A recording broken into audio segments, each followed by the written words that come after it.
Hello and welcome to the final day of the Rainbow Six North American League Stage 1. I'm your host, Doe, and guess what? There is more on the line today than ever. There's a major spot on the line. There's SI points on the line. There's seeding on the line. There's pride on the line for these players.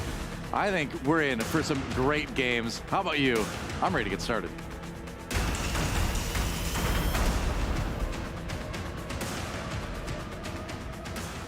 Oh yes, gentlemen, are you ready? Cookies, Jesse. First of all, hey, it's good to have you on the desk, Cookies. We haven't done a show together in a long time. Yeah, it's good to be back with you, Coin Man. I know the coin is in the hotel room. I actually brought it to Denmark, but I didn't bring it out of the cast. He actually collects coins, guys. Like I didn't. He's a coin guy. I didn't know this. It's true. There's some coin lore with Doa. It's true. And Jesse, how are you doing today? I'm doing well. It's our final day, our third North American team for the major. We've had a lot of teams qualifying for the major the last couple of days, so it's an exciting time. Absolutely. Well, speaking of the major, let's take a look at the path these teams are taking to get there. It was a long and winding road. We started out with 8 teams, actually, in the NA League. 6 of them went on to the decider matches. Those were played last week. I wasn't here, but I was watching. I was here in spirit. Don't worry. And now, today, we have teams battling out to go to the major, to get those SI points on top, to get that better seeding. I'm so excited, man. This is going to be the best day of Stage 1 yet. To break down this graphic a little bit quick, that second box from the top, that's where we're at right now. We're in the final day of the NA League Modified GSL. We've sent 2 teams to Phase 2 of the major. We've sent 2 teams down to the last chance qualifier. We got to figure out which team's going to Phase 1 and which will be the third team going down to the last chance qualifier. So we're about to wrap it up, though, and this is probably, maybe the most important day. Yeah, I mean, by far it's the most important day. I mean, we'll take a look at our bracket in a second here, but Cookies, I want to ask you really quick, first of all, in those decider matches last week, what was the most surprising thing in your opinion that happened? Because we had some really, really close games as we look at the results here, the bracket. Gotta say, whatever happened to Space Station was 14-2. Yeah. I guess they never seemed to appear in the server. They got, and maybe it was just nasty. I don't know how else to put it. It was really, I was expecting like a 3-mapper, 8-7, 8-7, 8-7. It was just a beatdown. Give them some credit, CJ. They didn't get 14-2'd. They got 14-3'd, okay? They were there. All right, one more. big difference. Okay. Huge, massive difference there. I really enjoyed Dark Zero versus Beast Coast. I've always liked Dark Zero as a team for my long Rainbow Six career, But then also, Beast Coast is such an exciting team this year. You've got Mr. B and Co. There's a lot of energy on that team. There's frankly a lot of skill on that team as well. And they've put it to good use. I mean, they may not have won that match, but they certainly made it look competitive, didn't they? Yeah, absolutely. I mean, that second game, Oregon, oh my God. One of the best games that we've seen, I think, through the NAL so far. That was #1 for me. That was a treat. Let's take a look at today's schedule as we have 2 best-of-3s for you today. We've got Beast Coast versus Space Station coming up first. That is for a spot in the major. That is huge. And then we've got Dark Zero versus M80. They're both going to the major already, but SI points are on the line. That's always a big thing. Everybody wants to get as close to the Invitational as they can, as early as possible. And also, they're 2 just great teams. It's just going to be fun to watch them go head-to-head. Yeah, absolutely. I know people are probably thinking it's just SI points or whatever, but there have been teams that have missed SI by 5 points, 50 points, There's no such thing 80 as points. just SI points. So, there's no such thing. Absolutely. That's perfectly nailed. You nailed it. And, I would say that game is, of course, we aren't feeling the pressure now, but it's going to be huge down the line. Yeah. To be specific, it's 150 SI points for first, 130 SI points for second, 20 SI points you're playing for, and then it's $34,000 for second, $66,000 for first. That's actually a huge gap. The money is very, very important here as well. Yeah, no kidding. So like we said, I mean, it's cliche, right? You hear in esports broadcasts all the time, oh, there's a lot on the line. There's a lot on the line today, all right? It's no cliche, it's reality. You know what else is real? Something new, something exciting. The awards that we're going to give up. Jesse and Cookies have some awards to give up, but also to talk about, to perhaps debate a little bit. The awards are decided, I would say, but they aren't necessarily all agreed upon. Is that correct? Listen, I have single-handedly picked out our winners. I didn't consult CJ. I said, CJ, I'm going to handle this. Bold move. You can, you can disagree if you want, but I took initiative. I ended up picking all of the winners single-handedly. Okay. I want to hear your opinion at least on these. When we see them, when we have the grand unveiling, when the curtain comes down, we shall. We'll see what Jesse picked. Well, let's get into it. First, rookie of the stage. Rookie of the stage. I think this was the easiest one to give out. I think it has to be Hat. He played so well, an insanely talented player for Beast Coast. He's been amazing on the entry and especially in the late round as well. You know, taken off with some huge picks early in the round for sure. You know, on defense, you put him in a bad spot, he's gonna pop off. You see his stats right there: 130 and 99 KD differential. He's been really, really good for Beast Coast. Yeah, I mean, I was expecting a little controversy. I don't actually disagree with this one. Yeah, sure. It's well known at this point. I'm really a huge fan of Hat, how he's been playing, and yeah, he's definitely going to be a star for many stages to come. Yeah, there's nothing wrong with disagreement. I mean, especially with something like that. If you had disagreed, I would have been a little bit concerned. I mean, I can't even think of another rookie that comes close. So, you Yeah. know, that one's kind of easy. But let's see. It gets more controversial, That's though. right. We got Fragger next. The top Fragger of stage 1, according to Jesse J. Chick, So- is Spoit. This one's for demo. I do think Spoit at the very beginning of the stage, you know, he had some problems playing with the team, but now I think you watch him and Iconic are such a good duo. Their entries are out of this world, whether Iconic's setting him up with nades or droning for him. It seems so well coordinated, and he's bonkers on the roam clear. I haven't seen a player this consistent clearing in a long time, really? so I got to give it to Spoit. Well, the guy that just won Rookie of the Stage, I think, me personally, I would have taken him over Spoit. I think Hat was actually so biblical that he could have been a double award winner, but I think that would have been excessive bouncage. So that's okay. I'll let you give this one to Spoit. All right. I think Spoit deserves a lot of credit. I'm not here to break ties or anything like that. I'm just here as a host, a noob, casual observer, if you will. But yeah, Spoit's pretty good. You get my vote. Yeah. Had already got the rookie thing. Let's move on. Third award is going to be support of stage 1. Now, I kind of stretched the definition here. He's not a hard support planter. But NJR, he is still like a flex support, right? He's usually anchoring. He doesn't play a lot of flashy ops on the attack. And I couldn't justify not giving him a award because I think he's been the best player throughout the stage overall. The mayor has been ridiculously clutch, time in and time out, always putting in massive impact for the team. You see his cost, 66% there, 3 clutches. He has been so valuable in terms of winning rounds for Dark Zero. I could not put him on the list. Yeah, well, Mr. Beast punch in the air. Mr. B's a close second. Dreams punch in the air. He's like, they're handing out awards now, and you give it to NJR. Apparently, the support, another support on DZ's probably punched in the air.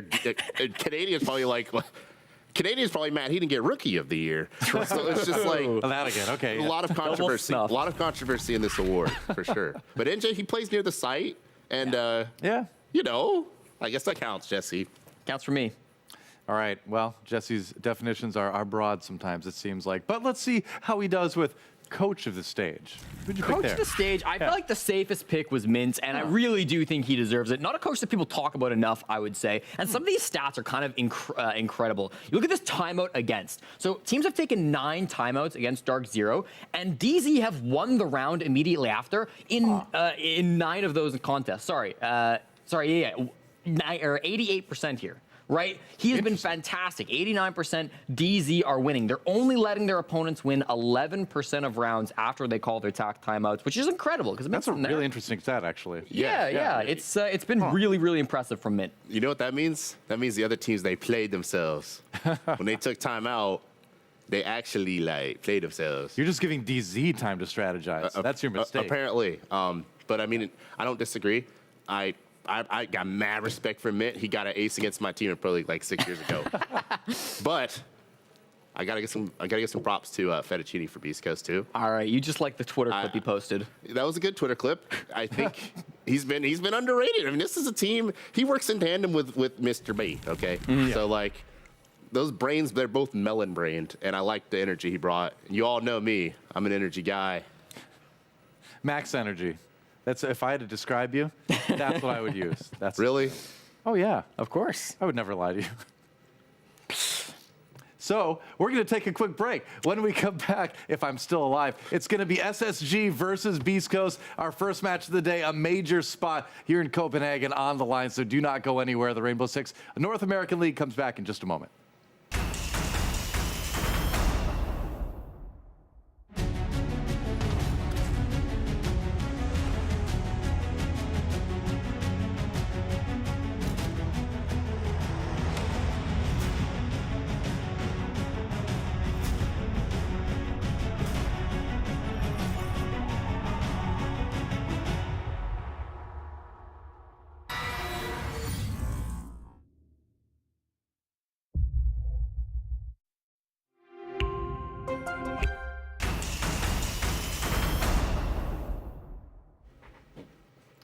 Well, here we are getting ready for our first best of 3 of the day. It's going to be Space Station Gaming taking on Beast Coast. Should be an exciting match and kind of a moment of reckoning for Space Station Gaming, isn't it? I mean, this is a team obviously that was doing quite well. Then the decider match is not going super great. Here they are against Beast Coast, who has looked better, I think, than Beast Coast looked in all of 2022. I mean, different roster, but still organizationally, they have made strides here in stage 1. And so I just want to get general thoughts before we really dive into it. On the Beast Coast side, Cookies, what are you expecting to see today?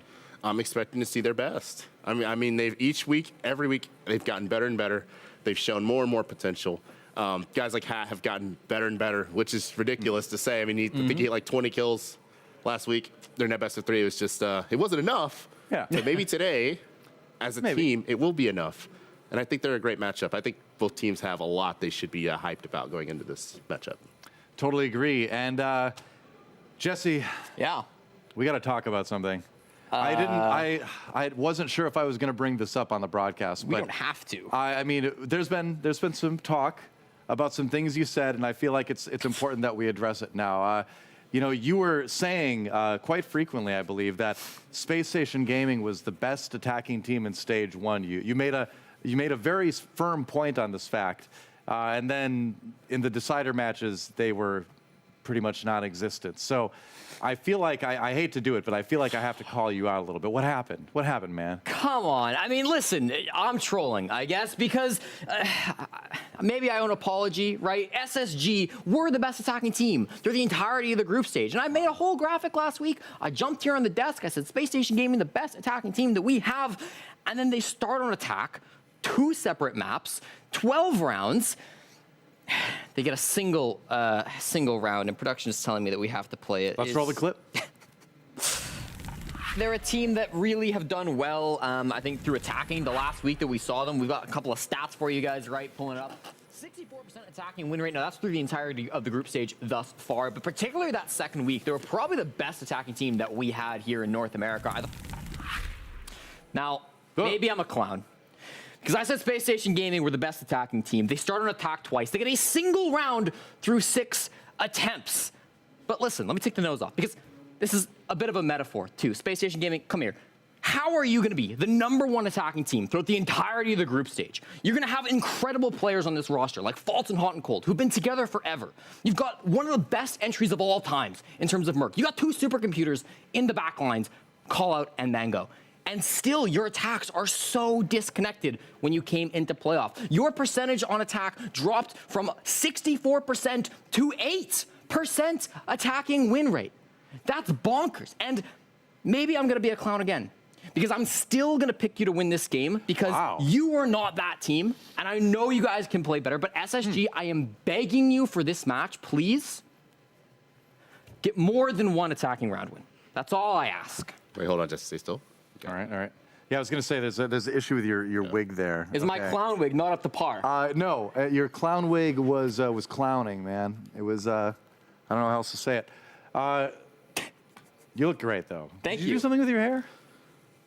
Looks different. I'm not entertained. So Jesse, I mean, I agree with your sentiments. You nerd raged a little bit there. And I'd love to echo on your point. We have to talk about Beast Coast. I mean, Beast Coast, they were playing a Shield Team 6 simulator last week. And honestly, throughout this whole stage, these guys have just been playing against between SSG, Mirage, everyone's playing Shields against them, and DZ. Everyone's just playing Shields against them and just teeing off them. Look at the record they have against Montaigne and Blitz.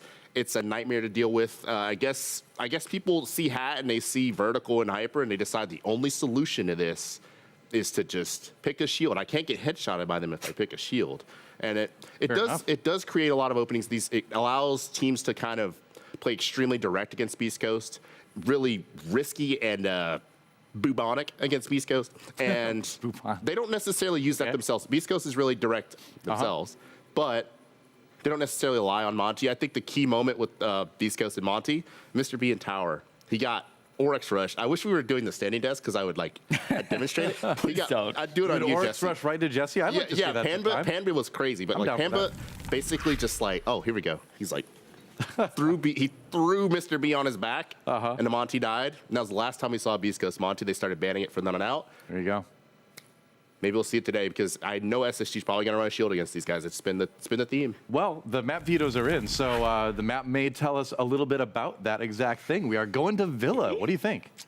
Well, Villa for the third. Chalet, I think, is one that SSG, they're going to have to pull out some new tricks. They've not played it so far. And for Beast Coast, they've got a win and a loss since the roster formed. They beat Mirage, or they lost to Mirage at the very start of the season, 7-5. But they did take down OXG just last week in the playoffs. Very dominant 7-3 game. So I like this pick from Beast Coast, but it's risky because we haven't seen Space Station play it yet. I would say I'm really confident in this Beast Coast pick. The way they play Chalet, especially against OXG. And I got to say, OXG, I know this isn't about OXG, but OXG was very careless on defense. A lot of picks they just kind of gave away. Sure. They gave up Dream, and it's tough. Dream, if you're listening, I know you're playing sight by yourself, and Vert's just walking in. And the thing is, I would say there's parallels. SSG on defense there's been a lot of elements of carelessness, especially from Merc. Big moment that stuck out to me on Bank. The dude is 2 floors away from the site, just getting first picked. No context. Abby Nets happened so many times this stage, or Merc just died early on defense. And Beast Coast, if you're careless and you give away that early pick in a silly, goofy little way, like Jesse's little wig, what's going to happen is they're going to turn that and they're going to convert that into, I think it's like 80%. I don't know. It's in the 80s almost. Bonkers. Conversion rates for early picks and just snowballing. So if SSG's going to have a problem on Chalet. They don't fix it.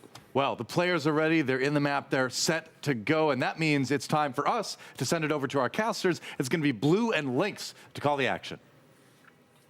All right. Well, thank you very much, Doa. Lynx is getting his jitters out there. You all good? I'm vibing. You vibing? I'm just dancing. Right. It's the last day before the LCQ. What's not to be excited about? That's true. We're going to vibe our way into this game here in just a few minutes, and it's bound to be a good one as SSG trying to rebound from a very unfortunate matchup against M80. About to go up against Beast Coast to try and qualify once again, push them that much closer into the major itself. First map is going to be on Chalet, as Jesse mentioned. This is a map that SSG have not played into yet, so a little bit of a dark horse heading into this one. For Beast Coast, they've got a little bit more tape on it, but that might not necessarily mean immediate victory for them. We'll have to see how it all plays out as we are loading into the map now with the bans. And that is one thing that Beast Coast throughout this series would need to worry about. Beast Coast so far played 8 of the 9 maps. SSG have only played 6, this obviously being one of the 3 they had not played. So there's quite a bit of tape on Beast Coast throughout the stage so far. SSG, not so much for this ban phase as well. Back in that OXG game on Chalet, Beast Coast, who have mainly banned Solus as their defender so far this stage, instead opted to ban the Valkyrie. We'll see how that goes once we get to the defenses, of course, but starting on the attack, they'll ban the Ying, which has been a very common ban against SSG so far this stage. Second man now coming in, the first one for SSG, and a pretty open choice here in terms of whether they want to take the attacker ban. Selection's already been made, and it's going to lead us into our second ban, which is going to be Montaigne. Aligning pretty well with what the analysis desk was talking about. So much of that shield play coming out either for or against Beast Coast. They just don't want to mess around with it, throw it right out of the pool. And as we move over to the defender bans, things are making perfect sense here for Chalet, as Azami is the first one to be eliminated there. Yeah, not to the same extent as, say, a team like M80, but Beast Coast have very often brought out the Monty or the Ying or both to try and get a few rounds on the board when their structure doesn't often work out. So banning those will force Beast Coast to play structured a lot more if things are going poorly, and SSG might be able to beat them there. Following up with the Azami and the Valkyrie bans, I mean, nothing too surprising there. Both these teams like banning Valkyrie, like banning Azami, like banning Solus. We'll say it is a bit surprising that we have it left up in a Beast Coast game, but for those two being the 2 defensive bans, I mean, if you've been watching the NAL or Rainbow Six so far this year, it's not shocking. All right, well, getting into round number 1 here, let's take a peek at how exactly things are going to unfold. Obviously, Beast Coast is going to be starting out on the defensive side, actually, and SSG is going to be on the attack as we get ourselves in-game, though. We'll take a peek at the setup from Beast Coast. They're going to be starting things out actually over here downstairs on the inside of Kitchen for our very first round here. No surprises when it comes to their overall operator setup as well. Things are aligning pretty well with what we generally expect. On the attacking side, we do see that blitz being flashed by Forrest. However, once again, it has initially been shown, so we don't know if it's going to stay just yet. Could get repicked, as we've already seen Hot and Cold change his operator over from the Yana. This is one operator, though, that SSG have brought out against M80 last week when the clear was not going particularly well, or they needed to gain control quickly. But this is also the operator that Mirage actually saw quite a bit of success against Beast Coast with on this map.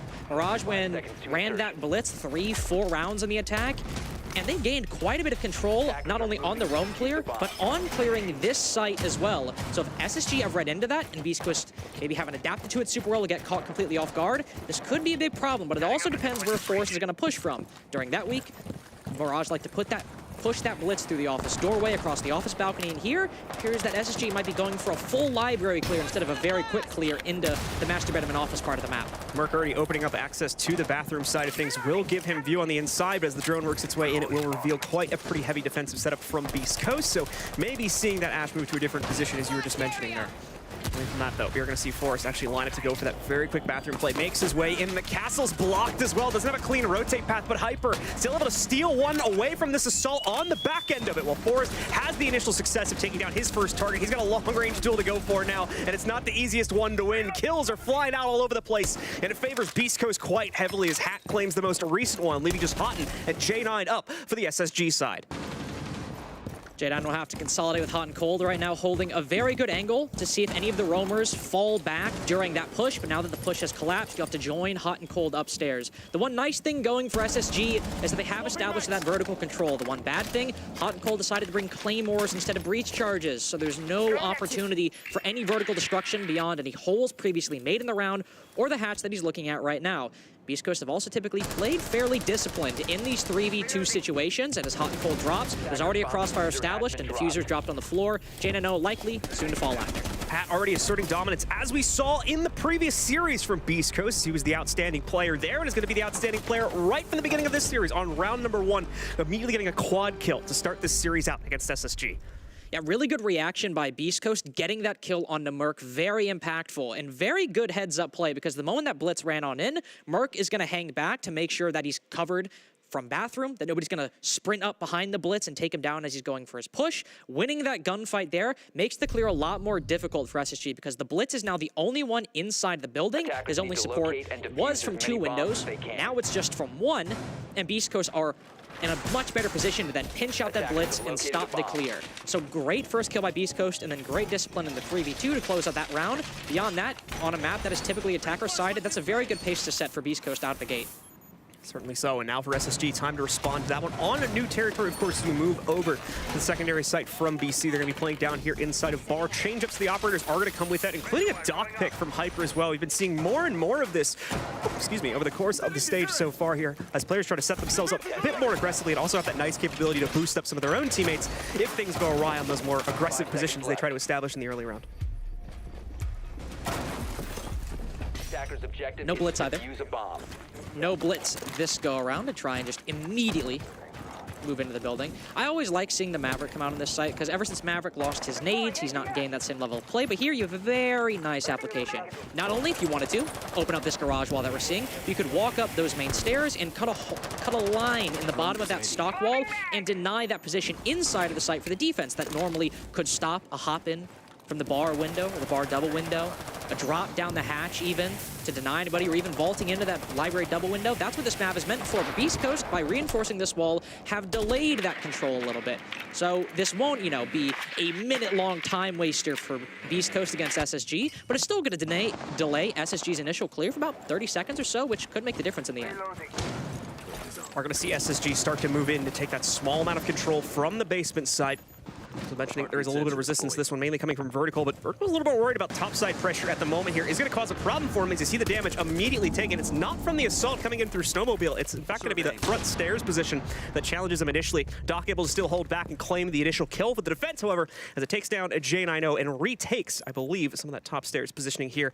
Vertical has now been pushed back into the car garage itself, but is relatively safe in that position. As you can see from the outside, SSG is not really trying to wind anyone up for an entry into car garage, so he is perfectly fine here for the time being. It's another great example of positioning by Beast Coast to deny SSG's early round play, but this time SSG also adapting very quickly. They found nobody is on library stairs, and they can try to clear up this position on mezzanine. As Hot and Cold pushes on in, Hat is caught completely lacking. There's another player now stuck above the hatch with somebody at the bar double window. Merc will take the fight, but now he's in a bit of an isolated position, and Hyper's won his as well. SSG's clear once again, meeting staunch resistance.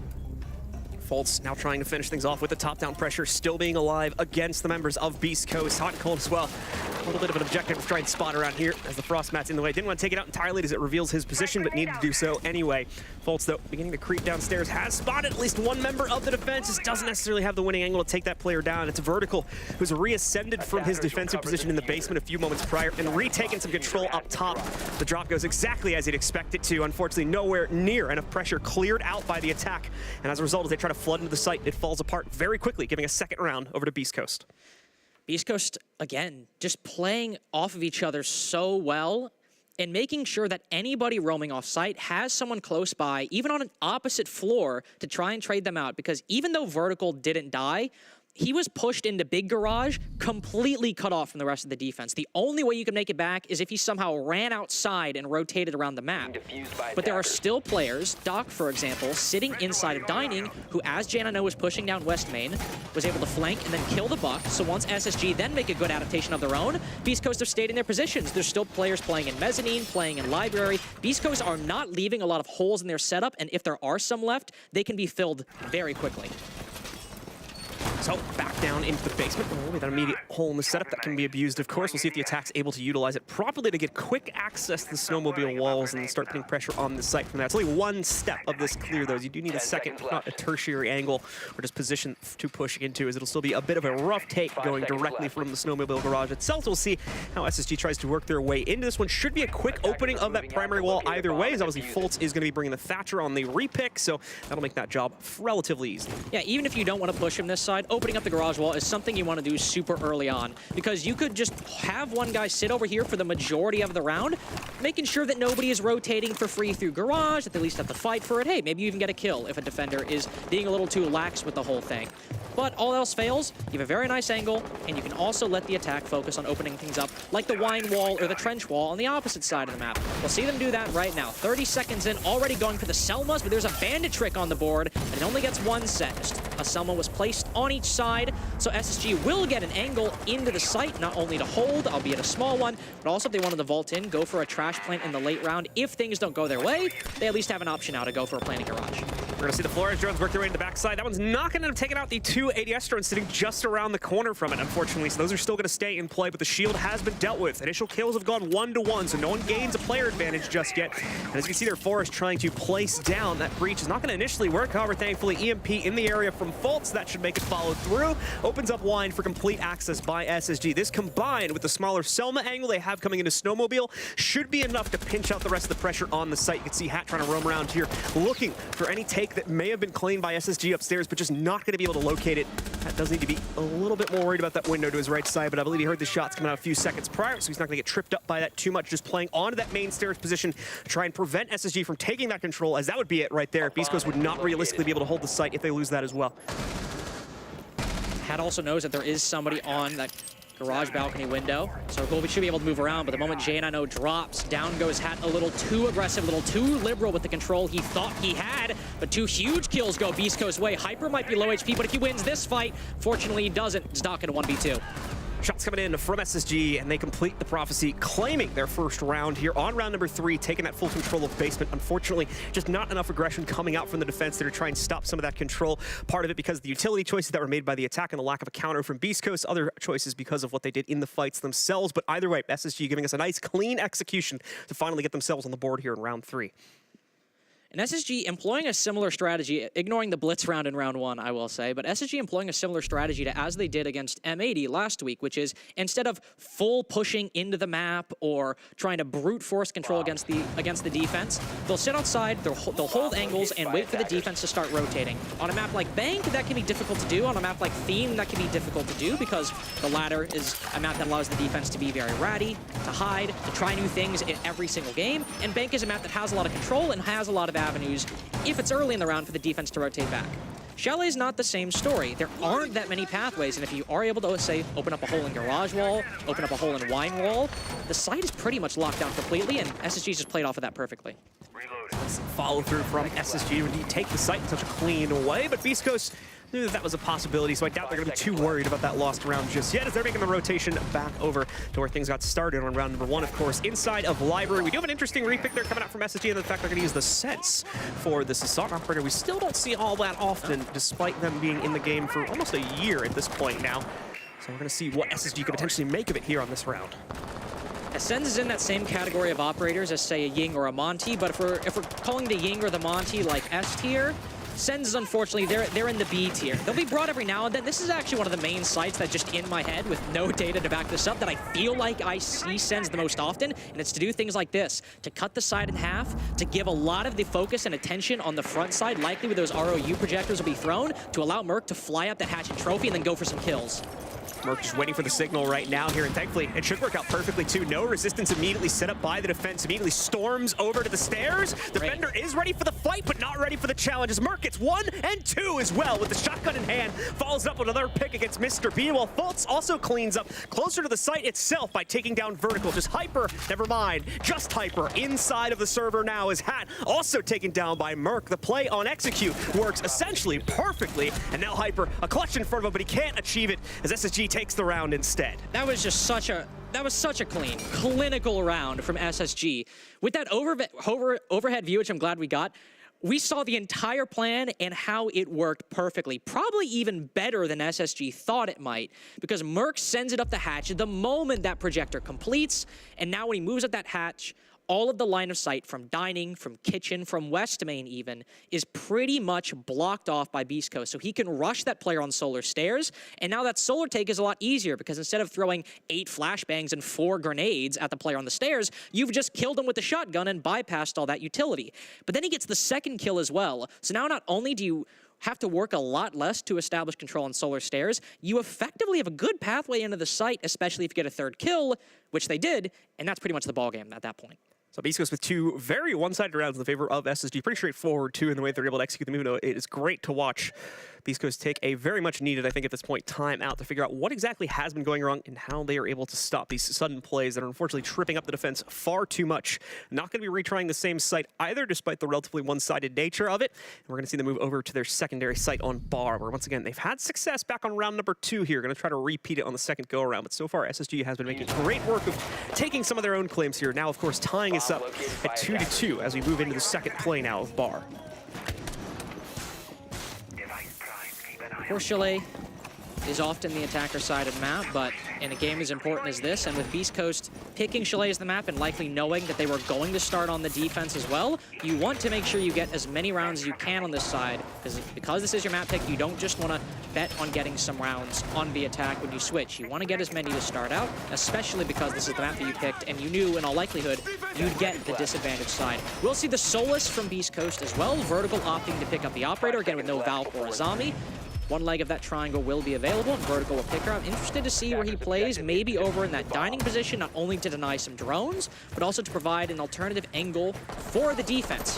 If SSG decide to pressure Fireplace or Mezzanine from the first floor, if that's the case, not only would he be able to deny some good intel, but would also just have a very nice angle to pinch any of the attackers who would move that way. Breach charge set.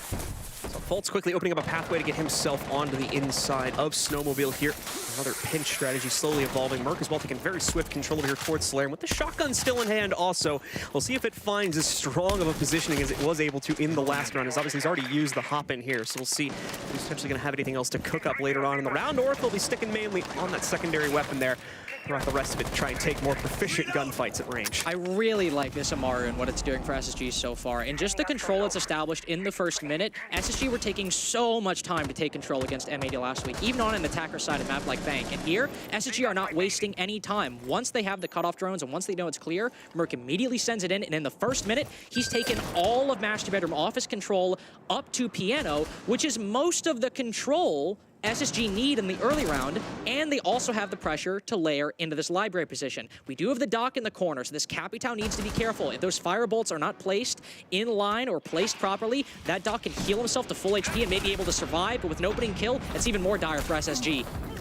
Hyper gonna try and see if he can heal his way through this molly that goes down onto the ground. Does not end up working out, but the defense still holds strong, mainly because of the prowess from Doc himself here, picking up quite a few kills before finally going down. Hat also dropped, so seeing SSG, mainly Forest here, get back some control of the situation, but still, the play has been made, like I said before, mainly by Doc there. Mr. B helping out a little bit too.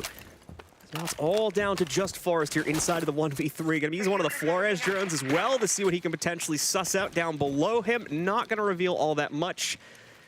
You can see it just ends up going into the corner there. Just wanted to check library, I think, to make sure that no one had came up blue stairs while he wasn't in there. So like I said, just making the best out of a rough situation now. Doesn't really have much of a choice. You can see Diffuser is still outside in the hallway as well. So a lot playing against this last member of SSG right now. Just trying to give himself the best chance possible to clutch this one out. If not, just outright burning down the time at this point so that his IGL can give input.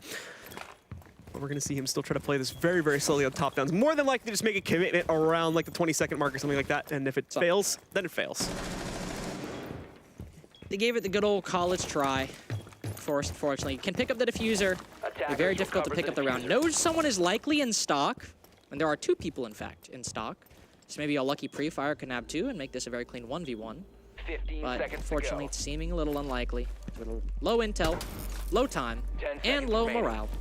Forrest will make this ill-fated push on in, and Vertical will take him down. I still like the attack from SSG. It's just unfortunate that Beast Coast are able to win the opening pick, take down Merc as he went to take that 1v1 with a player on Mezzanine, but really Fultz lighting himself on fire with the Capital Bolt, unfortunately, made that pretty much impossible, because he actually did a very good job at setting on fire Hyper's position, because Hyper was able to heal himself up, but he basically made it so if he wanted to escape at all, he would still have to burn a lot of HP or use a lot of his stims.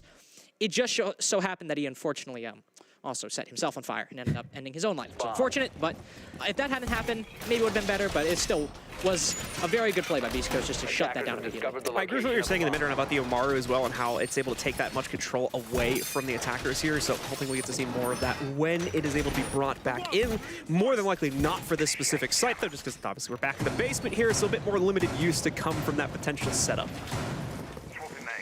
Yeah, you're not really gonna, you can't really send it in through the garage wall, unfortunately. We do, despite that, we do see Amaru picked like surprisingly often for like basement attacks on Oregon. Yeah. Like I've seen it at least like 3 or 4 times. On Oregon, you can at least acquire some like very quick big tower control. Here, if the defense is roaming on like the 2nd floor, which for a long time was the strategy, at least well, in the league I casted, which was Challenger League, which, you know, I love Mr. B, but it's not always the pinnacle of gameplay.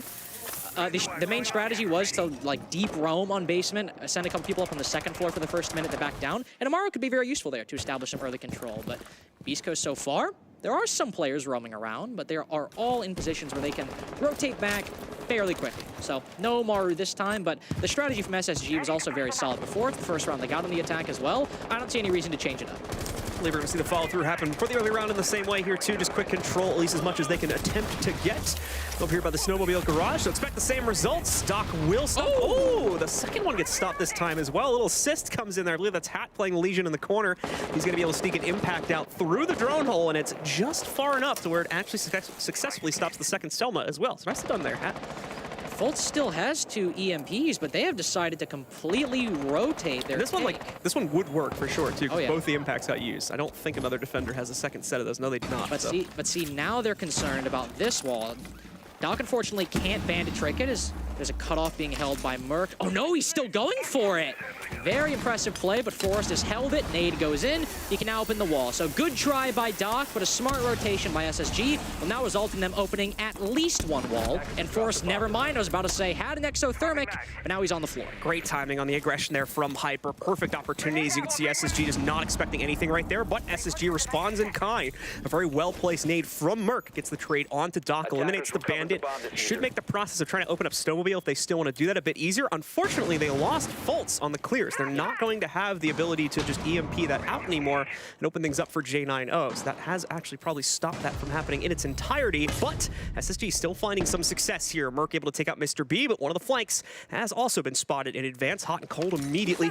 Spider senses tingling as that air jab goes off, and he'll have Overwatch on that back stair position, removing some of the prowess, of course, from this attack into Wine itself, but it still should be perfectly workable with 2 people. Now we can see the third one trying to work their way in instead from the back end. However, I correct myself. It's really just one trying to make this play forward. Hyper fends off both of the Wine players. Hot and cold doesn't make his descent onto the inside, but at the same time, the defense is still more than ready to fend off that challenge as Wine had already been dealt with. So we'll see Beast Coast get revenge for the earlier round on basement and take one for themselves here as we end the half.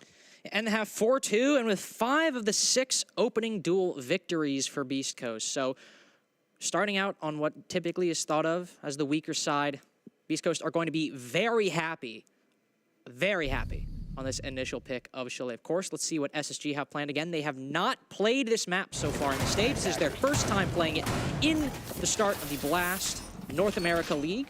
So maybe they have some defenses cooked up that will blow everybody's minds. But I doubt Beast Coast will have the same kind of quick Amaru plays on the attack. They do like their cheese sometimes, even with the Monty and the Ying Ban. We could see a blitz from them, or even something as simple or rudimentary as a Dokkaebi.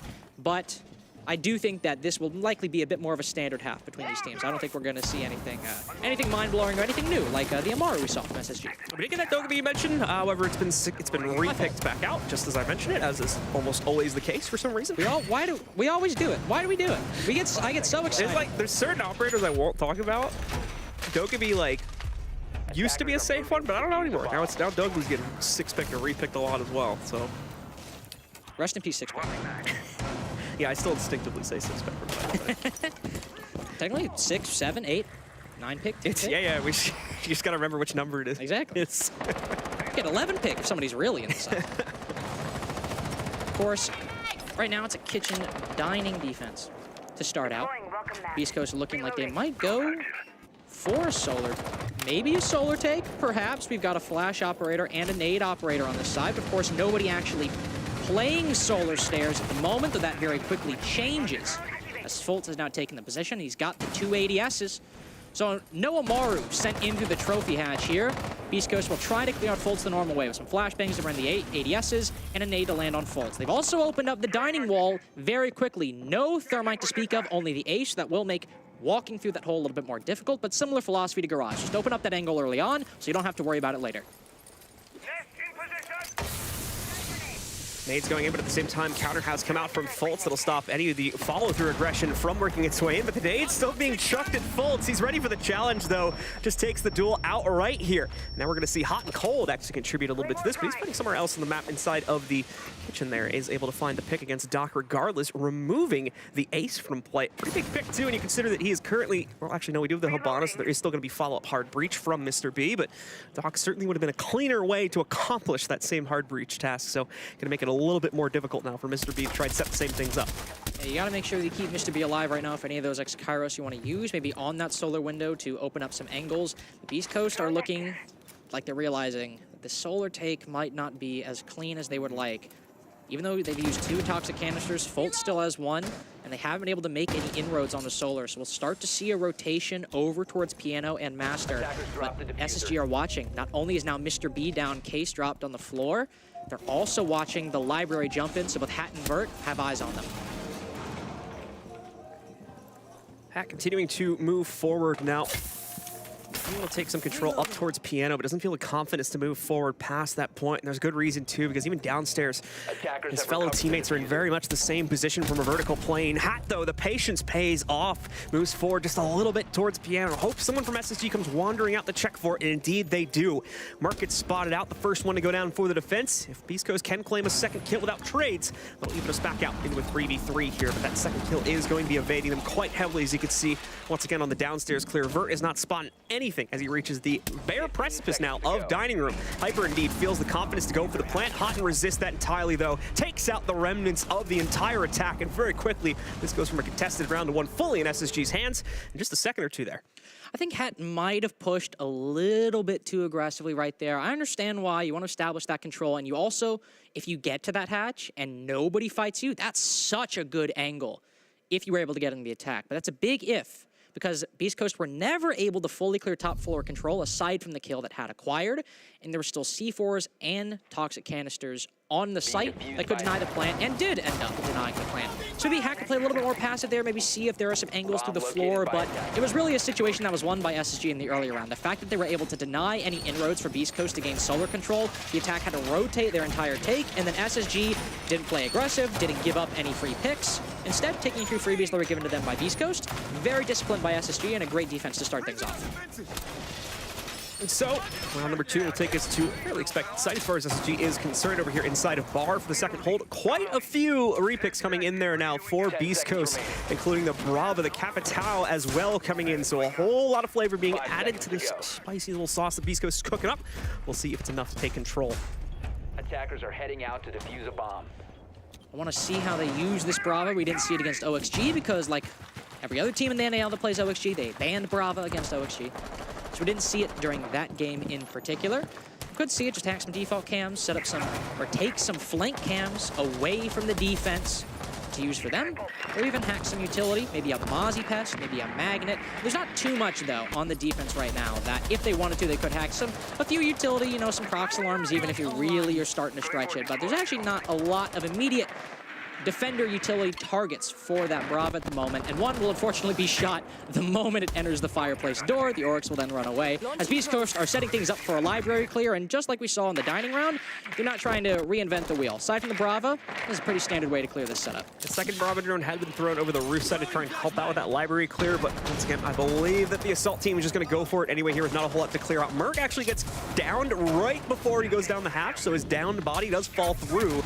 More than likely he's going to get brought back up, though, as oh, never mind. They are able to sneak a nade down there, finishing him off with that instead. And as you can see, Vertical was looking to line up the angle, so it's going to be a tough one to bring back up. Hot and Cold would have needed to risk his own life to be able to bring Merc back from the grave, and I don't necessarily think he wanted to do that. So Beast Coast get a clean one there. And in just a few moments, they're going to be pushing in for library control here, as there is still a little bit of resistance remaining from SSG upstairs in the connector, and of course, out on the balcony itself. Interesting decision to place Merc in that position and not Fultz the Doc. Normally the setup that we see, especially if it's against a Capitao, is we see the Doc sit in that corner instead of the Mozzie, because he can heal himself up. He can resist the fire. Of course, there's a lot of utility going his way, and if Fultz wants to hold another position, the Doc actually might be very welcome there. But now SSG have lost their only C4. But if they can contest this library control for a little longer, deny the position for Beast Coast, losing Merc might not be that big of a deal, but Vert has taken site control, and that's a bigger problem. Vert just walking right in, but Fultz also resisting a little bit of the play from upstairs as well. He'll be traded back out, though, so Beast Coast very quickly recenter their control across the map. Jane, I know, is all that remains now for the SSG defense, and he's still stuck upstairs. Not going to stay there for very long, though. Beast Coast quickly clear things out and pick up another round for themselves. That's one thing I've really loved about Beast Coast, especially Vertical this stage, has been the ability to identify openings in the site, and even if they don't end up getting a kill, even if Vertical doesn't kill anybody, he realizes there's an opening and he tests the waters and he backs out. One great example is their game against OXG, I believe a week ago. I almost said a couple weeks ago, but a week ago now. Vertical, it was on Villa. He creeped into dining, saw that nobody was watching, stood there for 5 seconds, nobody bought, didn't get a kill, then he backed out. There are other examples of this, whether it be on Bank or Chalet. Vertical will see an opening in the site, and him in particular, but Hyper and Hat as well, are not afraid at all to try and see if SSG are going to give them anything, and sometimes if they're wrong, you know, might be wrong small, they back out, maybe they die, but in cases like that, they win big, because Beast Coast were starting to stall out a little bit, but then once Vert gets control of the site and kills the stock player, it's so much more easier to flood in, and especially go for a plant inside of bar itself. Once again, few repicks coming out from Beast Coast. Nothing really earth-shattering, though, just changing up the positions of some of these operators and swapping out a few more utility-heavy ones they're not necessarily going to need for this clear, so it ends up with a pretty straightforward composition at the end of the day. Defense as well, except for nothing earth-shattering. Fultz is going to be on that solo, so expect a lot of aggression from him inside of the early round as he tries to scope out some of the early clear pressure from BC. Away from that, though, we are on, once again, an upstairs hold from the SSG SSG defense, that is. Let's see if they're going to be up for the challenge. And you can immediately see that aggression coming out from Fultz here as well, trying to stop some of the pressure coming in from that side hall door by Blue Stairs. Vertical is having to double check things by game, as well as into that side door, just to make sure he doesn't get directly challenged by the Solus still playing around him. Nice shots by SSG. Put the fear of God into Beast Coast in the early round.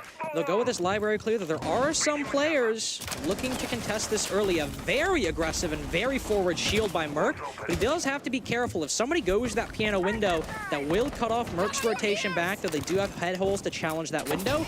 That shield is aggressive for a reason. It's not a passive shield, and it will be destroyed very quickly. Merc not behind it. He'll back off and aid the hold upstairs. It's not a, well, no kitchen dining. They've got master bedroom this time, John. They are playing on this top floor, which I believe is the first time this side has been played so far. It is, yeah. First time we've seen either team go to it, as we did see Beast Coast dodge it entirely in the previous half. Once again, this is for a lot of teams actually the starting point as well, so we should have a good amount of proficiency on this one due to the amount of times we've seen either them or their scrim partners forced to play it anyway, so see if they're up for the challenge now. As already we've got a couple members of Beast Coast starting to broil their way in past library control, taking top blue for themselves as well, though it's not fully taken by them just yet. Hot and Cold is able to pop out, claim the first kill of the round. We see another one picked up by BC2, in fact, but at the same time, Hyper is going to be downed by a Frost Mat. I believe Fultz can just run over here. Yep, finish him off real quick, but Doesn't realize there was a follow-up from Vertical there, ready to immediately res him. Thought he would have been aware of that, but certainly not the case, apparently, as he tries to dash across back to the relative safety underneath the site instead, but loses his life in the process, still keeping the advantage well under the control of BC now. A massive confluence of 3 attackers and 3 defenders results in Beast Coast coming away with an advantage. They've also now established Heaven control, and if they can watch Piano, watch the rotate between office and bedroom, and get Mr. B in to get the bomb down, it'll be the bare minimum. They gotta watch for that C4, but they might just have enough to start to put the bomb down. J9O tries to go for a little bit of a face check. Pays the price for it, though, as he's going to take some heavy damage. You can see the same thing for Hat as he challenges up against Merc, but still enough damage is claimed with the extra player in their favor. They're able to throw their bodies at the wall and thankfully just chip away at some of these remaining defenders. Now, J9O, of course, gets one exchange, puts it down to a 1v2, but he as well, heavily injured. It's the same thing for Vert, tries to go for this Nitro. Second one, it may land, and indeed it will to bring us down to a 1v1. Indeed, it stopped the plant also there as the planter tried to get off of that one. Thought the second throw was not going to be late enough, but Vertical gets the job done anyway for the attack. And Beast Coast, though it's very scary, they ultimately still maintain control over the round. Clean, clinical, and precise from Vertical to win that 1v1, because I just want to illustrate how winnable that was for J9O. The only reason Mr. B lived as long as he did was because the C4 got caught on a pixel in the head holes between office and bedroom. That C4 was absolutely going to land on Mr. B, and ironically enough, because the C4 got caught, and the second one killed Mr. B, it actually put Vertical in even less time to clutch that out. So maybe the lesson is mess up the first C4 and just land the second one. Can waste even more time because Beast Coast are playing passively. But not in that case. Very good try by J9O. Very well played and some very nice shots in that 1v3. But overall from Beast Coast, the fact that they were able to come away with a man advantage in that big flurry of engagements over by Library Stairs is what made that round. Because if, say, the Solus had started things out and gotten the kill on Hyper on Library Stairs, and then they got the kill on Doc later, SSG could have very likely been the ones in the 3v2 instead of in the 2v3. Was a little bit of a lucky break, too, that there was enough time for that second Nitro toss to actually stop the plant from going down as well, as it was very realistic that plant got finished off. We had to have been at less than a second there, or the player, like I said, might have ended up trying to run away from the C4, so that might have been what sealed it to end up not going down, but either way, once again, contributed to an even more drastic situation there for Vertical, where he could have played a bit more calmly, obviously, if he had the case down on the ground with time ticking in his favor. SSG, though, continue to move along, now with the pressure of a lost matchup up against them, as they're going to be heading down into basement with Beast Coast now at 6 rounds. You have to be extra precise on these defensive rounds now. Only site that SSG have won was that first dining defense. And since then, it's been bar, it's been office, now they're going to garage. Site they have not played on this half just yet because they decided to go to master bedroom and office, and just barely, it slipped away from them. We'll see Fultz also bring out the Echo, and Beast Coast, who do typically focus on those plants if they're not playing a Ying or a Monty. They like to try to get that bomb down, like to try to play a 3v2 or a 3v1, get the bomb down to then force the round victory. Having that Yokai, especially if it moves down to low time like it did before, could be a big resource for SSG. Start relatively calm across the map. Beast Coast not immediately trying to steal control of anything away, as they need to set themselves up before they can even attempt to go for that, such as over here once again it's Snowmobile. We're already seeing Doc as well as one of the hard breach players try to open things up quite quickly. They do have the Maverick here, so if things go awry through tricks or other means, if you do have Forrest playing a Bandit right now, they can just have Hyper pop up in the walls himself and make very quick work of this. As we're going to see him do, this is beautiful. That's from so Hyper. Big. Just opening up a firing line. Even if Forrest tries to run away the direction he was spraying, he would have gotten caught on the transition back into the closet. A trade is found, however, by Hot and Cold up on top of the main stairs window. Oh, a clean one tap from Hotton to follow that one up and get a second kill on the round. Beast Coast, good objective work, just poor follow through on the frag game as Hot and Cold is here to stun it out instead. That is such a brutal follow-up for Beast Coast. That was such a brilliant play. You know, because the Thatcher's up and Garage Wall's so important that they're going to Bandit trick, so you Maverick across the wall, anticipating them to do that very thing, because again, he's not going to Bandit trick by the drone hole in case a nade follows up. So he's going to do it on that other panel, and they read in that perfectly. And then they get smoked anyway by Hot and Cold. That is brutal, and with Hat on low HP as well, fighting back and getting that man advantage even is gonna require somebody from SSG to misplay it, because they've all pulled back to the site. They know they have the advantage. They know time is on their side. So unless Beast Coast can get some vertical control, which they only have the breach charges to do, and then get a kill, and then another kill at that, this is gonna be a rough final minute for Beast Coast. Located a bomb.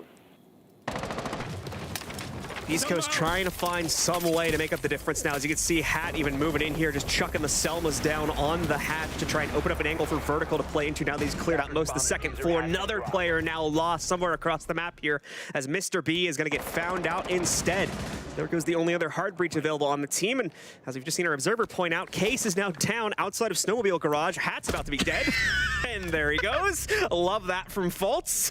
Vertical here is now the last one standing from the attack, so SSG, I think it's safe to say at this point, unless Vertical gives us a very impressive show, that SSG are going to be holding on at least for this round, and there we go. Just instant headshots all across the board, it seems. SSG not showing an inch of their bodies, let alone their faces, to potentially be shot out there by Beast Coast. Unfortunately, despite that very, very nice play to open things up with the Maverick Wall, we just see no success claimed by Beast Coast in that round whatsoever. New labor, new SSG. You talk about something that I would have never said about old SSG.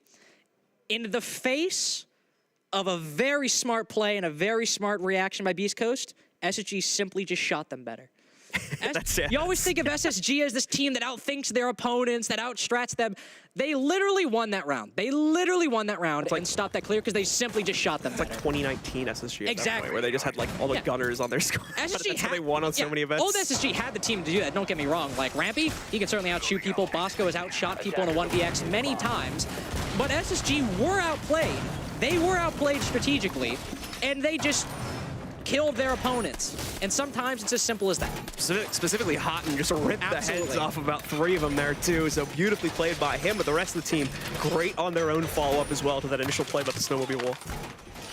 We'll go back to kitchen and dining now, and because they won that garage round, they do now get to go back to the other defensive side they've won so far. That will make things a little difficult, as if they win this one, round 12, well, they'll have to go to bar, which they lost, to masturbate in an office, which they lost. But winning that round was key, because now, at least in theory, based off precedent, they have a bit of a safe haven at their disposal.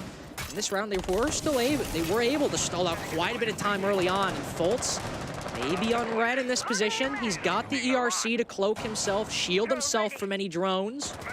Nobody from Beast Coast moving in just yet, but Hat might change that momentarily.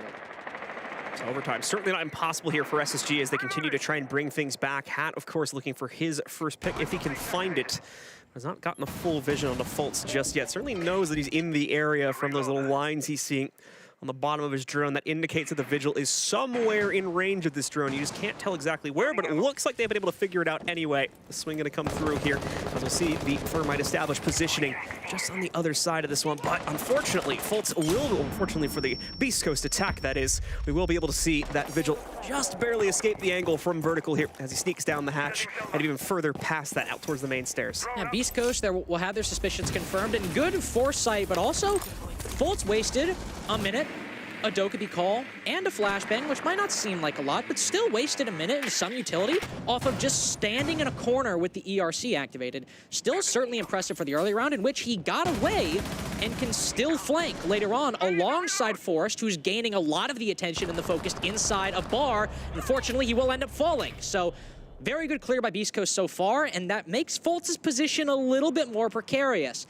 He's got people on the other side of the map. He can rotate up West Main and get back to the site. But if he overstays his welcome and Beast Coast get an inclination again, they might go hunting. They might take down a Vigil. Whole map's gonna go quiet here, because neither SSG nor Beast Coast want to give anything away. Beast Coast very slowly looking to try and establish their own map control and then swing it all into the site at once, but SSG is just not making that possible for them. As you can see, the disruption still very much alive and well up here on the second floor position.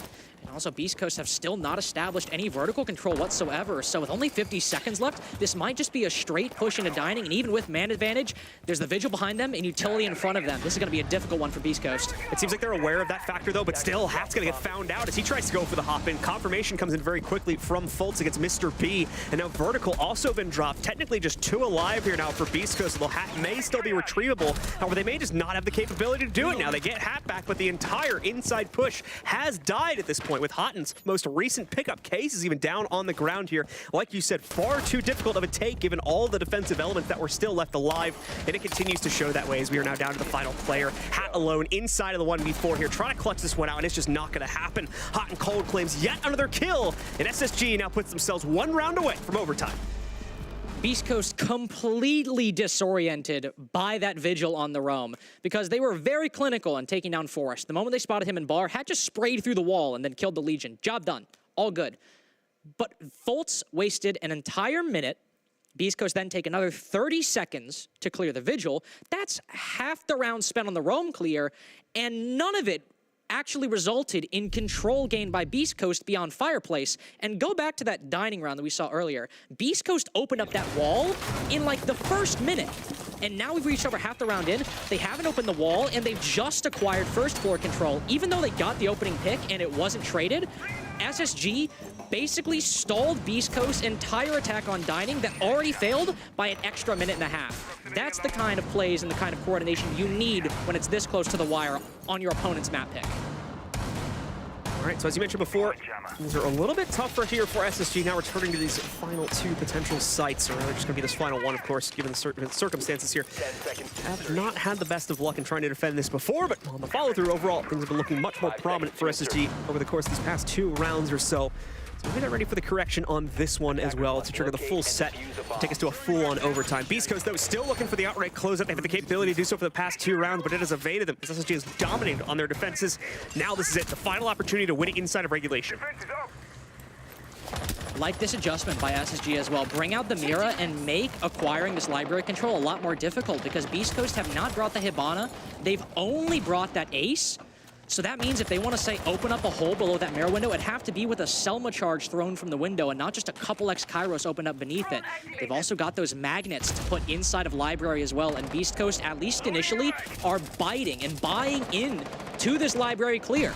They put Mr. B on that side and Vertical, one of their main entries as well. They're looking to pinch from below with Hyper and Doc outside of Fireplace, but there's so much presence and utility from SSG on this part of the map.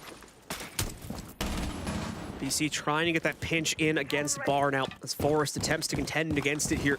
Quiet game so far, at least in terms of standout play at the moment from Forrest, but overall the consistency is certainly still there if you look at the KD aligned with the rest of his teammates. We'll see if this is going to be maybe his moment to shine. As you can see, those drones working their way in. Vertical here for the clear, but he takes Billiards first. They're going to try to pinch him out. Forrest, of course, very well aware of this one. Would have heard the clear come through and sees the drone yet again. This all falls to timing now. Who peeks first and who gets the better headshot angle first? The swing across! And unfortunately, Forrest just does not expect Vertical to be that deep. The good news is, all that time wasted bought room for Fultz to now rotate over. He finds the trade, and the rest of SSG is taking full control, continuing to push the envelope further and further against this assault from BC. The East Coast we saw in that bar attack is no longer present. This is a much slower Beast Coast who can get that opening pick. But it either come away bloody or take a lot of time. SSG still retain that advantage, and the Ela might get even one more. No, it's Fultz, the Wamai inside a bar. Mr. B, the only one left now, as overtime seems like a foregone conclusion. And John, if Jada had clutched that 1v3, this would be the map right here in Another World. Unfortunately, did not end up being the case. And now it's going to be Mr. B put into the pretty impossible hot seat now of a 1v3. Everyone's still at full HP, and like we've been mentioning, nowhere near enough map control to even get him close to the site just yet. He's going blind past this connector point here. But thankfully, not a big challenge coming in from SSG just yet. But there is that toxic babe that'll blow up in front of him here, pretty much making it impossible to pressure in until at least about 27 seconds or so is when that should fade away. See that go in just a second. He's aware of that as well. So tries to flash this one through, but there we go. The smokes have not been challenged yet. He still, as you mentioned, he still has another one in the pocket, so there's just no way for Mr. B to make this angle work. He's also far too low to even justify a push forward now, so really his only choice yet to hop out the window, but Hot and Cold reads that play like a book, shuts him down, and triggers overtime for Space Station. I really gotta say, worrying for Beast Coast, I think SSG have looked like the better team so far. Even only getting 2-4 on the attack, they showed a lot of ingenuity, a lot of decisiveness in their early round that even though they ended up losing and Beast Coast still played very well, it made me feel a bit more confident on their attacks. But it's been a 4-2 defensive game between these two teams, and SSG, they get to start on the defenses, and again, going back to SSG, looking like the better team in this map, their defenses, aside from that bar round and maybe that office round as well, they've looked more decisive. Beast Coast have struggled to acquire the control, especially in the most recent attacking rounds. And when we're going to overtime, and it's the more recent rounds that you've looked worse in than the early ones, Beast Coast are in a very rough spot and have to fix a lot of things quickly. And unfortunately for them, SSG will go to Dining, which is the one site that SSG have played more than once and have also won every single time. BC not going to be satisfied with their immediate picks here, so a few of them going to end up getting changed up. 3 out of 5 currently going for a reroll here, as we're going to see the Nomad and Lion most importantly get added into the element for these players. Away from that, though, nothing too surprising. The defense as well. Going to bring the Goyo shields out for a little bit more direct delay potential against Beast Code clear, but aside from that, very much a normal setup from these guys also. A lot of time wasting, a lot of utility, and wasting no time, really, if you're SSG. No, not at all. Such a brutal kill as well. Beast Coast sometimes like to just rely on some very minimal hard breaching. Maybe a Hibana, maybe some can openers to boot. Unfortunately here, that strategy could very well, depending on how the next rounds go, cost them the game, as their one source of hard breaching is killed in the first 6 seconds of the round. So opening any angles on these players inside a master bedroom, inside of office, anywhere on the map, or even opening up the dining wall is now impossible. Beast Coast will just have to win this early round and try to win that advantage back on gunfights and maybe the grenades in Vertical's hands. It's about 30 to 45 seconds of time that gets bled out because of that initial kill as well, because the person they were killing, and another pickup now from Forrest going 2-0. Like I said, it's been a quiet game from him so far, but this round, it's his time to shine.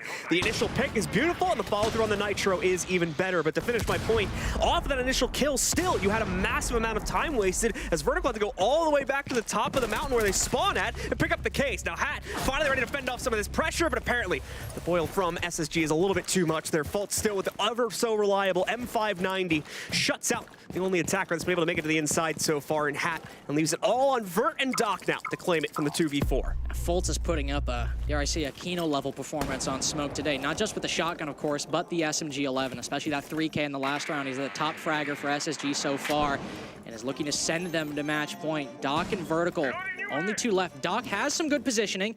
He only has 1 flashbang, but that could still make an entry, combined with that EE1D. No nades for Vertical, and both these players will likely have to consolidate in about 20 seconds. They can use this Yana clone, gather some remaining intel, use the remaining drones that Doc and Vertical has, but after a little bit, they've got to push eventually. Doc ready to move in, but is his teammate in the right position? Seems so, but still the challenge comes through from Forrest to take him down. That's 3 on the round from Forrest. Let's make it 4 as he gets the final player as well. First round of overtime, very much so in the hands of SSG, and now 1 more to go to complete the set on the comeback and take ultimate control over this first map in the series. Beast Coast, if I were to imagine, based on how things have gone, looking to go to Bar this time, as that was the one site that they went to twice and also won twice, and it seems, unless they will change things very quickly in the site selection, that is the site they will go to. I do want to say as well, though, that this was not the flawless defense or the perfect defense, like in some ways, some, not all, but some ways, that SSG's dining defense was. Because in this round, or in one of them, SSG go to clear it, and Amaru rapidly takes control over on the solar side and the master bedroom in the office side, and then they use a Capital to clear Hyper out of library. That clear might have worked. Full just accidentally killed himself with the firebolts.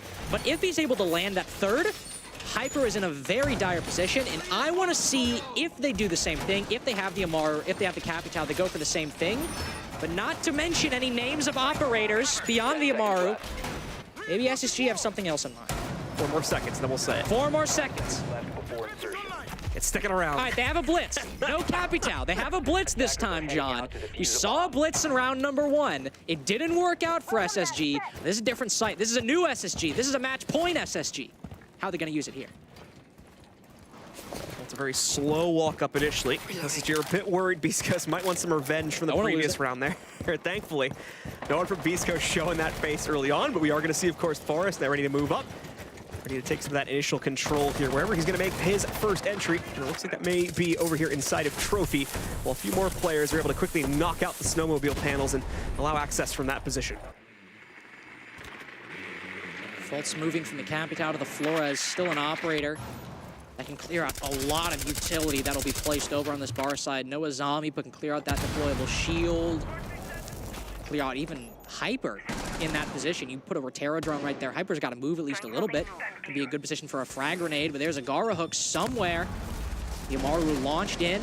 No, just on library balcony. Not in anywhere just yet, but starting to apply pressure to that position over on top library. SSG are looking to acquire, quite literally, and I'm not joking, almost every single part of the map that is not the site that is currently free right now. They have bar, they have the balcony, they have pretty much everywhere to set up Forest for this rush. Forrest slowly sneaking himself forward, and realistically, he's not the only one. Obviously, Houghton making some pretty forward advances here too, and he's not expected as he reaches the top of the stairs. Clean pickup from him, but there's at least one more to go deeper on the inside. And in response, we did see Beast Coast claim 2 of their own kills, so it's Beast Coast currently holding the advantage, and they're going to keep it too.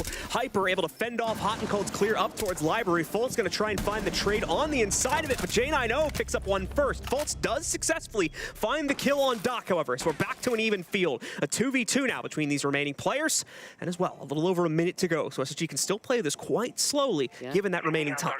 And Hyper's sort of trapped up here. Once they know he's in this corner, no, he'll drop very quickly. Smart play by Hyper. Don't overstay your welcome. Consolidate with Vertical. Play this 2v2, but because of the time, SSG can get this vertical control with the buck. Never mind, Janino's down below, but that's okay. He's still holding an angle into the site, so the Flores can work the vert, and Janino can watch either of these players rotate, but now he's the only one left. Fultz gets found out in those top-down angles. Vert heavily injured from an earlier fight inside the round, so it's not impossible for J9O, especially if he can isolate the individual players, but at the same time, nicely played here. The Doc heals him right back up, but J9O now steals the Doc away, takes him down.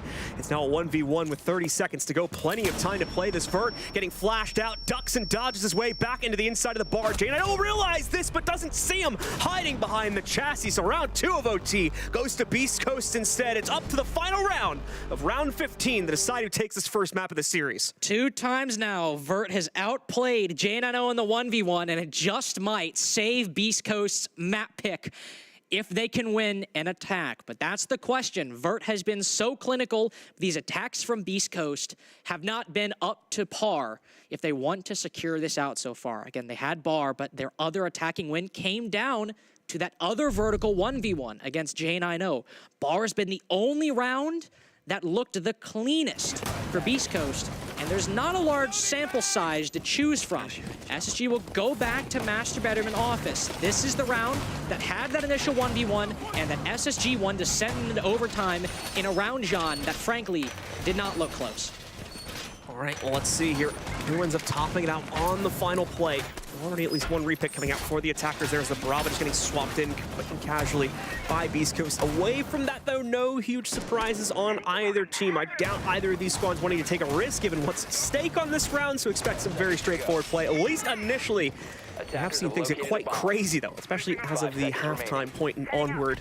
Once we reach that midpoint in the round, so don't expect a simple follow-through on the rest of this either. We still have some crazy shenanigans unfold in the late round like we just saw on the previous one. Oh, he had it too. Oh, I think Hyper might have just ducked out of the way there. In another time. That'd be the opening pick for Forest. Signed, sealed, and delivered. But instead, you put Hyper to low HP, and to still, I mean, to be honest with you, sure he didn't get the kill, but he's put Hyper to low HP, one of the main fraggers for Beast Coast, and Forest didn't take a lick of damage. That's still a win, even if it's not the maximally possible win that he could have gotten. Beast Coast will look once again to clear out this mirror window. They have the Hibana this time to open it up, and the mirror window is opened up immediately, so no need. Missing HP on Hyper still going to cause a lot of hesitance when it comes time for him to potentially make any entries or even just swing an angle here. And that, like you said before, is how we don't see an outright kill picked up. He'll still kind of win that battle in a metaphorical way. once we get later into the round, we'll see its effects bring out a lot more truly. But as we're talking about here, pressure already coming on to the rest of the SSG setup here now. Specifically that mirror window, which is not going to leave the player behind it alive for very well. The nade lands right below the feet of J90. That means first kill of the round going to get claimed by Beast Coast. This is something that Mr. B as an IGL coordinating with individual players has always done well. Utility clears, whether it's Had or Tristan back in CL or Vertical here. The veteran experience aiding as well. The utility clears, the flashbangs, and the nade combo have always been clean on Mr. B's teams. And now they have that opening pick untraded and library control as well. Over half the round spent, and there is still Forest in the wind. He can rotate back to the site as there's no real solar stairs pressure from Beast Coast at the moment. So SSG can play their full remaining man count on the site and use those 2 C4s and those 2 smoke canisters as well. Beast Coast have quite a bit. They still have a nade as well, but they'll likely need a little bit more control and some pressure into Piano to make this a lot cleaner for them and a lot more comfortable. Pressure starting to boil out closer to the site. That is going to ignite a little bit. An aggressive flare from some of the members on SSG, such as down below too, where you can see Forest slowly starting to creep forward here. He'll eventually try to more likely establish a pinch towards blue. That's what the IGLs tried to push him towards. Beast Coast, though, not showing face on the site just yet, so that's going to continue to hold him back while they still look to set themselves up. Merc gets the first response kill as Hat tries to press forward, pays the price for it. Another one picked up by the defense, too, here. Forest eliminates Hyper. The rest of the attack is still trying to move forward in the same way, so could very well just be setting themselves up for more deaths here. A 4v2, now a 4v1. Mr. B sneaks one off as he's able to get some advanced site control, and it does not go noticed by SSG, but past this point, indeed, the spray for the final kill goes wild, and SSG win it out instead, completing the complete rebound and taking control in overtime to claim map number 1 of the series. Structured, clean, aggressive. What else to say? Good shit from SSG. Nicely done by SSG as they take that first map. Second map is going to be coming up right around the corner, ladies and gentlemen, so stick with us as we get you ready for that one, and we'll be back in just a few with map number 2 of this series.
Welcome back to the Rainbow Six North American League. I'm your host, Doa. With me are Jesse, Jake, Chick, and Cookies. And guess what? That was a close map. Holy cow. It looked like Beast Coast was running away with it with a 4-2 start, but Space Station brought it back and then some, forcing it to overtime and then winning that overtime. What a start to the series, huh? Yeah, I mean, at the very beginning, it was looking all rosy for Beast Coast. Once again, Space Station struggling on attack a little bit. I thought that Faults in particular really needed to be having more impact on some of those early round pushes. His trade game was kind of lacking. He was 2-5 at the first half. Not to mention he set himself on fire and killed himself. He was really struggling. Happens to the best of us. In those pushes. It does. But I was very once worried. And it almost happened, you know, like... It's something that happens, but it shouldn't be happening at this level. And when it does happen, you can kind of pin that on a player maybe not being in their best state. But when they moved to defense, oh my God, not only did Faults turn it up, but the rest of Space Station Gaming really did too. Yeah, I mean, I was just really pleased to see the old SSG back. They're floating around. They're getting, thrifty. So guys, Mr. B's angry. Just all have to go focus. But yeah, SSG, they finally back to playing with that tempo. We've got the blitz flying in. We've got the fast reads on what they want to do and how they want to do it. And I think it didn't work out in the first half. I mean, they were 2-4, but I think that just speaks to the mental game. I mean, call out. I was telling you, Doa, this guy in the green room, call out is he's as much of a therapist as he is, you know, a tactician. And I think, even though they lost at half 2-4, they were their old SSG, and I think they carried that through their defense. They were flying around. I even noticed Merc was actually kind of giving up the lead like roamer role. He saw like Forrest and Fultz kind of taking over there, and I think that made a difference because Merc's nasty. I've talked about it, but maybe not on defense. Maybe the roaming roles could go to other people. And SSG was able to capitalize off of that in this game. And on this map, too, I think last week, weird map choice in Theme Park, in my opinion, or even allowed it to go that far. Chalet works much better for them. Allowed them to come back today. It seems like it has. Well, we're going to dive even deeper into one round in particular. And Cookies, you have a telestration to give us. So go on up there. My mic fell off. No. You can work on it. Work on it. I'm coming.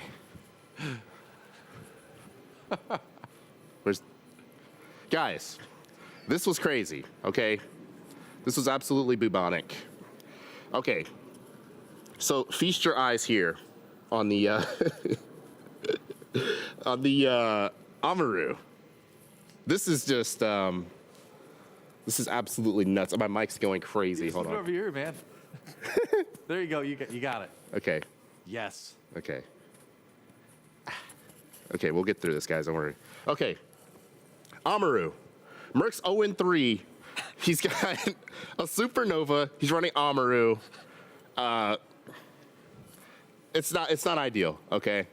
But look what he's able to do. Okay, so I've got my where is it? They throw a sense thing through here, right? These guys are nuts. They throw a sense, what do you even call it? A grenade? Whatever. A wall. A roly-poly. A wall? Yeah, it's like a wall. They throw that, and then just play the clip. Just play the clip. Merc goes up the hatch, through the sense ball thing. Doc's probably like, what the hell? And continue playing it. Doc's just, Merc finishes him off, turns around, bam! Runs up the stairs. Wait, another kill, and then Merc, you're not gonna see it, but he gets another one. Watch the kill. Bam! Bro, what is that? I mean, to be completely honest, that round was absurd as this Telestration segment. I don't know what to say, but that's SSG. That's SSG in a nutshell, guys. All right, they got it done. There you go, man. And that was the most beautiful sense wall I've seen drawn. Yeah. On a Telestration segment. Yeah, I mean, by the way, how's your microphone doing over there? Boy. It seems like every time I do maybe it. Jesse can help you out. Because he can sort of see, he can see the side of your head. Like, how does this even See happen, it. bro? There we go. What have you done? Oh yeah. There you are. That's See, not this exactly. is just proof that we're meant for esports. We're not meant to be pop stars. Because pop stars like this wouldn't be Taylor happening Swift, to... Britney Spears, like Beyonce, they all have to wear these kind of microphones, and we're not very good at wearing these kind of microphones. No, I think my pants are a little baggy, but you know what? That's okay. I hope I got the point across. I mean, it was absurd. That was a fitting Telestration. It really was. It was It chaotic. It was very chaotic fitting. all over the place, just like an SSG attack. I would say so. Exactly. Hey, guess what? I found something out. We're going to Border. Woo! That's our next map. That's where we're heading. Quick comments on Border before we throw it over to their casters. Prepare for more. All right. That's a map that SSG have played once and they won it. Beast Coast played once and they lost it. So my math checks out. I think SSG take it 2-0. Hey, I was an art major, so I'm not going to check your math, but I trust you. I trust you, Jesse. But now it's time to send it over to other people I trust. I trust them to make me excited, to entertain me, to thrill me. It's Blue and Lynx. Thank you very much, Doa. It is time, ladies and gentlemen, for map number 2 of this series now between SSG and Beast Coast. Beast Coast seemingly with map number 1 in their hands, but slipped through their grasp in the final few rounds of regulation, triggering overtime, where things unfortunately continue to fall apart there as well. The map, surprisingly, ending up in SSG's hands when everything is said and done. So now they have a good possibility to 2-0 this one. Let's we head over to their own map pick now as well here. Let's see if they'll be up to the challenge and if Beast Coast will be up for a response to take us to map 3. I hate to say it to you, Mr. B fans, the fans of Mr. Biblical, Mr. Beast Coast. I think it's going to be a 2-0, John. I think Border, it's SSG's pick. SSG, frankly, probably should have won it in regulation, had 2 1v1s gone their way, and now they get to go to their own map pick. The Beast Coast looking a little sleepy today, a little inactive, and now, sure, Beast Coast banned the Ying, but a lot of those cheese operators are getting banned once again. I would not be shocked if we see the Monty follow-up from SSG. Instead it's actually the Sledge. So Monty is available, but still, I think SSG are in a much better position right now. The Sledge ban is weird because it does have effectiveness in that you don't have that very easy top-down open up as well as nade combination anymore, but you can very realistically still achieve it with a buck and then just having someone else bring nades to the party. So it's not a major disruption. It shouldn't be, at least to Beast Coast there. It just makes your pick phase a little more awkward having to work around that one. No surprises when it comes to defensive bans. They're exactly the same from map number 1. These operators still have too much universal usefulness, especially Azami playing on her own on this map in areas like the security room. So still makes perfect sense to ban both of them out here. Yeah, we also saw SSG a lot on Chile running mainly the buck instead of the Sledge, so SSG are going to be like, it's fine, we'll play it anyway. Yeah, well, if they're already playing in that kind of mindset. Then they don't need the frag grenades, they don't need the sledgehammer, as iconic as it is. They're like, Skeleton Key, better. Skeleton Key gang on top. Hashtag for the win. I don't know why. I don't know why I felt the need to throw that hashtag. Yeah, you don't just listen to the hashtags out of it. Sometimes you get inspiration. Sometimes you just got to do something in the moment, and you're like, you know what, let's throw a hashtag in there. First sight, shocker everybody, it is Armory and Archive to start things off. Of course, because that Valk and that Azami was banned like it was in the last map, Solus is up.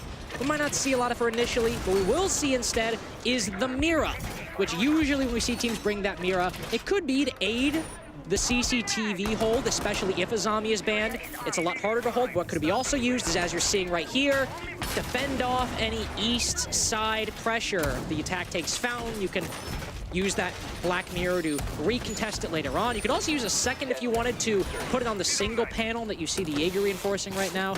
There are a lot of options and a lot of options you might need to do with that Azami ban, but specifically with that Mira, it is with that east side pressure that they try to fend it off like that. And a cool little stat there on the top left about Hat, who had the most multi-kills. I did not know that. Prior to the start of this match. We'll have to see if that stays true by the end of it, of course, here. But as you can see there, and as they were saying before, it is also SSG's map, and SSG was playing lights out. To bounce off your point about them winning the 2 1v1s, just in general, they were really, and you made a good point of this during the last map too, they were very much just completely out-fragging Beast Coast in quite a few rounds, even when they were being outplayed. So it's going to create a very dangerous combination for a map like this. Once you establish, nice counter there, once you establish enough map control, you really can frag your way to victory on some of these sites at least. So we'll have to see if that's going to come true for SSG on this attacking side. Oh no. By losing that one Selma, look at how quick he rotated away. Their only other source of hard reaching is a can opener. As small as it might be, losing that one Selma, depending on how other things go, could deny SSG an immediate angle into Archives later on in the round. So let's see how it works out before we get there, because Forrest has already killed Hat, and he's already killed Mr. B, and now he's dead. He's acquired 90 control and has basically given SSG a veto-proof advantage. We have seen Fultz as well pick up a 3rd kill now for the squad, so already things have been brought down as Hyper and Duff. One of those which has been pushed into a corner, deeper in the site as well, so not even a good amount of safety there to play into, as it is going to be Hyper sitting right behind the Lockers half wall right now, just trying to sustain, trying to buy time for his teammate to get into the action, but even he's overwhelmed when he's finally thrusted into the fight. Hyper now alone and just full committing to that spray there, gives himself up to the sandwich position, and the round as well over to his opponents. So losing that one Selma didn't matter that much. Yeah, that's a good callback, but I was like, dude, I'm about a big brain. You made a very big point of that too. Yeah, You were like, I was like, guys, they're gonna. Here's what I was banking on, because it was still early on in the round. I was like, okay, it's SSG. You know, they're probably gonna test the waters a little bit. They'll probably do this a little normally. the slow play, office take. They'll get stairs early on. They'll then get archives pressure, like with about a minute 15 left. I didn't expect Forrest to just send it up 90 as Nook and kill 2 people, which, if that's the SSG we're going to see on Border, Beast Coast are in for a world of hurt, because that's not an SSG that is afraid. In fact, that is an SSG that is emboldened off of their map victory. And if we're going to see more rounds like that, with some smokes laid down and an execute immediately following them, Beast Coast are going to have a very difficult time adapting. And I was just talking about this in round number 1 as well. Just the gunpowder from SSG right now off of the first map. Very much something to fear if you're on Beast Coast side of things. So we'll have to see how Beast Coast tries to get in the way of this, whether it'll be directly or through other means, utility or otherwise. Time to find out, of course, as immediately they're thrust into the hot seat on round 2. Over here in Tellers, though, instead of a retry upstairs, just a little bit too one-sided, I think, for SSG. They do not want to test the waters there again, but a very spread out setup to start things out here on the second site hole. In fact, really no one in the site itself, just everybody surrounding it at the moment. Yeah, we see the Solus and the Pulse combo on a lot of maps and a lot of sites. For example, think, say, on Bank, we'll see the Solus used as a substitute for the Pulse, because she's more versatile. Sure, you can't spot people, but you can spot electronics, which often can be very close behind, and would play in positions like the Pulse would play, like inside of Archives to stop a CEO take. Here, Beast Coast running both. Mr. B with the Pulse will hold down anybody pushing in from CCTV, and Hyper could be a bit more mobile. He can focus on the electronics and move around the map. Vertical has taken a lot of damage very early on. With a pocket reinforcement, he'll also make 90 a little bit more solidly reinforced. But again, look at SSG. Look at how quickly, the moment the Oryx gave that up, pushed into CCTV and are looking to take Armory as well in likely 20 to 30 seconds. A lot of utility action going on, but has not let itself into any kills just yet. But that'll change very quickly in a 1v1. Now another pickup found from Beast Coast as well. They equalize things as Hat finds the second frag to still keep his team in the advantageous position. Mr. B pushes it one step further as well. As you see, SSG struggling to find the same footholds they looked for on the previous round here. Just not hitting the ground running as easily as they were able to with Forrest finding that double entry on 90. This time it's Beast Coast that puts their feet down and remains stalwart in those positions, not giving up anything. That is, of course, till we see Merc sneak off another kill, but even there, it's instantly traded by Mr. B. Good play off of each other coming in right now from Beast Coast. If one player goes down, they're immediately there to support each other, make sure that the killer does not get away with anything else. J9 is all that remains here now for SSG in the 1v3. Bomb located by attackers. J9's brought it. Never mind. All right. You know, it's that was a very quick end. The first round for Beast goes a very quick and quiet end for J9, and a very quick start for SSG. That looked pretty scary. The moment CCTV was seated, they flood on in and they go to take Armory. But perhaps they got a little bit too ahead of themselves, because I'm never going to say you shouldn't take control quickly. Better that than stall out completely. But they got a little too ahead of themselves, because they had 3 people in CCTV and moving between Armory balcony and nobody watching the break room door.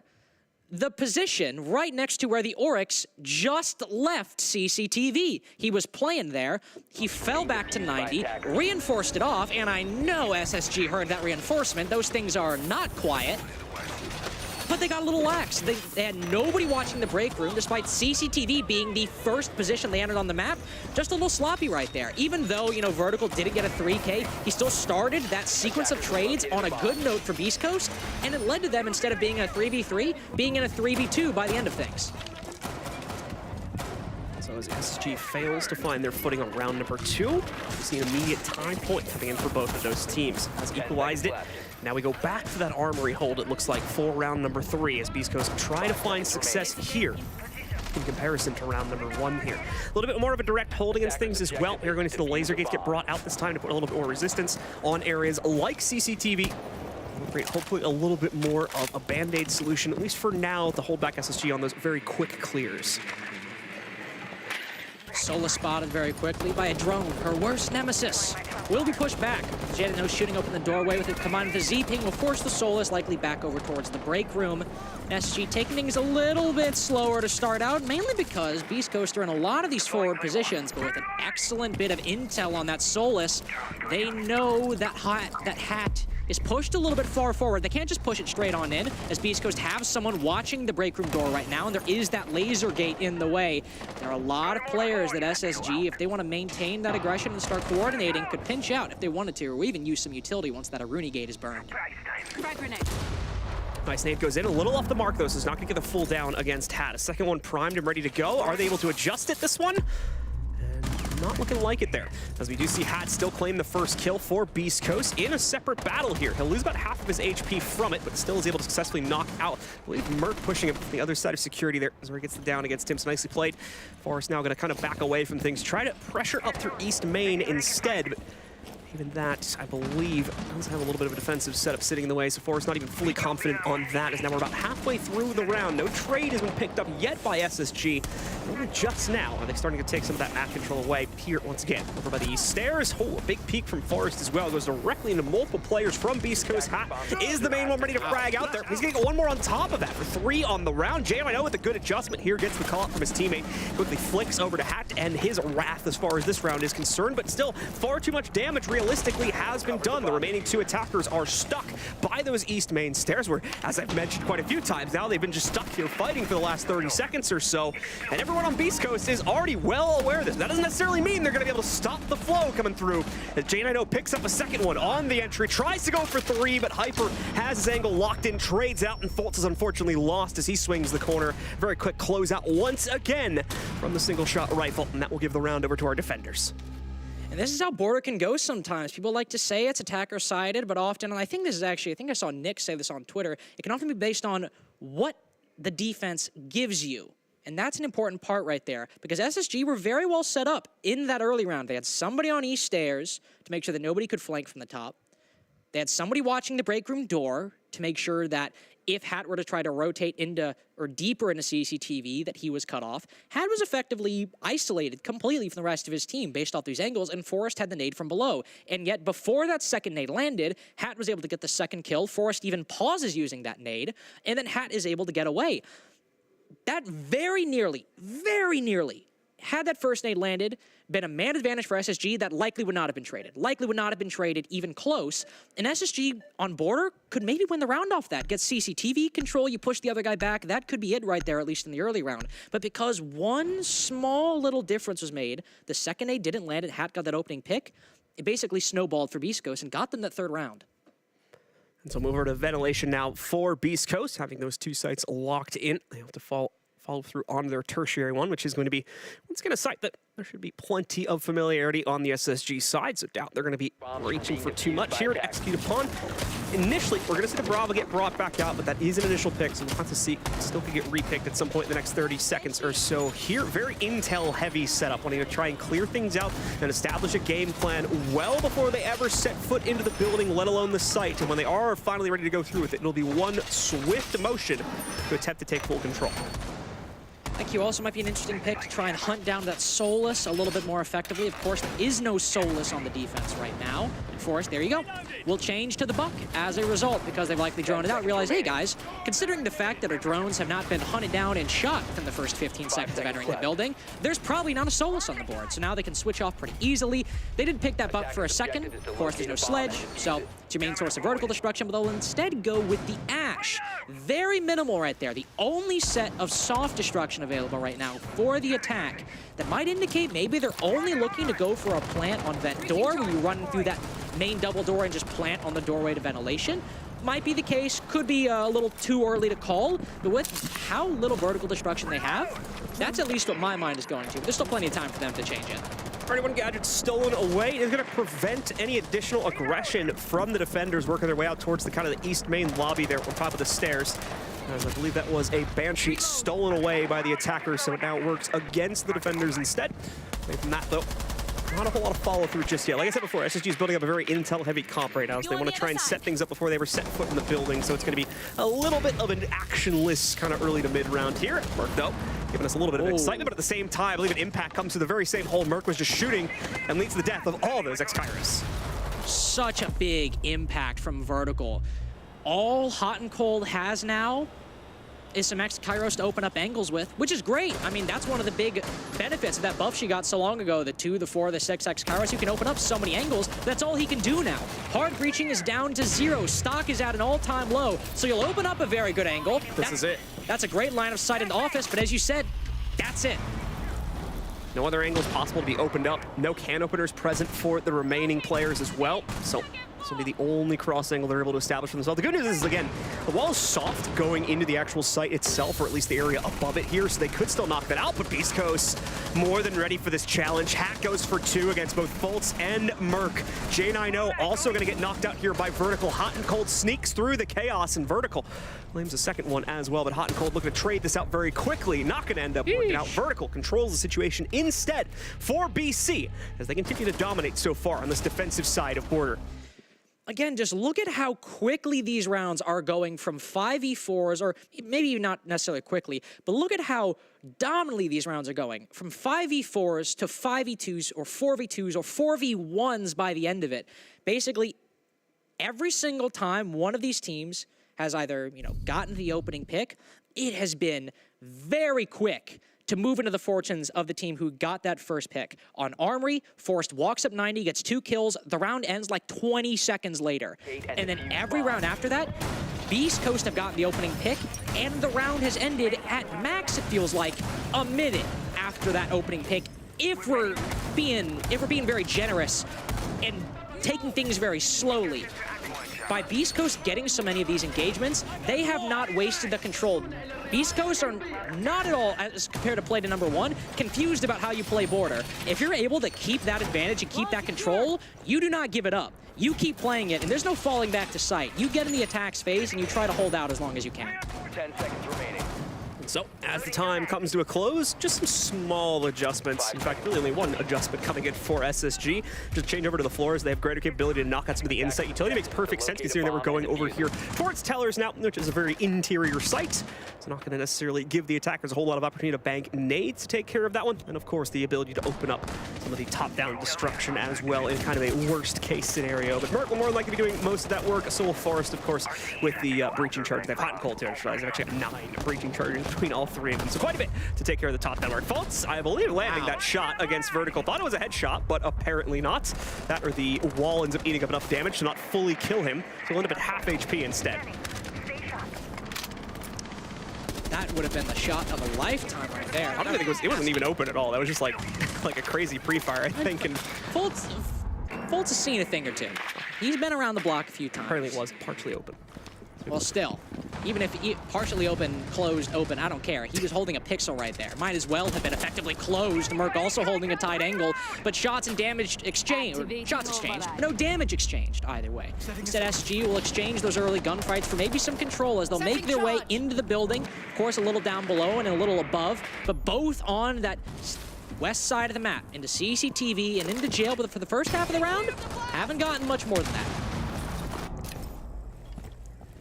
Trying to swing through quite quickly, but at the same time, Hat still very much standing in the way of most of this clear over by that east main lobby. Continue to see pressure come in from SSG, but a little bit late to the party as Hat quickly dodges away from that position. Elsewhere on the map, we do see Vertical knocked out.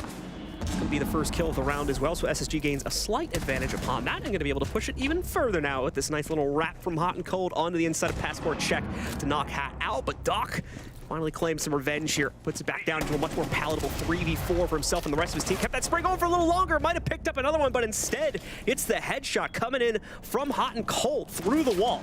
Hyper now left alone in the 1v4 situation here. Literally pushed into a corner as well, playing the Pathworm angle. Not even going to stand a chance, unfortunately, as Merc walks right up into a free headshot angle. That's the cleanest round we've had yet from SSG. And again, look at that round, because we saw a lot of it from the defense, but now this is a very recent example for the attack. First kill, J90 takes down Vertical. Immediately, what do we see next? Hot and Cold is in courtyard, right outside the site, pushing into Passport, gets another kill. What do you have left? You have Doc and Vents, Hyper in sight, Mr. B in Customs. Mr. B is now basically alone. Sure, he has Doc and Vents, but he's going to focus on supporting Hyper on the site because SSG are likely reading correctly that an execute can happen in the next 20 to 30 seconds. So Mr. B is the only one able to hold down the necessary angle to stop anybody from walking in the courtyard. But because he's lost his support up above and below, it's now so much easier for SG to push into Passport, take down Hat before Mr. B, and then take down Mr. B subsequently afterwards. If you get that opening pick on Border, man, it gives you so much control, and you can get so much more afterwards. And if Beast Coast can still get it here, I imagine they can still put this 4-2. Let's see if they can seal the deal once again. SSG is, of course, looking to bring themselves back on the rebound, just like we saw from the previous map also. So we'll see if the same story repeats itself twice on their own map pick as well, or if Beast Coast has had a little bit more an assertive amount of control to play into this time to once again try and secure a 4-2 half in their favor over SSG. SSG, though, of course, just now spawning out on the map. No huge surprises when we take a look at their operator picks. Just the Lion is going to be a nice little wrinkle to the add in there. Other than that, though, it's exactly what you'd expect to see on a typical attack on this map. The defense, very much the same thing we've also been already showing over the past few rounds. Vertical with a bit more of a confident play, though, as he goes over to the Alibi, which will give him a bit more free roaming capability, especially here in the early round.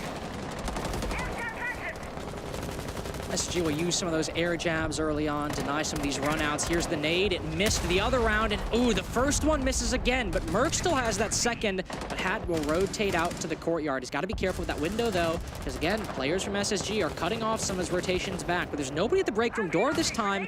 That means he can get into 90 and then cross, actually cross all the way over to East Stairs. The fact that he's managed to get in that aggressive of a position, he might be found out, but he could challenge Fultz on this balcony.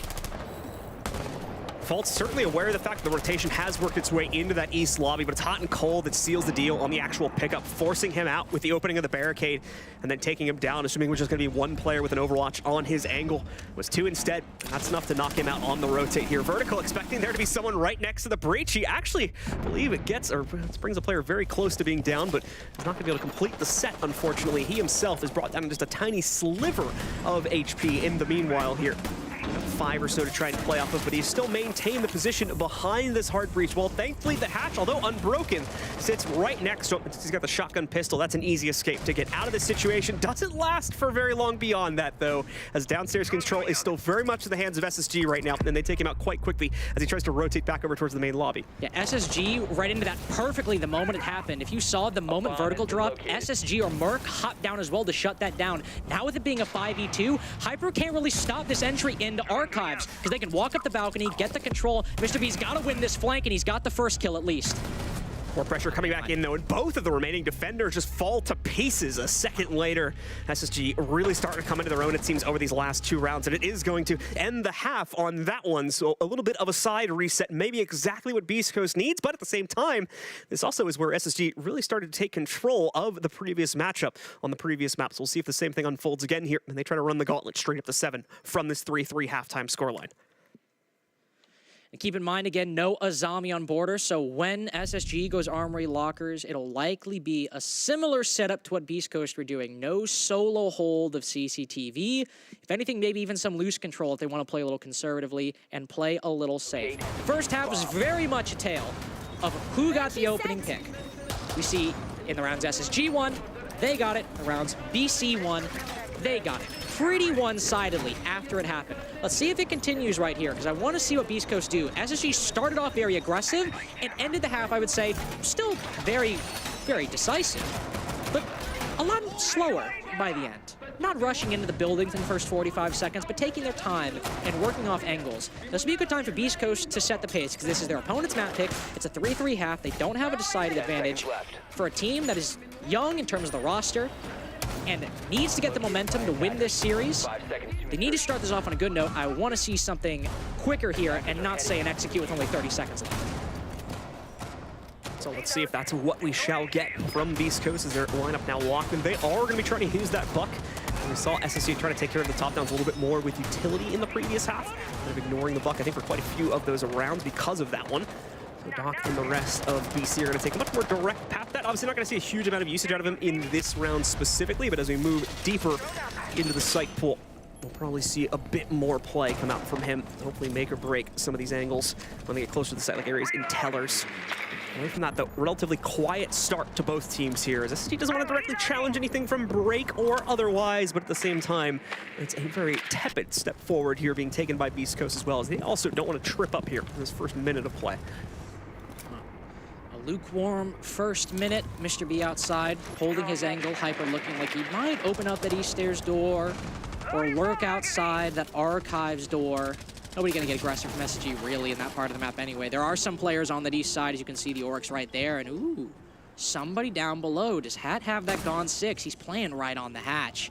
He's playing right on the hatch. Oh, he's gone now. I was hoping maybe he'd open it up and see the Oryx drop down. But instead, he'll back off to Fountain. Now SSG will start consolidating around the site. There are still some players pushed aggressively and pushed off the site, but as compared to before, they're a lot closer, but the Oryx has moved back. He's sitting on the hatch, but again, he'll back off. Hat, unfortunately, not committing to this just yet. Still waiting to see Beast Coast make that first entry forward. They are seemingly holding back, hoping on a little bit of aggression to be swung out from SSG, but they're just not getting it at the moment. SSG not challenging them in any department across the map here, so they're gonna have to take that first step forward. They do, but they're simply gifted a kill, it seems. Merc just dashing across the room. Bad timing for him as Hyper claims that initial kill. And Vertical gets a follow-up. A second one from Vertical as well. Now 3 overall on the round. Fultz and Forrest are all that remains. Beast Coast, it seems like they were merely just gathering intel as they were hesitantly holding on the outside. This is a clean execute and an ace from Vertical out of absolutely nowhere. Yeah, that was probably just maybe not the quietest ace, but as quiet as aces can be, but very little fanfare. Yeah, it's just like, oh yeah, he's just getting the kills. Merc's Rima dashed in front of him. That's the first one up. Somebody tried to get the trade. He died as well. I honestly thought Hyper got the first kill because both G36 were shooting at the Oryx, so I wrote it down as Hyper. It was actually Vert, and he gets the ace overall. And it was a little slow, I'm not gonna lie. I was starting to get a little worried. But you put it well, John. They were just setting up. They were just setting up their angles, and even though there was some indecision about using that Gone 6, once they opened things up, Hyper and Vertical both push into Fountain and push into Office at the same time. Pinch out the Oryx, pinch out the Archives player, move into the site afterwards. The moment they had everything set up and the dominoes started falling, they did not stop there. They made sure to keep the pressure high on SSG and not end up stalling out, and that is the best thing in the end, that they never stalled out and they kept going when the momentum was on their side. This is a sign of things to come. Of course, SSG will need to be very, very careful about how they proceed from this point forward due to the fact they've already used their time out earlier in this matchup. So be careful with that. Hold on. Hold up. Oh, I see it. There we go. Mr. B will go to the Blitz. Mr. Blitz. Mr. Blitz. I haven't heard that one before. Yeah. Whatever. He's trying that way. He's actually writing it down. Mr. Blitz. Underline that one. Use that later. We'll see what he does this time. I don't believe we've seen a Blitz so far, on Border at least. We saw him a couple times on Chalet, but I can't really remember him being on this site in particular.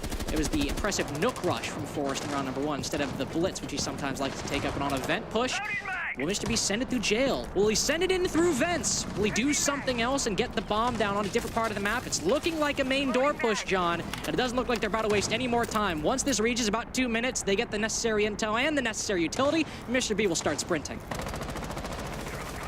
We are going to see, indeed, the rush coming back in. Mr. B going directly past the site as well. Wants to wrap all the way back through the hallway to completely encapsulate anyone that might have been holding deeper into vents themselves. Now taking a duel against the player on the inside of the big shower. It just brutalizes him as well. Another target sat in front, but I believe he is going to get found out from that position this time. Nope, Mr. B still up and in it seems like, so still alive and well as Beast Coast have been able to flood. They have taken site control. Nice trade being found though by Beast Coast on the attack as they take out J9O here. He's trying to work those top-down angles. Fultz is going to read into Hat's continuing play from that point forward, and Merc as well with another trade from up on top. This is the downside of going to that direct play. You've not cleared out the top hold, and you've now given those players a lot of clutch opportunity because of that one. Plant still obviously hasn't happened yet either.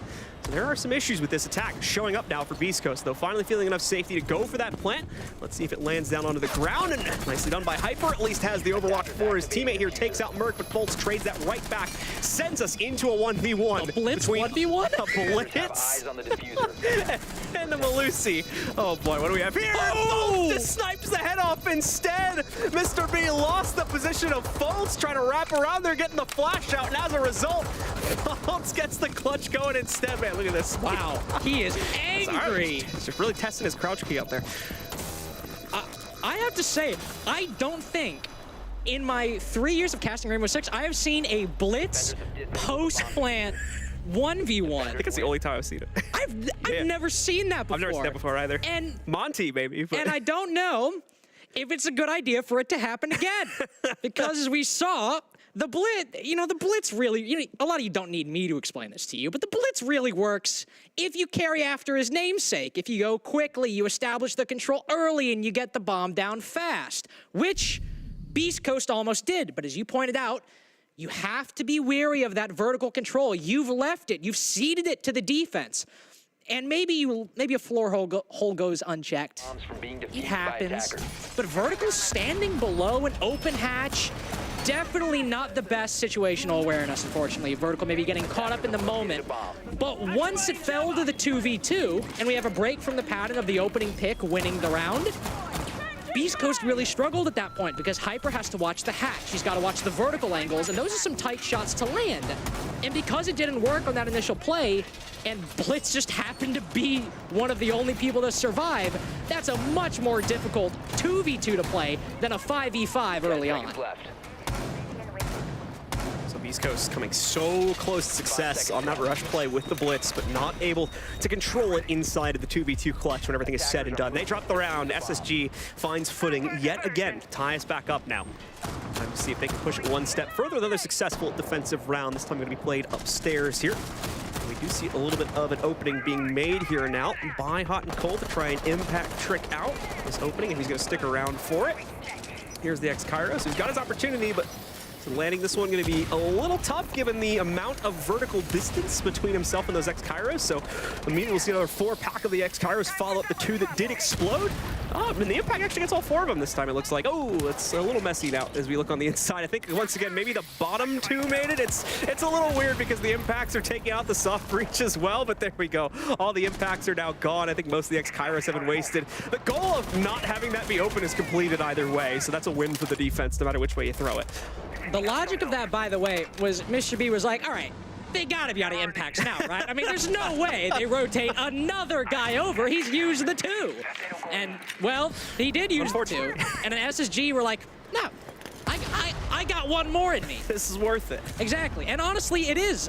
Beast Coast like running only 1 hard breach with maybe some can openers sometimes. Because Beast Coast are only running this Hibana, he now only has those 4x Kairos, but they've acquired some good control. They've started to make some inroads into Courtyard, but again, there's no upstairs control yet for the attack. If they just want to get the bomb down or get an execute off of what they have, Vertical is going to have to lurk very well, and they'll have to move in very quickly. Vertical just hunting for heads literally right now, but it's going to be J90 from SSG that actually gets the first pickup elsewhere on the map. You can see the angle here now that he got it from Mr. B, trying to advance forward a little bit closer to Tellers, ends up getting taken out there. Their nade working its way through from the attack, nearly takes the life of Merc away, but a little bit too far away from his position to deal full damage. He'll be at about half HP. Instead, Vert having control over the fight initially takes a while on the spray, but eventually knocks out Forrest, but we're going to see Fultz and Hot and Cold now find trades either directly or indirectly. That pickup we just saw from the attacker's perspective. Hat as well, losing a lot of HP on the hop through. Can't do anything about that. That's certainly frustrating at a minimum here, but still trying to frag it out. Won't work out though.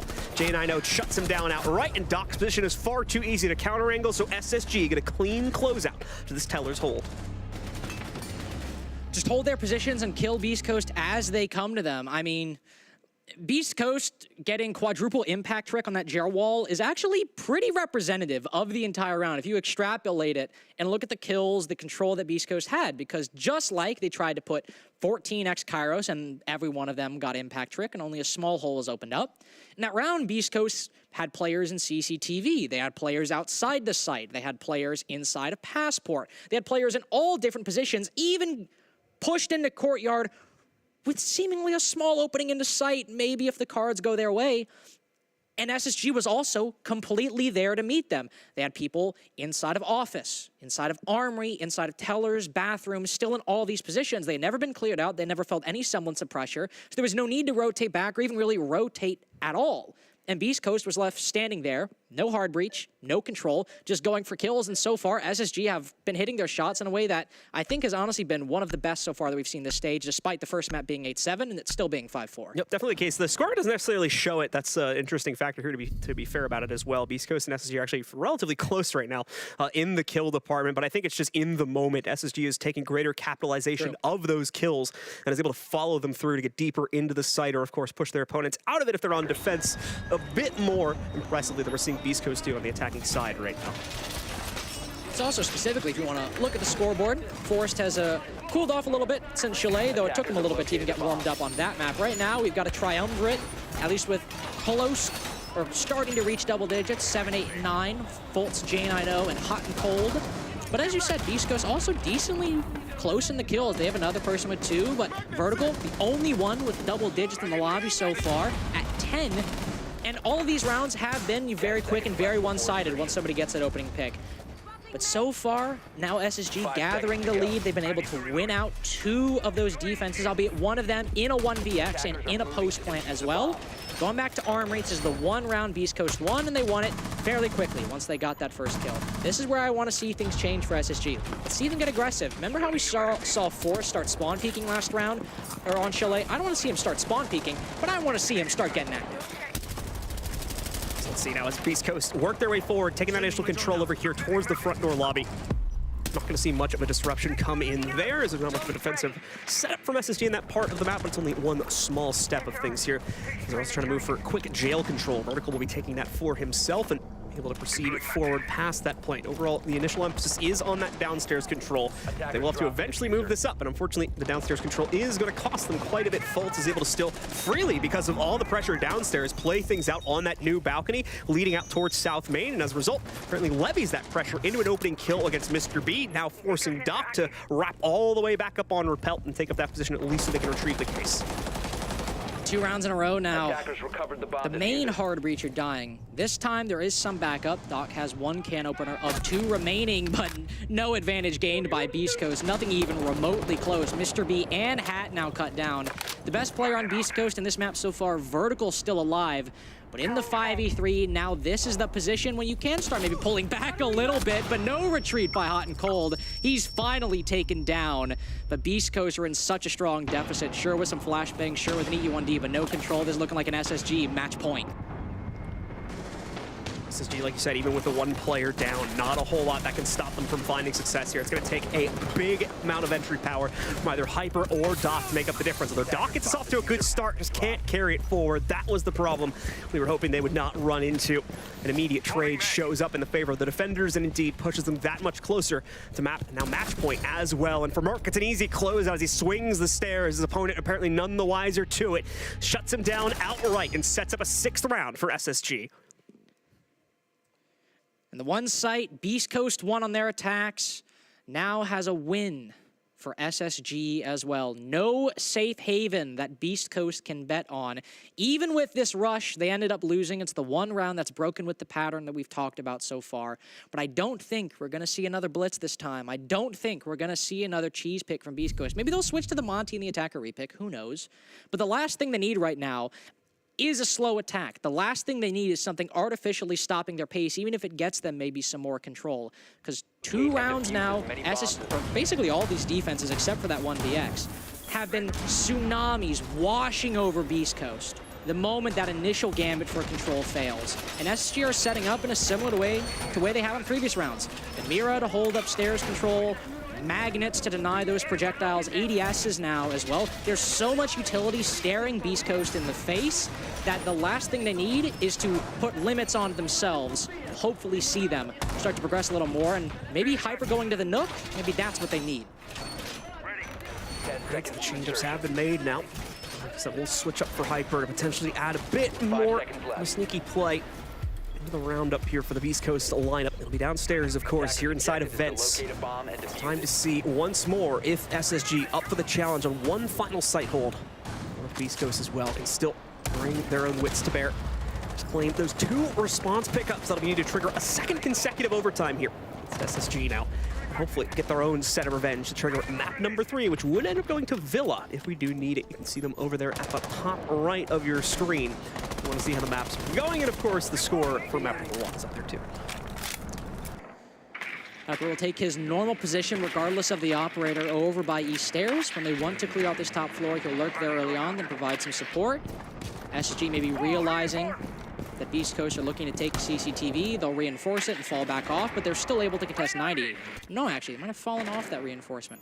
Might have been Fountain Wall as well. I'm not entirely sure, but there was a reinforcement laid down, and SSG aren't contesting CCTV actively and positioning players inside of there. It's a little more passive. Okay, it was that Fountain Wall we were looking at, and both K did as well. So opening up or using any Selmas, or in this case, X-Kairos, won't be as much of a possibility. They'll instead try to look to send Hyper in fast through that printer window to take down that player sitting alone inside of Archives, but he's got that mirror to support him. If Beast Coast are going to try to put pressure on the east side of the map, they have CCTV, they can cut off 90, that's great. But beyond that, it's going to be a fight through utility and a lot of SSG roamers. J9O ready to potentially swing, but holding himself back for good reason here. Doesn't necessarily want to throw his life away early on. It's a very careful dance he has to play to make sure he supports his teammate behind the half wall as well, and he plays it perfectly. J9O getting the shutdown against Doc, trying to chuck in those nades. Forrest from the half wall picks up a second kill. We will see Vert get his own sort of revenge there by landing a nade, I believe, against the half wall player.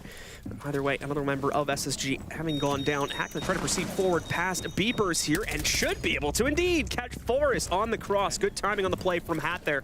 Puts Beast Coast back into this round now, but oh, hot and cold. Puts them right into the back seat yet again with that depth charge from below to take out another member of this attack and leave it all on Mr. B and Vertical now. Mr. Beast does have some vertical control and a tight angle, and that's J9O. Back to a 2v2 and no C4s to worry about this time. 40 seconds left and another kill, but Merc's flanked. He's got top control, John, and he's right behind the attack. Gonna try and creep up onto this one. Gemini's gone out as well, so a free kill against Diana right now. They're stacked up, but he hasn't noticed them. If he goes through Peep, he's gonna give himself away, but no, the first target is not even Diana. He doesn't think Diana's there. Diana has free response, but she's shot, so Merc's gonna know about it. Merc trying to play this patiently. Does he get the shot? No, he dashes back outside instead. We see Merc trying to follow it through, but he's not gonna find it. Drops down instead as he knows he has to focus on the OBJ, so go for the plant, tries to obscure himself, should not be visible to a top-down angle, but no, he will present himself. Merc's patience pays off, and SSG close out the series 2-0. 2-0, Beast Coast hopes dashed, and I think the favorite of NA, the second place team, makes the major. Ladies and gentlemen, that is going to end a very exciting series in the favor of SSG, but don't go anywhere as we still have another one to show you, as well as our analysis desk to break things down. All that and a heck of a lot more right after this, so stick with us.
Welcome back to the Rainbow Six North American League. Your host, Doa, here with Cookies and Jesse J. Chicken. Guess what?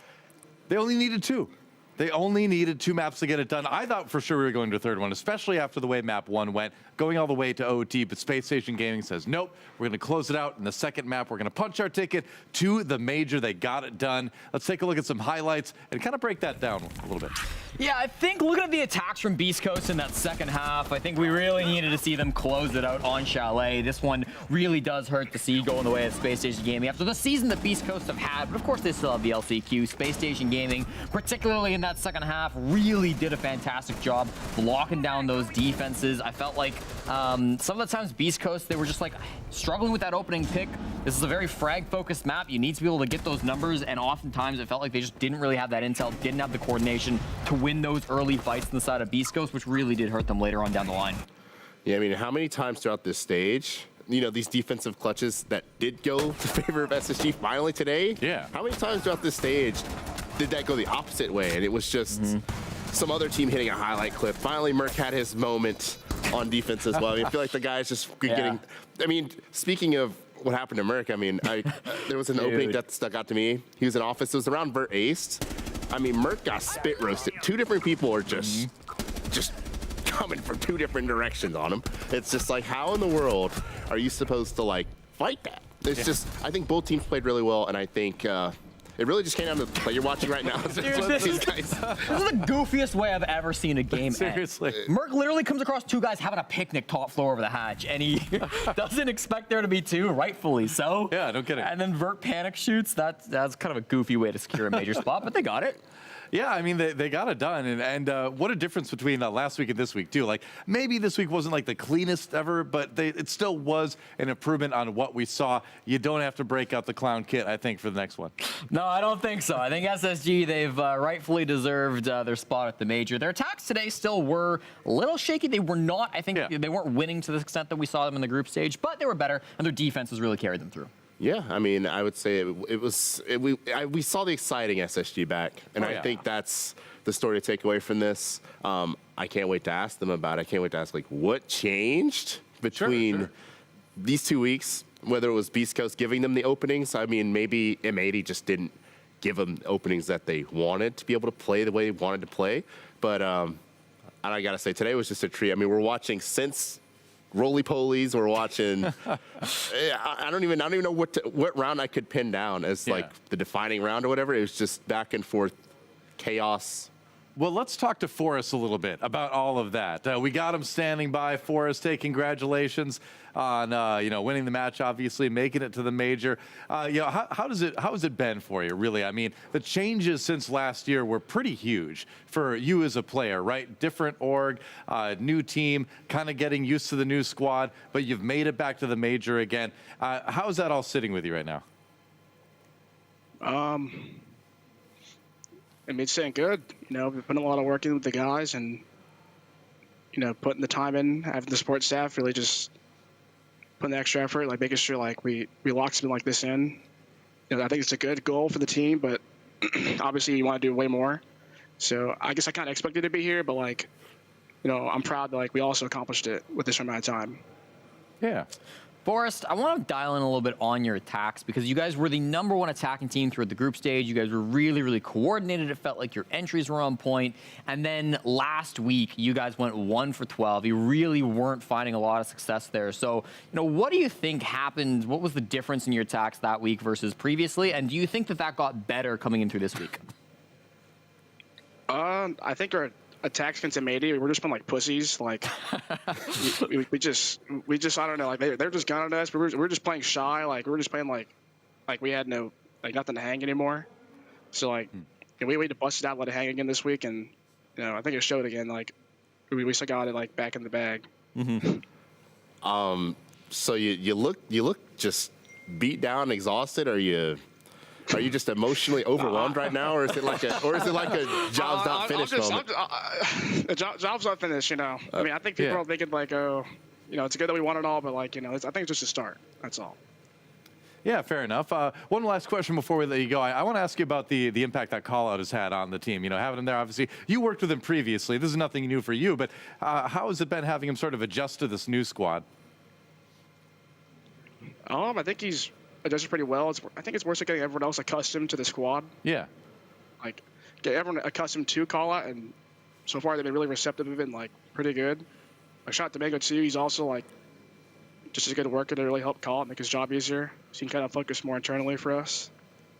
For sure. All right, cool. I always like to get a little bit of insight behind the scenes, too, because the coaches make such a big difference, too. But thanks for taking the time to chat with us. Congrats again on the win, and I'm sure we'll see you again soon. Yeah, thank you.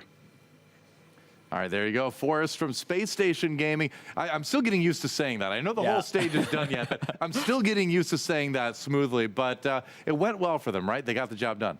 Yeah, I think they're feeling very good. Major Bound, our third team from North America. You can't be mad at that. Not at all, yeah.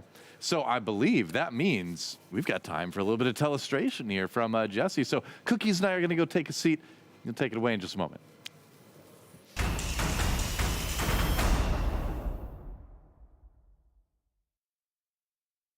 The Telestration. Now, this is actually going to be a round where I felt like, at least at the start, SSG are doing everything right, and they still can't accomplish what they want. So, to start things off, let's paint the picture of where we're at. They're trying to attack in on this top floor. The bomb site's down below, but they want to open up into Armory. And we can see Hot and Cold starting to open up the wall with 2 sets of 6x Kairos, 12 at a time. You can see he's got 6 left in his pocket. And at the same time, Merc, who we're watching his POV of, is using these EMPs because, as we will know, there is a mute jammer behind the wall there. So the plan is simple. Let's get rid of the mute jammer. Let's pop open the wall. And then very, very cleverly, right, both teams are aware of this, there is a small hole in the wall that you could throw an impact through. Now, SSG are very aware of this. They're going to pre-fire this angle so that nobody can hit that shot. And even if they, try for it, it's a very difficult toss to take. Look how small this hole is that you got to get that impact grenade through. This is going to be a difficult spot for anybody to try to impact. But of course, the one man with them in the pockets, Vertical,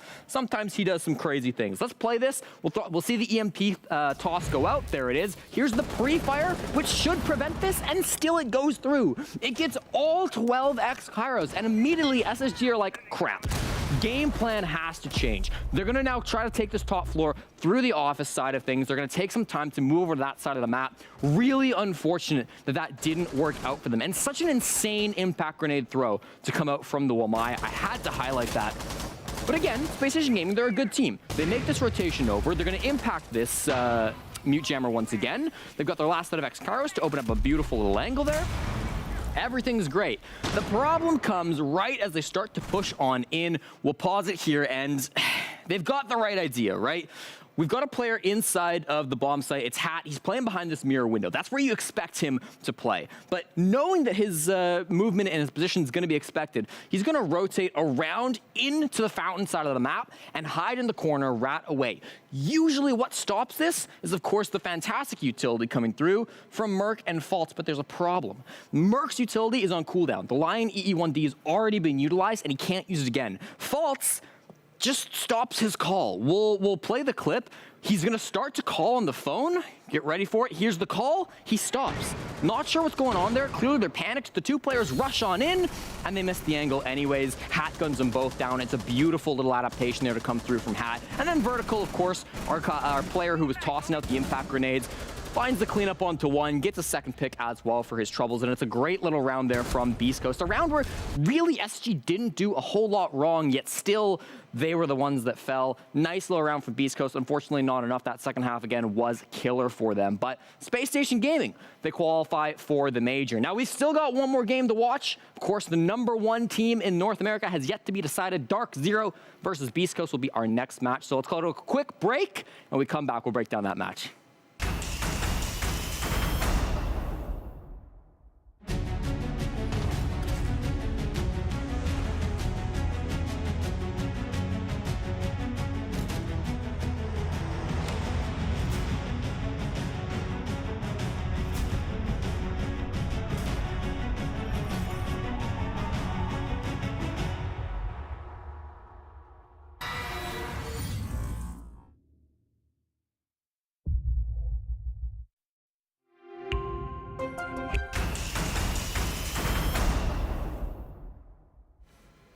And we're back for a second and final match of the day here at the Rainbow Six North American League Stage 1. Your host, Stoey here, along with Jesse and Cookies. And we're going into M80 versus Dark Zero. Like Jesse just mentioned, we need to decide who the top team is in the NAL in Stage 1. And it's a tough call because M80, DZ, both very good teams, very different approaches to Siege, it feels like. But it's going to be a ton of fun.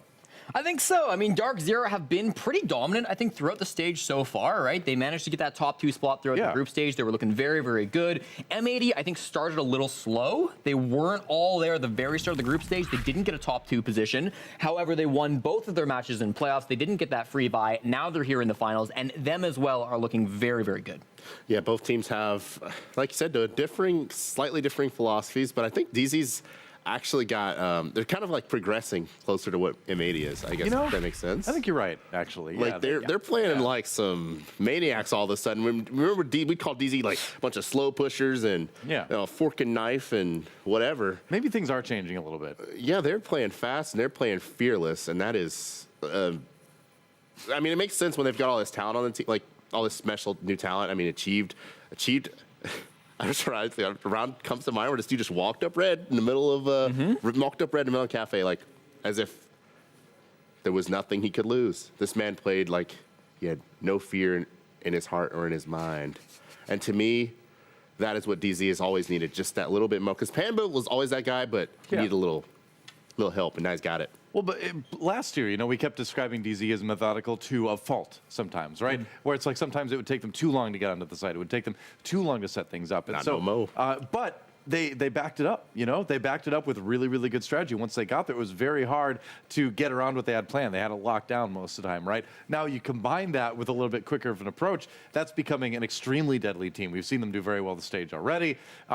Can a team like M80 take them on? You think they can gun to gun, but strategically, do you think they've got what it takes? Absolutely, considering this brand new M80 went 8-7 with these guys in their first go around. True. I think their playstyles align to where it'll be competitive. I will say that the real thing is going to be maps. I feel like DZ's got a crazy map pool right now, at least on paper, and based on how the results have gone this stage.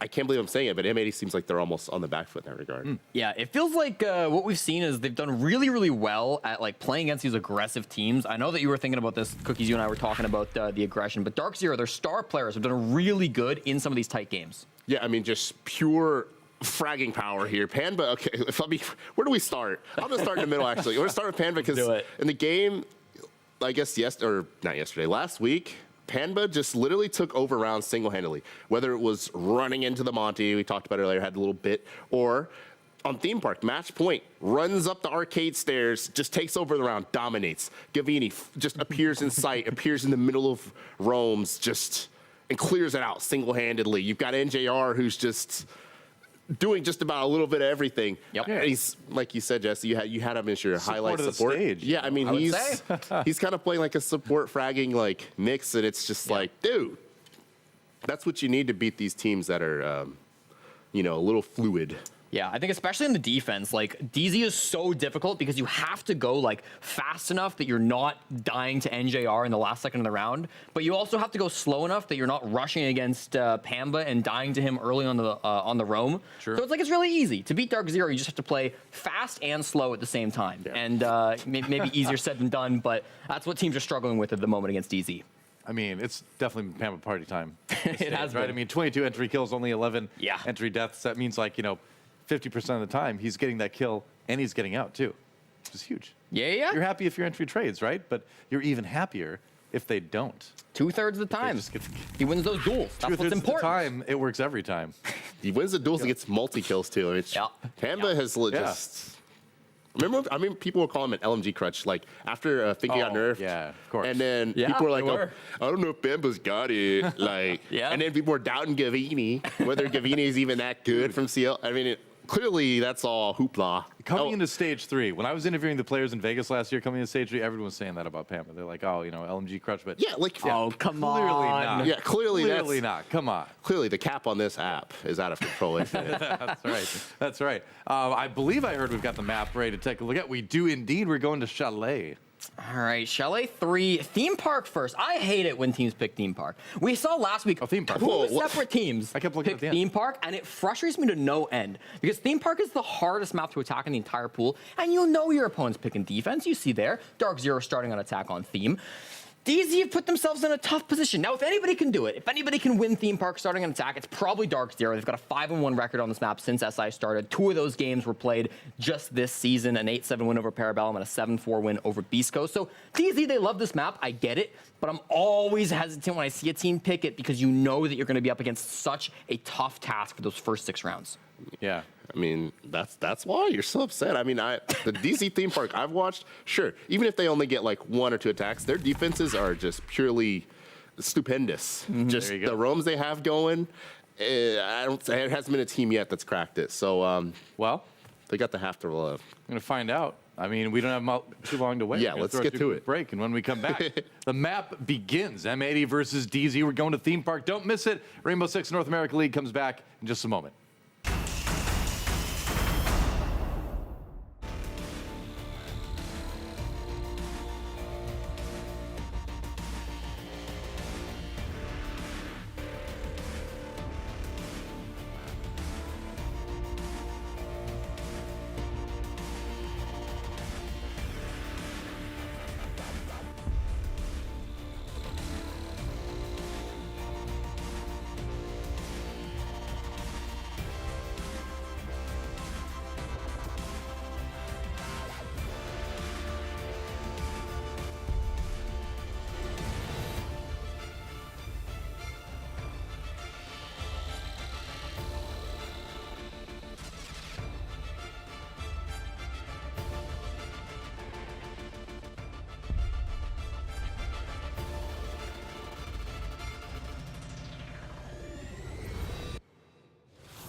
No way I real said fast. that.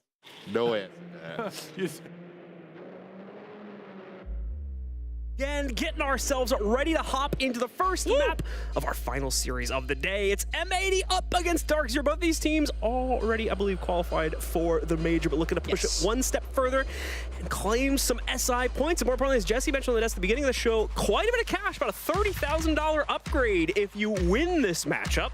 So quite a bit of cheddar on the line for the winner of this game. Yeah, I mean, it's no big deal to me. I'm double low money bags over here, but you know, for some of the, Don't tell them. Oh, sorry. For some of these, you know, some of these orgs, I guess it's good. I guess $30,000 more and some more SI points, and also deciding who is actually the best team in the NAL might be important, because see, Dark Zero, they got a first place, sure, in the group stage, but that was groups. I mean, that was just to be the first seed. This is to be the first place team after after you've played all the best of threes, all the best of ones, this is who's actually the top dog. Which again, this is quite a gauntlet of a format that we've set up for the teams this year. So that is once again a very impressive feat, making your way through not only, of course, that round robin format in the best of ones, but on top of that as well, making yourself through best of three, the bracket as well. So that is going to be once again quite an achievement to be able to take home with the team that is able to take it. And we'll have to see if it'll go in either Dark Zero's or M80's hands. M80's most recent matchup, of course, dominating over Space Station, taking it 2-0 in one of the matches, a 7-0. So they're coming into this one quite hot. And that goes a little bit to the inconsistency of the NAL, because before that game, Beast Coast had beat M80 on Theme Park in regulation. So you're thinking, okay, against SSG, should be decently close even they win it. No, it's a 7-0 against SSG, which is like, all right, I don't know if we could overcorrect harder in the other direction. But then you also have, in this case, say, Oregon next up. Dark Zero lose 8-6 to Beast Coast on this map. It'll be the next map that we go to. So these teams have traded blows against the teams in the LCQ now. They've lost games, they've won games, they've been close, they've been one-sided. It has been all over the map on multiple maps against multiple teams for Dark Zero, M80, and a lot of teams in the NAL. So even though these two are your top two, there have been so many shots fired back and forth, so many dominant losses and close victories. Even here, it's hard to tell who's going to take it. Yep, and like you said there, a lot of inconsistencies showing up, even for Dark Zero in their most recent matchup, going to all three maps, of course, against Beast Coast there. By the way, guys, I know you can see the map fly through here. We are, I think, just waiting on one final player or two from Dark Zero to ready up, and then we're going to be getting started with the map. So sorry to get you all hyped up for things a little bit too quickly there. We do have another moment or two before the match is ready to go. But once again, DZ looking to cap off a very impressive season here so far. Like you said, it's been a little bumpy for most of our teams, but DZ, in my opinion, is a pretty good position here to potentially try and take control of this matchup. M80, of course, just that really proficient fragging power that we've been seeing out of them, on top of a really good amount of strategy that's been really coming into the fold for this stage specifically. Obviously, M80, or previously XSET, if you're kind of just tuning in for the first time in a few months, was very much known as like that, just send it team, just kind of send themselves into a situation. But now they've advanced a little bit this year. They've added a lot more strategies to pull. They're able to play things more slowly, a lot more proficiently as well. So they're becoming a much more dynamic team because that gives them a great opportunity to potentially claim this best of three and the current season championship along with it. And for that original playstyle, that just send it mentality as well, they've increased the ceiling because, no disrespect to Spirit. Spirits is a great player, but his initial entry into the NAL was on Parabellum as a player who could follow Penguin's IGLing, follow his calls. And the person that replaced him, Iconic, is a lot more of a dynamic player, is a lot more of a free-flowing, exciting player to watch, who really fits in with that M80 playstyle while also having some experience on a structured team like Astralis in the previous year. So these new pickups for M80, of course, Spoit, we've already talked about Spoit, you know about Spoit, I know about Spoit. No need to discuss the impact he's had in the NAL so far. It's been a great show for M80, but Dark Zero are just in the sweet spot. They can play like M80. They can play aggressive. They can play like SSG. They can play structured. And no matter which system they play, they have players like NJR and Panbazoo and Gavini who can frag out in any given scenario. I mean, it's just the whole package is Dark Zero. All right.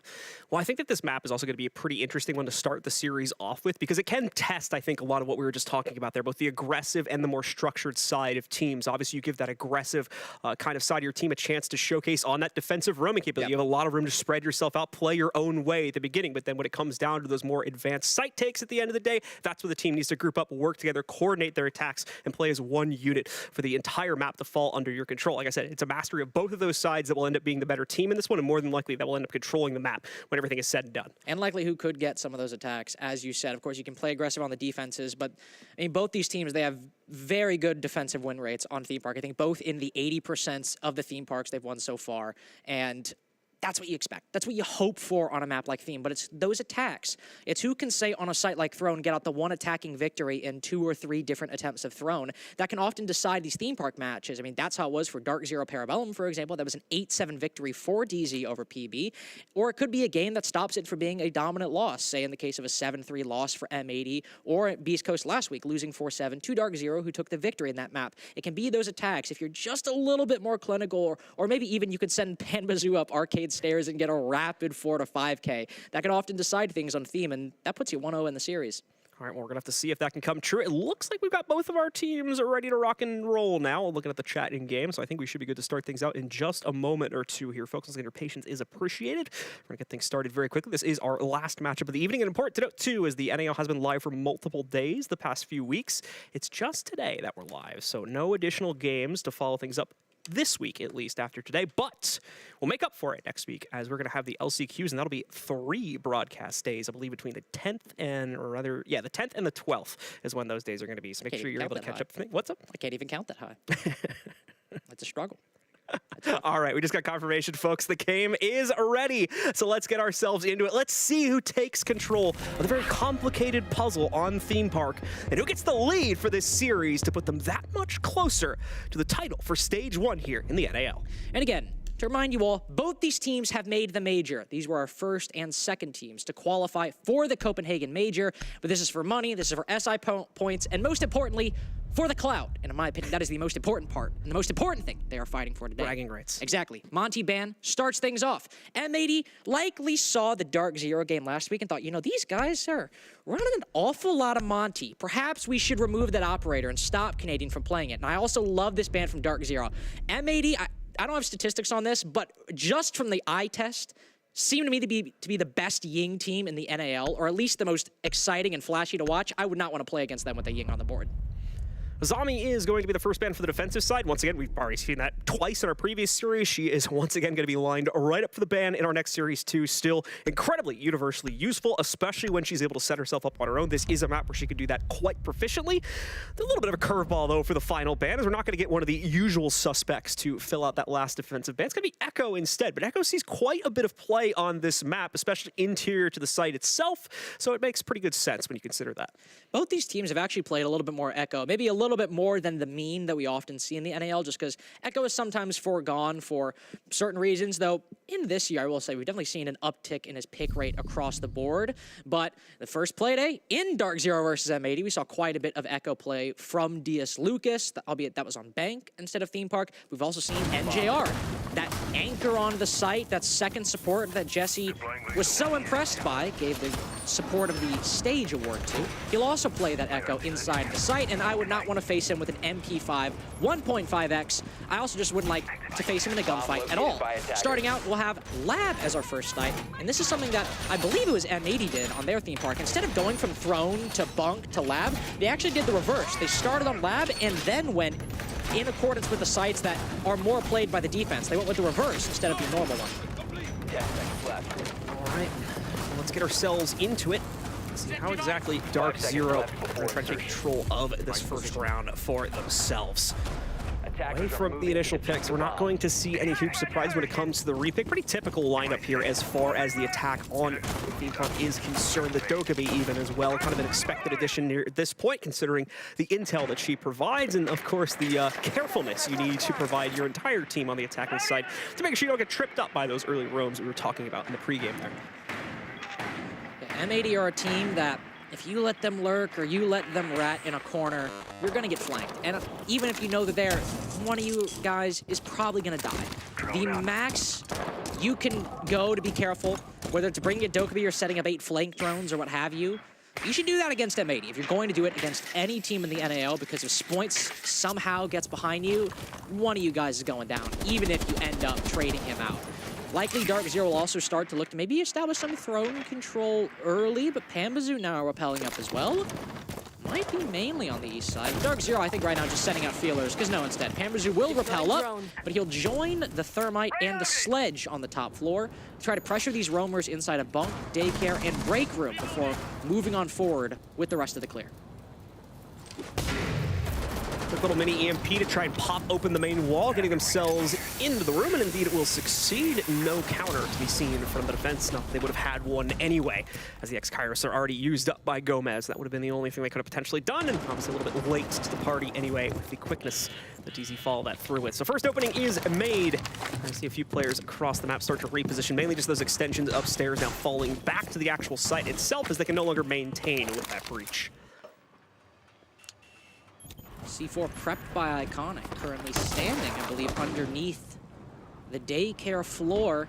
Dark Zero need to be careful. They have that sledge. They have Achieve looking to open up these angles, but as the C4 blows up, it doesn't kill him, but it does quite a bit of damage. And as we said earlier, theme park attacks can often come down to the little things. And something as small as a sledge on low HP might do you in the end. Hatch still closed on split, so those defenders playing inside of Throne can likely remain alive for the remainder of the round. Not a lot of time left for Dark Zero to open it up or clear them out. So if they want to win this, it might just be from pushing down staircases and maybe getting a lucky nade kill, as they still have 3 remaining.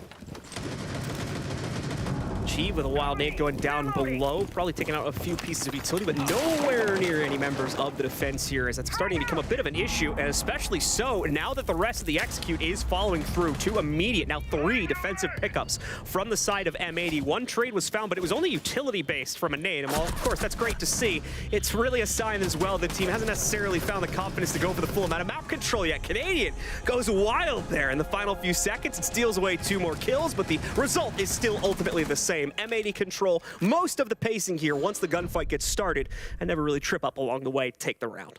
And this is the benefit of M80's way of going about the site rotation compared to the normal or status quo. Because teams will start on Throne, you expect them to get Throne, then they test themselves on Bunk and Daycare, and then Lab. But M80 are very confident in their Throne defenses, so they start on Lab, which is typically, at least in conventional wisdom, what you imagine to be the hardest site for the defense to win, especially in comparison to a site like Throne. But M80 have 1 Lab first. So now they get to go to Bunk Daycare, which should be a bit of an easier time. And now Dark Zero are worrying a little bit, like, okay, well, we haven't won Lab.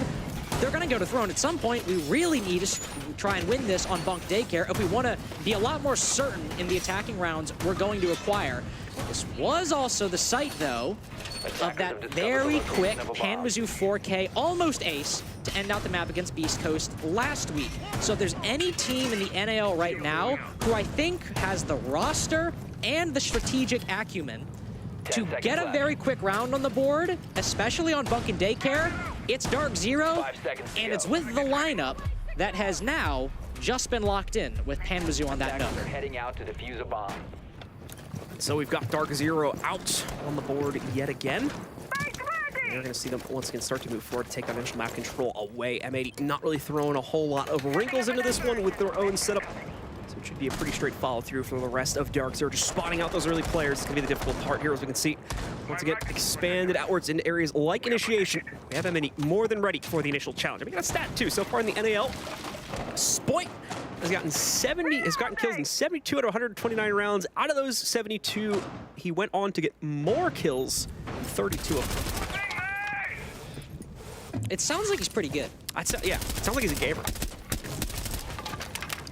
That's all. He's good. He's good at his job, and he plays the video game good. And that's what I would hope from Spoit, someone who has such a reputation and such hype behind him to perform as well as he has, because it's basically been him and Panwazoo fighting for that number 1 and 2 slot in the entry department. If it's Spoit in the lead one week, it's Panwazoo in the next, and I believe it's Panwazoo in the lead right now. And Panwazoo looking to continue it as he's creeped up Dragon Stairs and is looking to maybe lurk behind the rest of the defense. Thank you, production.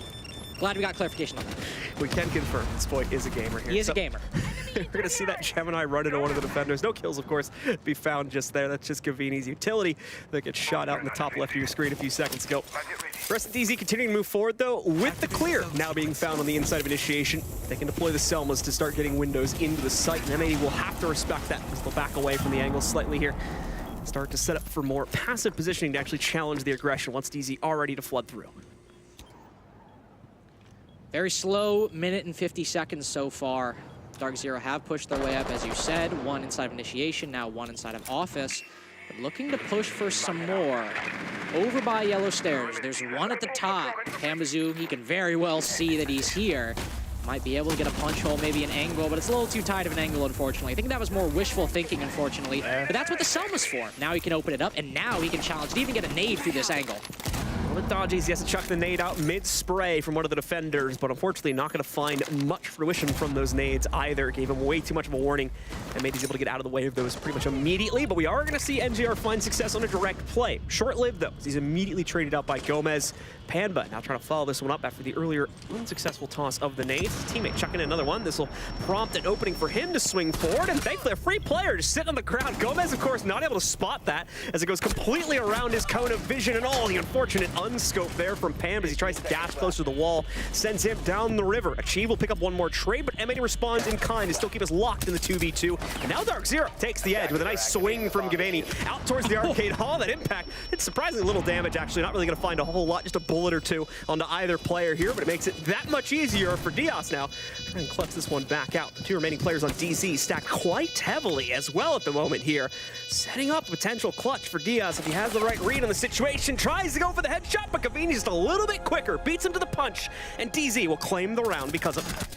Very close round between DZ and M80. Great job to M80 on playing so disciplined and playing those trades as well as they were, because a team like Beast Coast, you know, is no disrespect to them, but they might have gotten run over by that Pamazoo play from Nook, or Nook play from Pamazoo. There we go. I mean, he plays the operator so often, and it's basically synonyms at this point.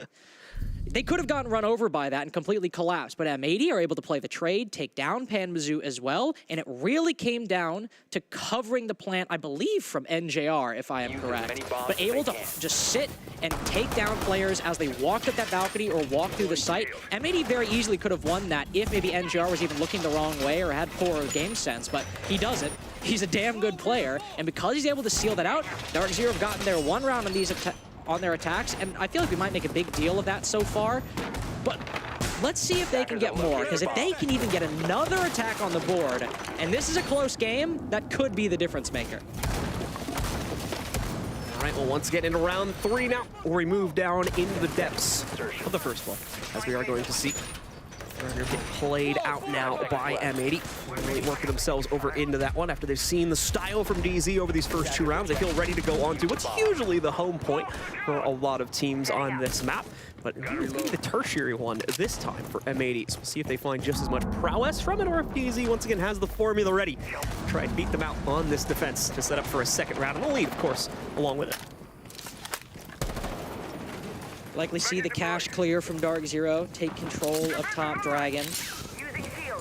Have those fire bolts and those smoke bolts, of course, likely the latter for the late round, but the former could very well be used for the early round, maybe clear out a position like bathroom and then get some controlling cache, or even just hold that angle on the bathroom window. A lot of options they could go for, and a lot of options they got to worry about, because Gomez is playing aggressively on that doorway, and if DZ give him a little room and Gomez thinks he can get away with it, he might start to peek that cache balcony, and then Dark Zero are in for a world of hurt. This is also likely going to be a slow game. First minute in, Pamazoo is actually in the building, but that's what we expect at this point. He'll lurk up Dragon 2 rounds in a row, take this initial bit of control, but it will likely still be a little bit of time before we see some capitalization from Dark Zero.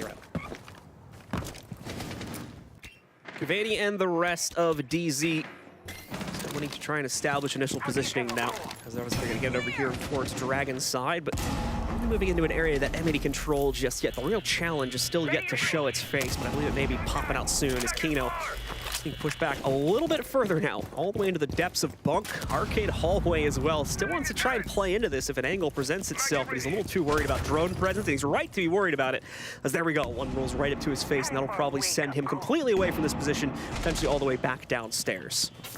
Some shots fired over towards Gavini. Does Pamazoo know the player's in break? He hears the Dokkaebi call and lands the shots. There's somebody playing the trade. Ooh, very nearly a wall bang, but instead of 5v3 for Dark Zero as the 2 G36 boys, they both get kills, and Pamazoo tags on for 2. 3 total now for Dark Zero, but it's Diaz and Spoit in a 2v5. I know the odds are dire, but 3 players from Dark Zero are on low HP, and if there's any 2v5 I'd bet on or think might succeed, it's Diaz Lucas, the king of clutches, and Spoit, the man himself. Yeah, so hoping for a free tap there as he peeks it a few times, but not able to find it. Spoit looking to do the same thing from down below here, but not able to isolate out anything just yet. Does find a target 2 seconds after that, but not able to follow it through, unfortunately. worried about his safety more than anything. He's right to do so, given the fact that we've already been brought down to a 5v2, even though there are only 30 seconds remaining. That's the one thing playing into the players on the defensive side's favor at this point. And M80's favor is the fact that they have the time getting relatively low, but a nice nade flood is going to take out one of the two defenders. Diaz, however, ready for the challenge in the site itself, takes out both the players, dropping in through the connector hatch. The outflash, though, loses his bearings for a moment because of that one, and finally presents the opportunity for Achieve to pick up that last kill as DZ. It's a slow process, but they do eventually get the job done and take the lead now at 2-1. Really great vertical play and really great coordination by Dark Zero there, because a lesser team in that 5v2, with that time remaining, maybe they get a little too excited, maybe they just hit the site or start giving away some 1v1s. But in real time, they see Spoit sprinting around Furnace and, well, the site as a whole, trying to evade those angles from the skeleton key, and then they see that Spoit has worked himself into Furnace. Now, this is great for Dark Zero, who have created a vertical hole that completely cuts off his rotation out and also allows for a frag grenade. So they say pause while three of the attack is doing their own thing. The Buck and the Yana communicate, say, hey, this dude's worked himself into Furnace, let's nade this guy real quick, and then they make it a 5v1. And sure, DS is great, but a 1v5 is not something that he's clutched very often, or anybody clutches very often. And because Dark Zero are a team of such a caliber, because they've made it this far, it might seem like a small thing to give them props for playing a 5v2 well, but with how well they're able to identify an opportunity to get that second to last kill in real time and then take advantage of it without going overboard, it's nice to see just Siege played clean. 5 seconds to go. Absolutely the case. So DZ now back into the fold yet again. Much like the previous round, nothing crazy coming out here for the attacking lineup. Defense is very much the same things. This is all about the individual play in the round itself. M80 giving a lot of that control over to Dark Zero, especially inside of the mid round, not feeling enough confidence to challenge for some of those plays. And that's, once again, credit to Dark Zero's clear pressure. They never really leave a window open for M80 to lurk back around them, even with just the raw numbers they had playing into some of those clears. At 1.3 players waiting over by the initiation, bunk, and daycare area, potentially challenge it from DZ, but even so, didn't really find a whole lot of footing against that and just had to give those positions up to fall back into throne room, or even so, only 2 players made it back. Everything was said and done. DZ, of course, able to make very quick work of the rest of that one, despite the clutch attempt from Diaz. It's very much the same workings for the early round here on round number 4, as they take their time with things to try and completely suss out the extended setup from M80 before trying to clear it out. Spoit on the drone could have been a ripe target for a Taro drone, but MJR will stick with the utility clear at the moment. Pocket Mira, held by Iconic, will place to face that cafe wall. Mira can be so difficult, especially on a site like, well, Initiation in the Office in this case, but Bunk and Daycare and Initiation in the Office often have a lot of overlap between how they're defended. In this case, it's no different, as M80 are holding Bunk and Daycare to supplement and extend control of the site. And if Dark Zero decide to pigeonhole themselves into a clear from Arcade and Cafe, those mirror windows can be very difficult to deal with, especially if Gavini tries to walk in from Cafe. Somebody might just be getting aggressive instead as Gomez fires some shots. With that deployable shield and the Mira, there's a lot looking at Gavini, and that puts a lot of the pressure on a player like Panbazoo to make his lurk be a lot more effective and compensate for that. And as well, waiting for that opportunity to try and punish the peak from the connector joint, but not gonna be able to find it. Keynote strikes first instead. Nitro goes out to that breach that Tam was watching, but no one in the area for it. Gavini does find it, pick up on trade via the nade toss it. Gonna go for 2, he'll find it as well. Iconic, none the wiser to the fact the swing came out from Gavini, so takes him down outright. Puts it down to a 4v3, now a 4v2 as Gavini finds a third on the round, just knocks the head right off a Spoit. Diaz has also been brought down to just a sliver of HP here. 1 bullet from anything, and he is a dead man. Kino, it's all that will remain after he potentially goes down, but oh, I like this from Diaz. He knows he's been pushed into a corner, so he tries to fight his way out of it, and he succeeds, knocking out Achieved. I don't believe anyone from DZ is going to be able to immediately counter his re-entry into the building as well, so he's still in the play. Oh, but there we go. Panba's now locked him out, and all that pressure comes right back onto Kino here for the 1v3.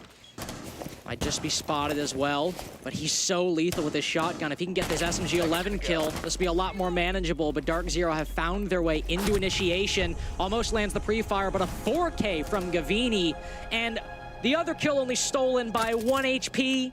I think Gavini is the MVP of that round, and that's not a hot take. Absolutely the case. Agree with you 100% on that one. Gavini lights out play from the moment he pushes past Cafe there with the early nade kill to start things out. That cleared out the bunks area for him to push forward and take down the first player that was holding the rotation into the top of blue, and just continues to dominate past that point as well. Gavini finding all those individual 1v1s and able to take them pretty much immediately every single time. Great stuff from him, and it's given Dark Zero quite the commanding lead now as we inch towards the end of the half at a 3-1 favor currently for that team. And I'm glad M80 take this tactical timeout because the warning bells should be going off. This is a worrying position because this is Dark Zero's map pick, so they did not get side selection, and M80, logically, chose defense. If anything, it should have been Dark Zero going into this like, oh, guys, we really got to work for maybe 2 attacks. That'd be a good situation. Not great, but that'd be good. M80 are now down 1-3, and the only round they have won, and guys, I cannot believe I'm about to say this, the only round they have won was lab storage. Not throne, not bunk daycare. It was lab storage, the first site they went to. Which they're going back to. Yeah, which they're going back to, but it's often the tertiary site on Theme Park. That's good that you've won the tertiary site. I gotta give you that. But you've lost Throne. This is a worrying spot. And look at this stat. I was actually about to go look at these numbers and find it again. DZ, 89% of the time, when the other team takes a timeout, when the other team Dark Zero are playing against take a minute to collect their thoughts, Dark Zero still win the round. And if that happens here, that means M80 will have lost every single side on Theme at least once. I think there's a good reason as to why Dark Zero may have such a commanding stat like that, especially, again, if they're fighting a lot of those rounds on the attacking side. And that's just because, again, they play... it's probably not the best way to describe this. They play like a very annoying early round where you can't really do anything against them because they're playing so heavily, when they play slow, this is, again, into their drone game and into their intel game, that if you try to move forward and set up for some type of play, you're going to get spotted. And they're immediately going to, like, hyper-focus 3 players on killing you. Yeah, here's a great play. You know what I'm gonna do? I'm gonna flank Panbazoo. That's what I think. That's what I think's gonna win the round. I'll take a gunfight with Panba, the best entry player in the league. That'll set up my team good. It's just not gonna happen. On average, DZ win, and then this is just following up a little bit more of a palatable way to read this other stat we gave you. DZ win 1.77 rounds on average after the other team takes a timeout. That's just the numeric version of the percentage we gave you. Yeah, pretty much. You're not a percent guy. So DZ once again just showing their prowess here. And again, we'll see if that stack continues to build on itself, as that percentage will be increasing if they find this round here with M80 just claiming that timeout before. That's all of the Goyo canisters gone now, I believe, with NJR sniping them all out, so no more delay utility. Those will be more than burnt out by the time that Dark Zero are ready to move into the site. And you can see this once again. Like I said, Dark Zero, there's just no way for M80 to do anything right now because they're set up so well secured for themselves that it would basically be suicide for M80 to try any plays right now. Yeah, like, do you understand how annoying that is? Those Goyo canisters can waste, what, 80 seconds total?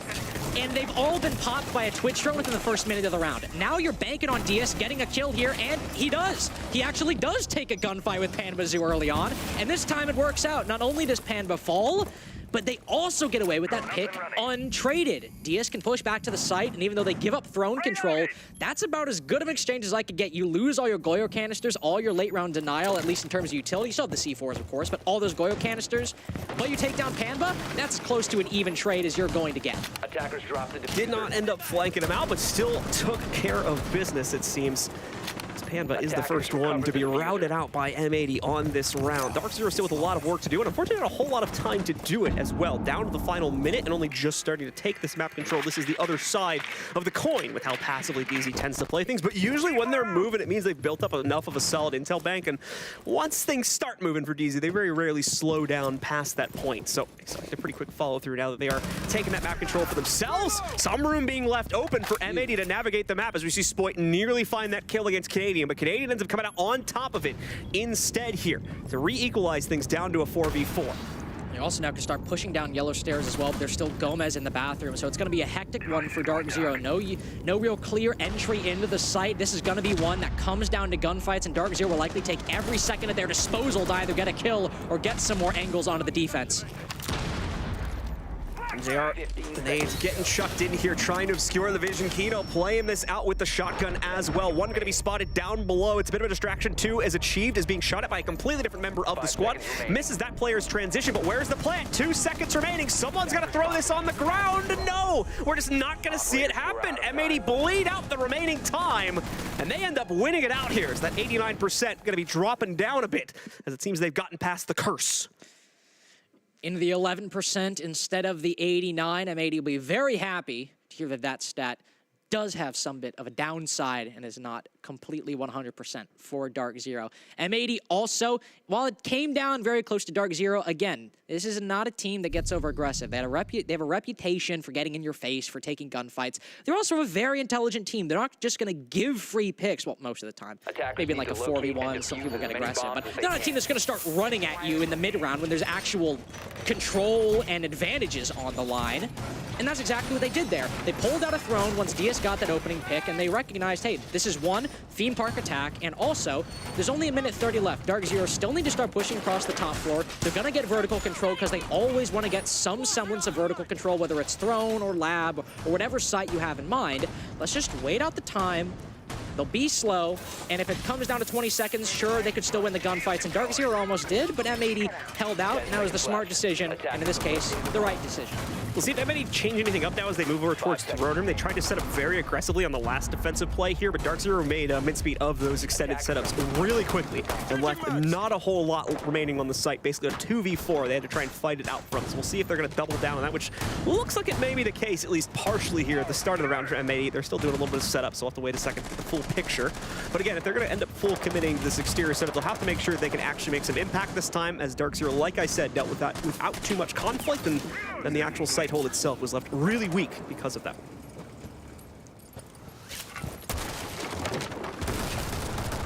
She moves to the top floor, opens up the hatch again. This first early round will just be Dark Zero finding themselves, finding how they think a way into the map will be advantageous or disadvantageous to them. This is a good showcase of a lot of the times on these maps where the attack really has to be decently structured to take their time what you need to do, because you might open some windows or you might find an opening. But it also shows the downsides of theme park, because Panbazoo really did see an opening there. Storage, lab seems free, storage might be free as well. There's somebody roaming around there. I'll go take a 1v1. I'm Panbazoo. What's he gonna do, kill me?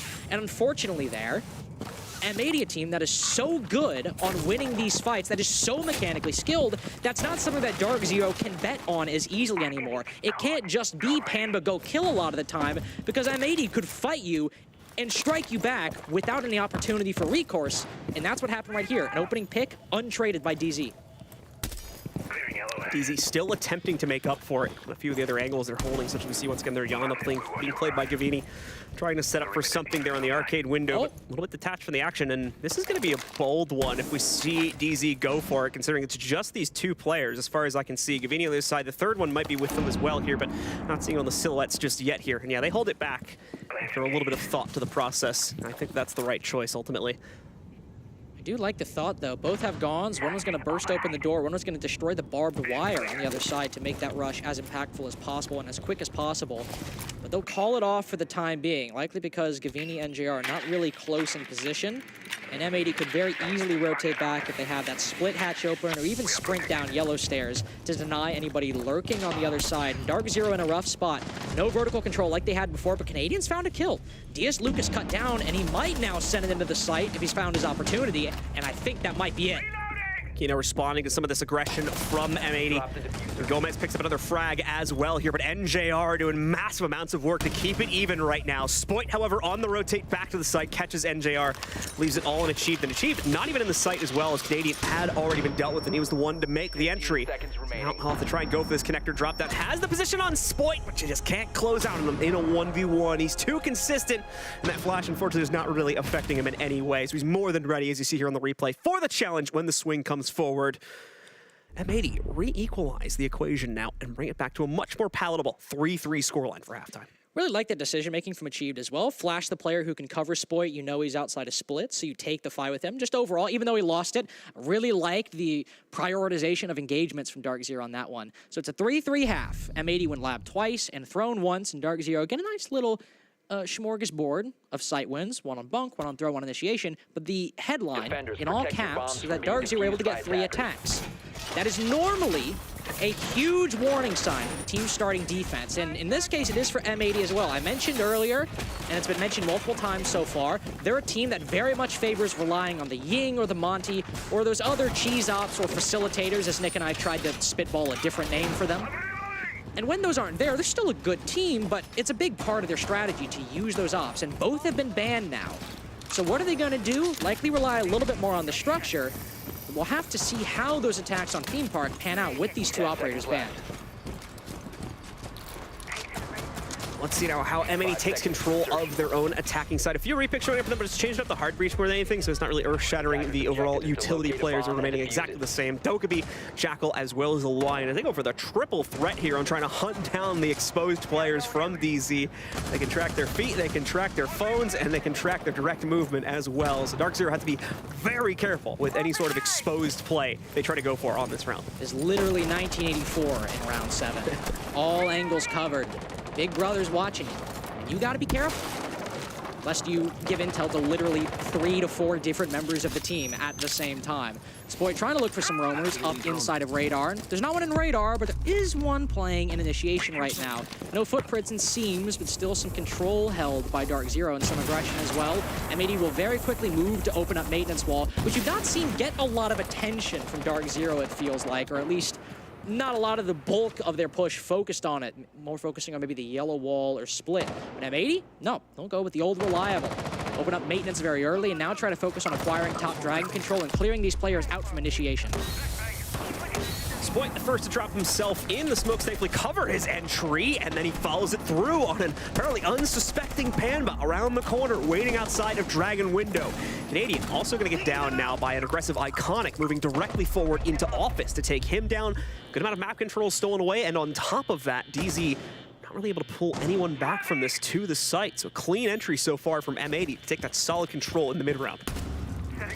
Still some roamers on that top floor, so M80 need to be careful, but they have that momentum, they have that advantage. If they find out that Achieved and Gavini are on that top floor, and one is even positioned more towards Arcade than Yellow, a side push might not be out of the question. If they can deal with NJR and pinch him and play trades, this could be a very quick execute incoming, but it entirely depends on what M80 want to go for.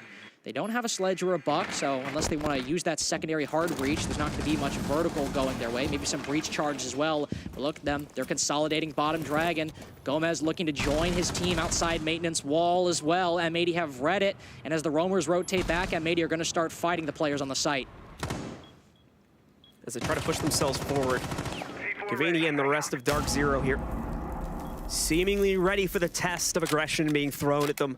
But at the same time, that is going to be a lot of players suddenly broiling through with the wall breach as well as Dragon Door when they're ready to go for it. NJR with some potential to actually snipe a few of these away because obviously they're going to get jumbled up. Hino, though, immediately trades out the one that NJR does find and now down. Can't take it any further. Achieved is all that remains in the depths of Armory here.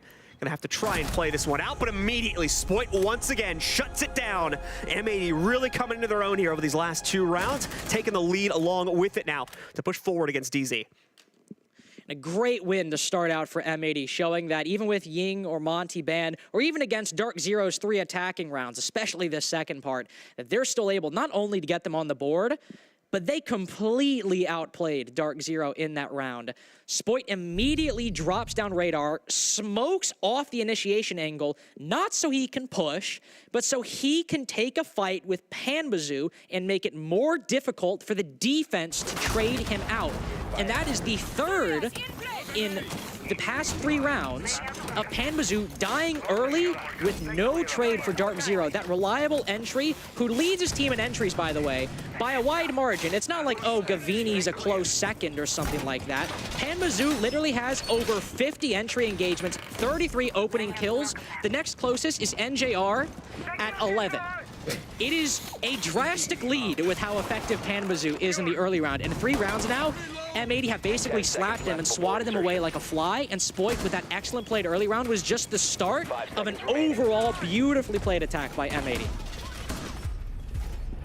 Attackers are heading So out to now the we bomb. move back once again into DZ, trying to recenter things here, trying to claim that high point. 1 round so far within the half and in the overall game at 4-4. Some of the change-ups going to be made, of course, to the attacking lineup. They didn't really work with that triple threat intel combo for every single site.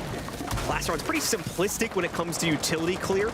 So that was why they were able to afford to go for the Jackal Lion as well as a Dokkaebi. This round, though, as you see, they've had to bring a little bit more complexity to their lineup, specifically with the Flores being added in to take care of some of that utility, positioned deeper in areas like Lab itself, the IQ to potentially spot some of that out, and of course, hard counter the Soulless also, and then also things like the Buck being added in here so they can establish more prominent top downs inside of the early and mid round.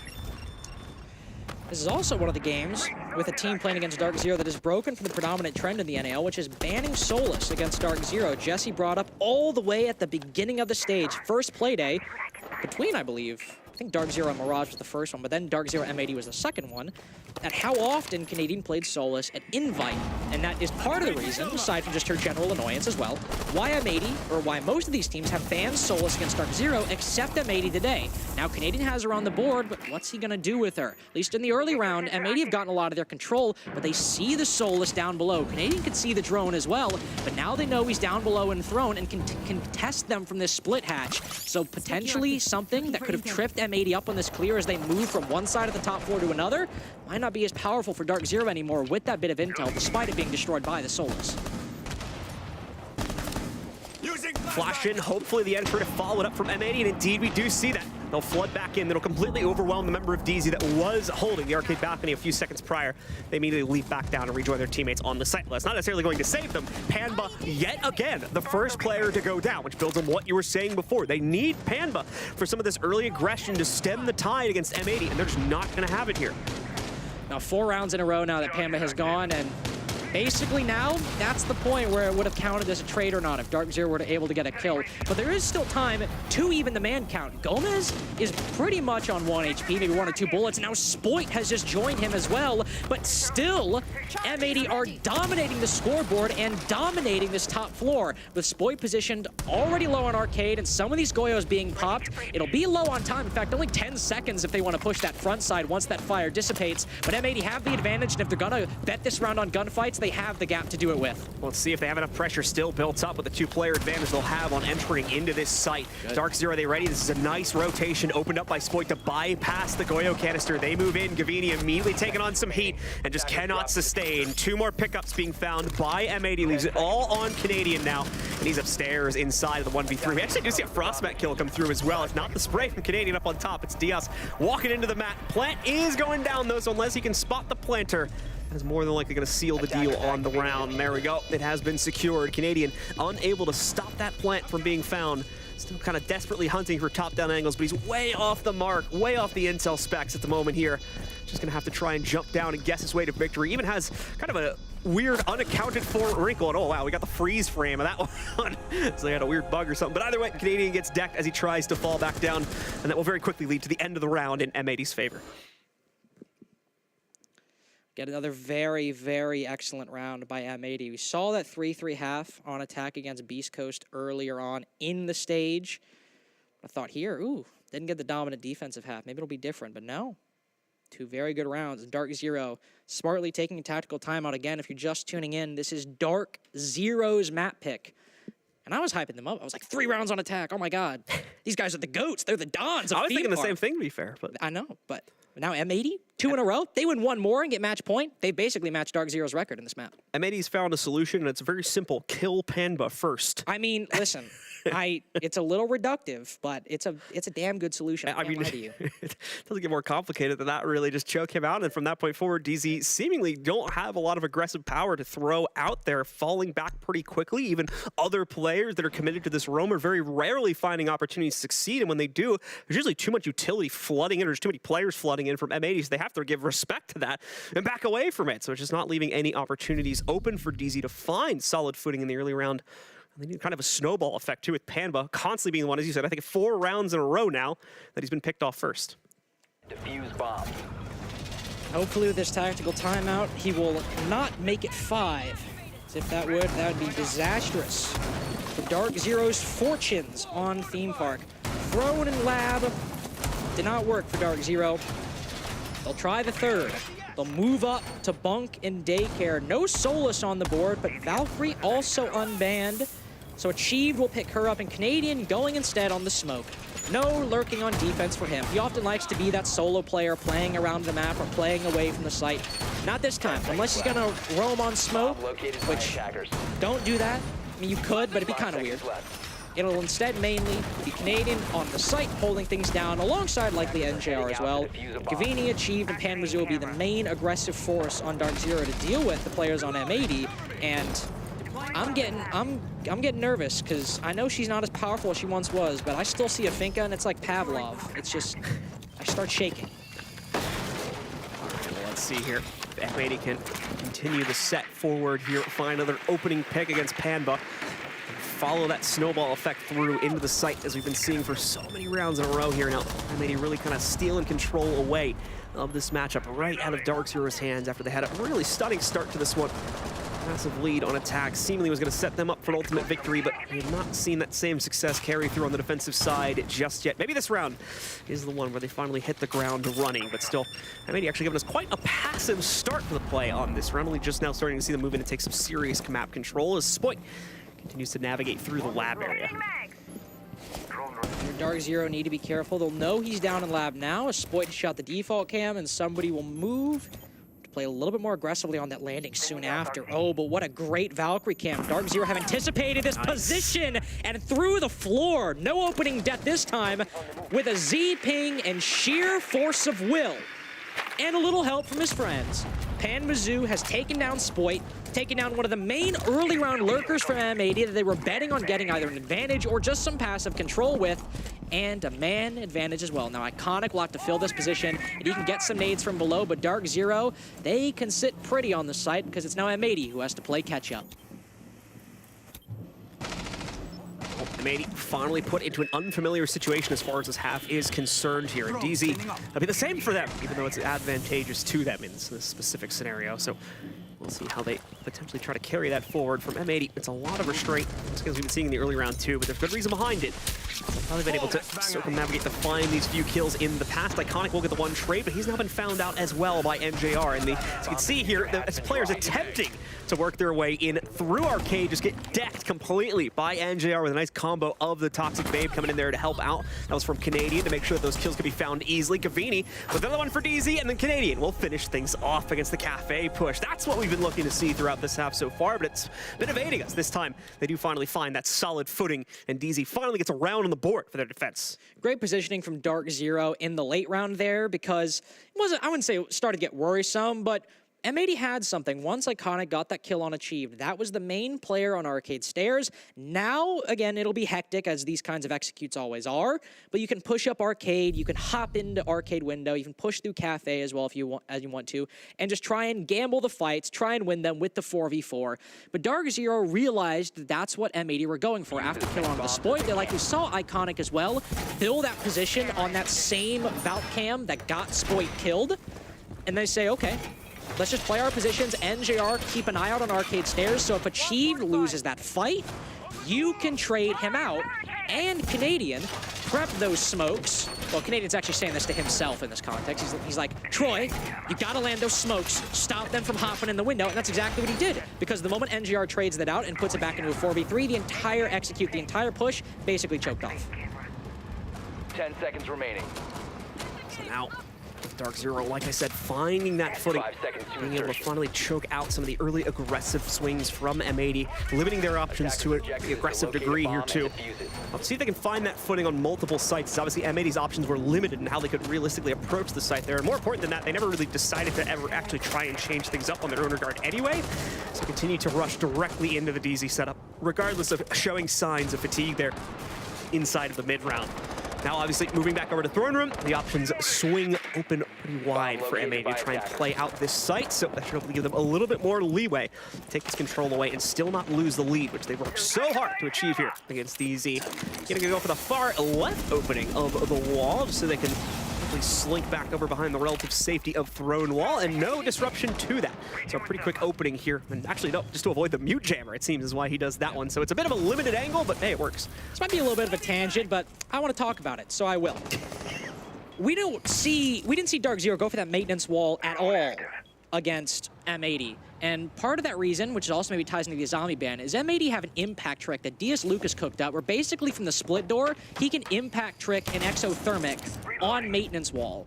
We did not see that same answer back from Dark Zero, so Kino walks over, evades the mute jammer, opens it up. But that might be part of the reason why we don't see teams push maintenance against M80s, because that impact trick, unless you literally rush someone split in the early round, is literally uncounterable. And especially if a zombie is up, DS Lucas goes for it every single time. We didn't see any impact drift from Dark Zero. They just relied on the mute jammer. And to be frank, maybe they didn't need to, because they take down Iconic on the ace, and even though they lose the Thorn, the active utility is lost for M80, whereas just a gun is lost for Dark Zero. So still locked at that 4v4 as we see the trades go back and forth. But as you said, utility lost to a much greater degree on the attacking side at this point. So they'll certainly be reeling from that. Thankfully, once again, the main access point is open. So they still have the backup in the form of Kino's secondary charge if they do need to open something else. But having those Selmas to open a secondary angle, there was going to be yellow wall, potentially barrels, even one of the two hatches that he could have potentially popped open as well there. Could have been useful, but not going to be able to see it come to bear on this time. Doesn't seem to be disrupting M80's clear too much, though, as they're already pretty well convinced they're going to be pushing this through. Dragon potentially have their fourth player trying to move in through the hatch. Nice little swing from Gomez. Their MJR seemingly having the angle against Gomez, dead to rights, but just can't land the shots. Gavini more ready for the challenge, though, as he's pressured as well by Kino. And as well, pre-fires gets a little bit of damage off. I believe it's Gomez taking the heat right there, bringing him down to just a sliver of HP. Now causing second thoughts from those two other players on M80, and if they want the challenge, there's good reasons as to why they wouldn't. Gavini ripping off these players one by one at the moment here. Spoit, however, he's been a master specifically on this part of the map. This is so tough for Gavini to play into, but he gets away with one. As you can see, that'll be 3 on the round. Smart. Backs away behind the breach as well, as he knows Spoit's gonna hyper-target him with how low he is. Spoit's gonna rush back outside, but there's already 2 players here defending the case. Now down outside of Dragon Door. Nicely done from DZ. They hold the line, and they pick up yet another round. One thing also damaging for M80 in that round, 2 drones by 1:30 pretty much. So gaining any further intel, even with a Dogaby call or those Inox scans, was going to be a difficult proposition, with the majority of Dark Zero as well also sitting on the site by the time M80 were aiming to go to an execute. I mean, obviously you got to give a lot of props to Gavini right there, not only fending off that initial gambit with Kino pushing maintenance, but also he looked at Pambazu and then looked away because he was like, oh, there's a guy pushing split, it's okay. And then right as he looked away, Pambazu got domed. He was like, oh crap! And he had to start looking back over that direction. But Dark Zero have held out remarkably well in these past 2 defensive rounds, and Pamba, of course, able to get active in that throne round that we just saw as well, and in the bunks round as well. So even though M80 got a lot of good control in the early round, Dark Zero, that was just a game of patience and seeing that M80 were likely low on drones, low on intel, and just letting them stall themselves out. We've got, once again, the Solus in play for Canadian, if that's an unfamiliar outline to any of you here. I know the animation running as well. We've thrown something off. Is that an Oryx? No, it's a Solus. As Canadian is indeed moving around to try and scout out that drone presence, and is going to be able to find at least 1, I believe, but looking for a lot more than that as we get deeper into the round here. Always want to go for more, especially if you survive to the late round and maybe spot out that diffuser. In this case, if you retake top, retake vertical control, you can spot the diffuser through the floor. The Canadian can see there are some players, or at least some intention by M80 to lurk or push the top dragon or the gong side. You'll see 2 players now on the drone, and likely at this point he's calling to his team, hey guys, this is where the push is coming from. He even sees the Dark Zero, and you madman, are you going to challenge this? You're going to try to take down the Dark Zero, or take down the IQ that would counter the Solus and Dark Zero? He will, but he'll fall back soon after, as the shots sadly do not land, but he'll hold throne, which is his actual job anyway. That was a pretty bold peek too, when you consider the fact that the IQ had her gadget out, so that means that he would have more than likely been spotted too from that position. So the IQ probably aware of the fact that he was on those dragon stairs and still made the swing anyway. So for both of those players, it was a pretty aggressive movement. Either way, though, doesn't lead to a whole lot in terms of the fragging potential. We are seeing those Flores drones work their way into the site to clear out the Goyo canisters from Gavini. He should be able to do that without too much disruption because of all the offsite presence the Dark Zero are currently throwing out across the map. 3 drones for M80. Chief won't likely look to push and be too aggressive. He'll just hold the passive angle, wait for maybe somebody from M80 to get aggressive, and now he's rotated back down to aid Canadian. on the throne hold. Gavini also watching the bottom yellow. Dark Zero taking up their mid-round positions to see if anybody from 80 pushes or doesn't drone or gets too aggressive. And as the attack starts pushing across the top floor, nobody is home. The area's been vacated, and that's good for Spoit. He can start using the skeleton key and carving up the floor. And this is the downside of Lab compared to a site like Throne, where the latter has minimal vertical destruction, and the former, Lab, has quite a bit that you can open up in Cafe, in Arcade. And even with 20 seconds left, like we saw Chief do on the attack, you can play these angles if you have the manpower and take some of these kills. Gavini put to low HP, and now a lot of defenders coalescing on the site. 3 inside Lab and Storage and 2 inside Throne, and Matey might be able to segment the defense very well. Gavini with the first pickup this time as Dark Zero yet again claims the opening kill at a very late point in this round too. Impact is out, but that only prompts the player on the other side. Bit dangerous for Canadian there. Thankfully still able to follow through with the kill, but Spoit also finds one of his own, trading out the initial kill from Gavini. Iconic forcing the issue now onto the inside of Arsenal. He takes out Canadian and opens up a pathway for the rest of his team to potentially try and carve through this. They'll be able to do so. Too much of an issue, but oh no, they've missed Achieved entirely. He's still here with a master flank against this entire push. He may not even be needed, mind you, at this point. Indeed, he is not. The rest of DZ just single-handedly shuts out the rest of the play. But even if that had fallen, of course, we had that brilliant flank still from the depths of Throne. DZ now taking it one step further, and we'll have this one single opportunity to close things down on match point. Amadi have certainly taken Dark Zero to task on Dark Zero's map pick, but these defenses have looked leagues beyond the initial set of 2. But to be fair, Amadi have also cooled down a little bit. These opening engagements have not nearly been as easy. In rounds 7 and 8, Spoit and Kino was able to open things up with a kill onto Panma, but still just open things up in general, and then take the lead and convert very effectively further from there. But all the rounds that Dark Zero have won in this half so far, it's been Panma getting the kill, Iconic going down in the previous round, or 2 rounds ago now, and then Gavini opening things up on Aquino. So when M80 have lacked that opening pick, it's been very difficult for them to bring it back in the mid-round. That's not entirely their fault. Theme Park is a painful map to attack, and we're starting to see the problems of when you don't have that man advantage. And even if you lose the opening duel in the first minute 30 seconds, you still have to move your way through a very large map that has a lot of things to clear, and Dark Zero just pull back and don't give you any opportunities to bring it back until you go for an execute. So for Dark Zero now, it's time to try and shut things down, but they only have, like I said before, this one single opportunity to get it done. M80 in the meanwhile, of course, still with a lot of prowess built up earlier on in the game, just need to find that yet again. That entry capability has been evading them now the past 2 rounds. DZ has sealed up the hatches and has been able to avoid a lot of those issues that they were falling into at the beginning of this half, cleaning up this overall defensive play. Now making it that much harder for M80 just to trigger overtime at this point, but it's still certainly in the cards. 1 round sets the difference. We can already see Spoit moving very quickly through the first floor here. Not much of a defensive presence, though, in this position for DZ, so not going to be finding much on this initial clear. There is one player playing aggressively, but oh no, he looks away. Canadian pushes his luck, outduels Spoit. Talk about a sentence that you probably won't hear all too often, but great play from Canadian. Also good Solus play in the last round, good smoke play here, but sadly, not a great play from Pan Mizzou. He's found out by Gomez, and that advantage acquired is now a man count equalized. Canadian will likely retreat either back into Vault or even closer to Yellow Stairs, because even though they lost Spoit, M80 have now been able to establish some control on the east side and then push into initiation and office, and they don't have to do it now at a disadvantage.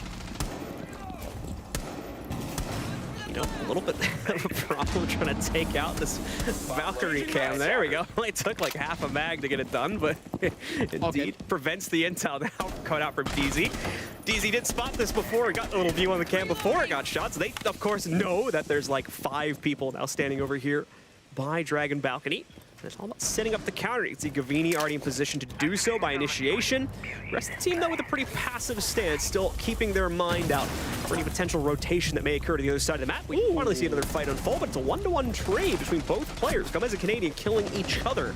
Two more come out from M80, though. It seems that this hold, once again, to build up intel, and it's worked out to a huge degree now. As Achieved is left alone, would be a 1v3 if he can clutch it out. He's got the first one already, but two more players still need to be found. He's given an angle against both of them. Only able to find any serious impact against Diaz, though. Once more, takes some heat as he tries to duel it out against Kino as well. Runs out of time, though, as Diaz closes the gap from behind, and we will indeed be going to overtime on the first map. Finally, some good kills in the mid-round. Even with Canadian trading out Gomez, outdoing himself in that round with 2 kills on the smoke, 2 early kills on the smoke.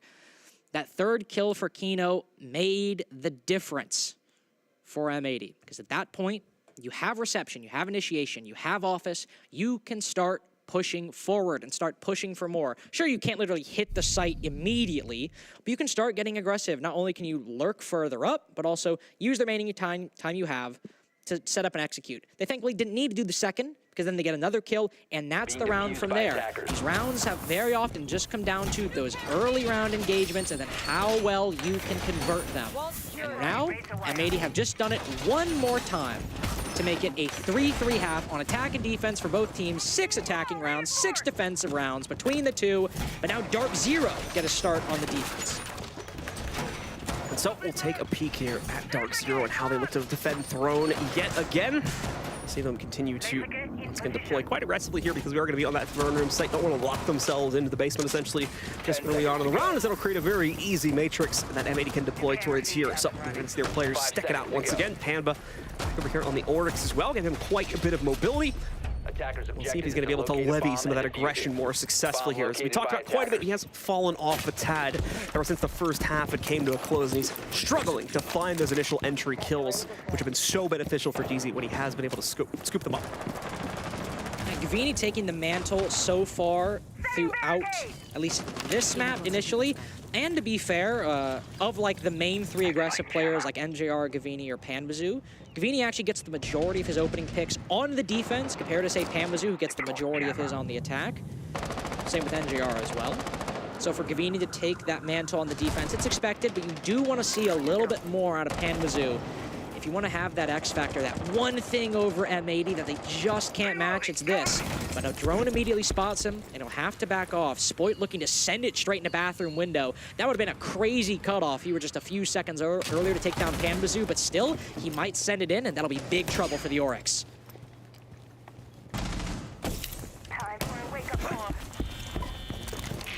Panba continuing to look for an opportunity. See him just dashing around to reposition a bathroom instead of the direct play from the hallway. It's NJR actually, though, that strikes first here from down below the site hatch. Believe it or not, Iconic gets spotted out trying to cross that, and surprise, Panba leaps out of the vault.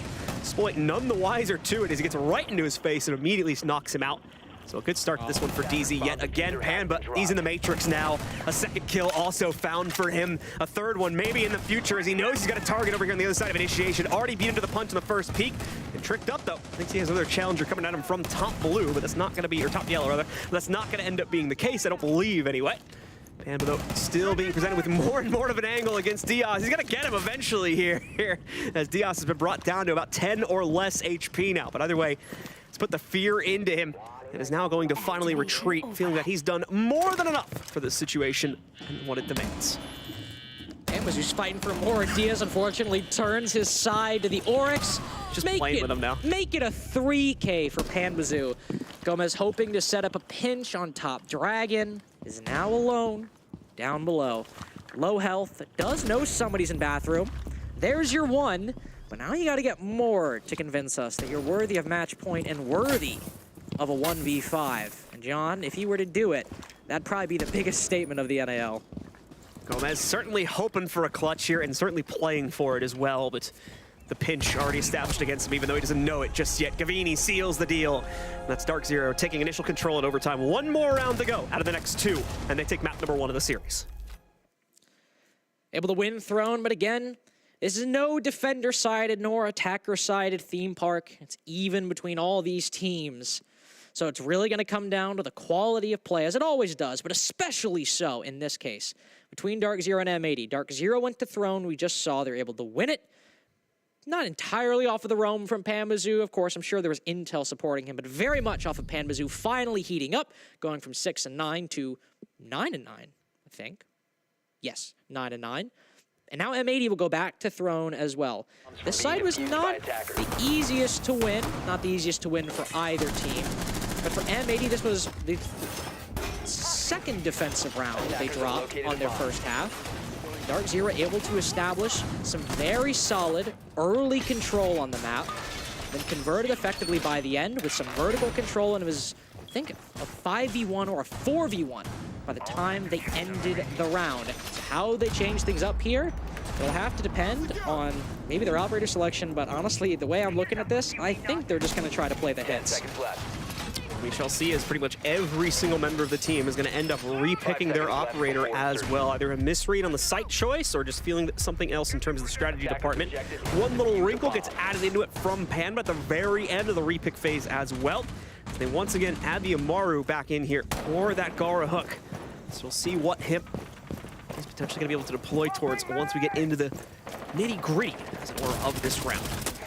And normally we'll see that Amaru maybe send it into break room and then start to apply early pressure to anybody playing, sure, inside a bunker daycare, but Iconic's position like Arcade, Kino, maybe playing, you know, inside of bunk, sure, but also with a rotate into initiation.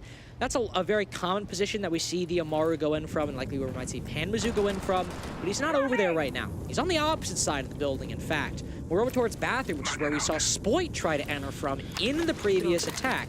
Now, there might be a gap. There's somebody playing top Dragon, just like there was for Dark Zero in the last round. And Dark Zero starting to set up in positions to deal with them. One on the hatch, maybe to drop vending later on. Gavini also maybe pushing in from Arcade. So still plenty of time for Dark Zero to rotate or change their mind. But Panmazu seems pretty well stationed over on that bathroom side, and Canadian will instead be the one to deal with the break room players. A lot of hesitance from Dark Zero right now, just due to the fact that, again, M80 have been a little bit hard to crack in the early round, playing very individualistically. At least initially, that's the appearance they give off. So just take a bit of time to figure out that setup. And even when they're ready to move forward, as you can see, it doesn't always work out. Gavini, now the first one to get dropped as they try to challenge Spoit. And once again, just a mention of his name should state just how prominently he's able to show up inside of some of these 1v1s. So there's no problem knocking out Gavini, no problem taking down NJR either, as that was second kill in the round, just straight up challenging the cafe door at this point also. So disrespect even from him here, as I believe that was the last player to even challenge Cafe, so he's going to be able to evacuate that position pretty soon and rejoin the rest of his team. Won't be getting any shenanigans out of the guard hook this round though, as it just looks like Pam wanted the gun more than anything here. So he'll make the usual entry towards Gong and proceed forward from this point. It's a long farewell from M80 to Dark Zero in round 14, but it won't be the end of the game if they win this. Dark Zero are certainly going to have a very tough time. Still one player on the top floor, though he will quickly leave his position, rotate back down. And there's still Spoit, old reliable. Is he going to get 3? You're goddamn right he's going to get 3. Make it 4, honestly, while we're at it. Nah, Panmazu will shut that down real quick. But at this point, sure, even Achieved has Iconic, but these are the players off-site. And oh no, what is this? Kino's still moving around the bottom floor. Maybe they just have the 2v2 they were looking for. But is he going to be aware of the lab setup? That's one of the big questions. He kind of suddenly made this move, and they're going to force themselves into the site. Kino immediately snaps the jaw shut on this trap as well. Not going to even give a hint of an opportunity to DZ to take site control. There we go. Beautifully played there, specifically by Kino in the final moments to shut out that potential clutch from the 2v3 and give the round over to M80 instead. Once again, the final round is needed to settle this matchup as it goes all the way to round 15. This is just map number 1, 2, so we still have plenty of action to go after this. Still 15 more rounds, of course, and then 15 more rounds after that. I'm sure is what M80 and Dark Zero have in mind. What more could you want from the final game of the regular season of the end? Well, I guess I always make the mistake. Playoffs technically aren't regular season, I guess. Got the postseason, then you got the LCQ. The final map before the LCQ. It's the playoffs of the regular season. See, I'm not a sports guy, so like all of that, I'm like, how do you say it? Like, what do you? That's the way I say it, right? This is all just letters on a screen. I think that makes sense. Like, what does even overtime mean anyway? Attackers have What does it located a bomb. mean? Well, There's still time on the screen, John. How are we over it? It's more over round in this case, but you know that's not a real That's word. beside the point. Yeah, that's not a That's real beside the word. point. So I guess I understand the usage of it here. M80 able to win their only defense provided to them in the overtime. Now we have to see if they're able to recapture some of that energy that they had on the attack, because neither team so far able to meet the same heights that we saw from the attacks on Theme Park. So M80, they're unfortunately in the position where they got to show up, or else it'll be Dark Zero winning this 8-7. I just saw the spoit as a game. No, I was about to end it, and I saw that, and I started chuckling, and I don't know what I was going to say. Rounds where he got a kill, 56%. Rounds where Spoit got a multi-kill, 25%. I thought that was going to be like a competing stat from someone on DZ, but nope, just building up Spoit's name a little bit more. We're just hyping up Spoit. 14-11, woo-woo! Baba Booey! Spoit has indeed been dominating as far as an individual performance is concerned here for M80. The rest of his teammates have been having a show every once in a while as well, but he is certainly the standout right now, especially when it comes to those early round kills, challenging Panba for the title there on entry, and quite often being the one to take him down as well. Not only that, but being the one to even close out on a large majority of these rounds, whether it's from a 1vx perspective or otherwise.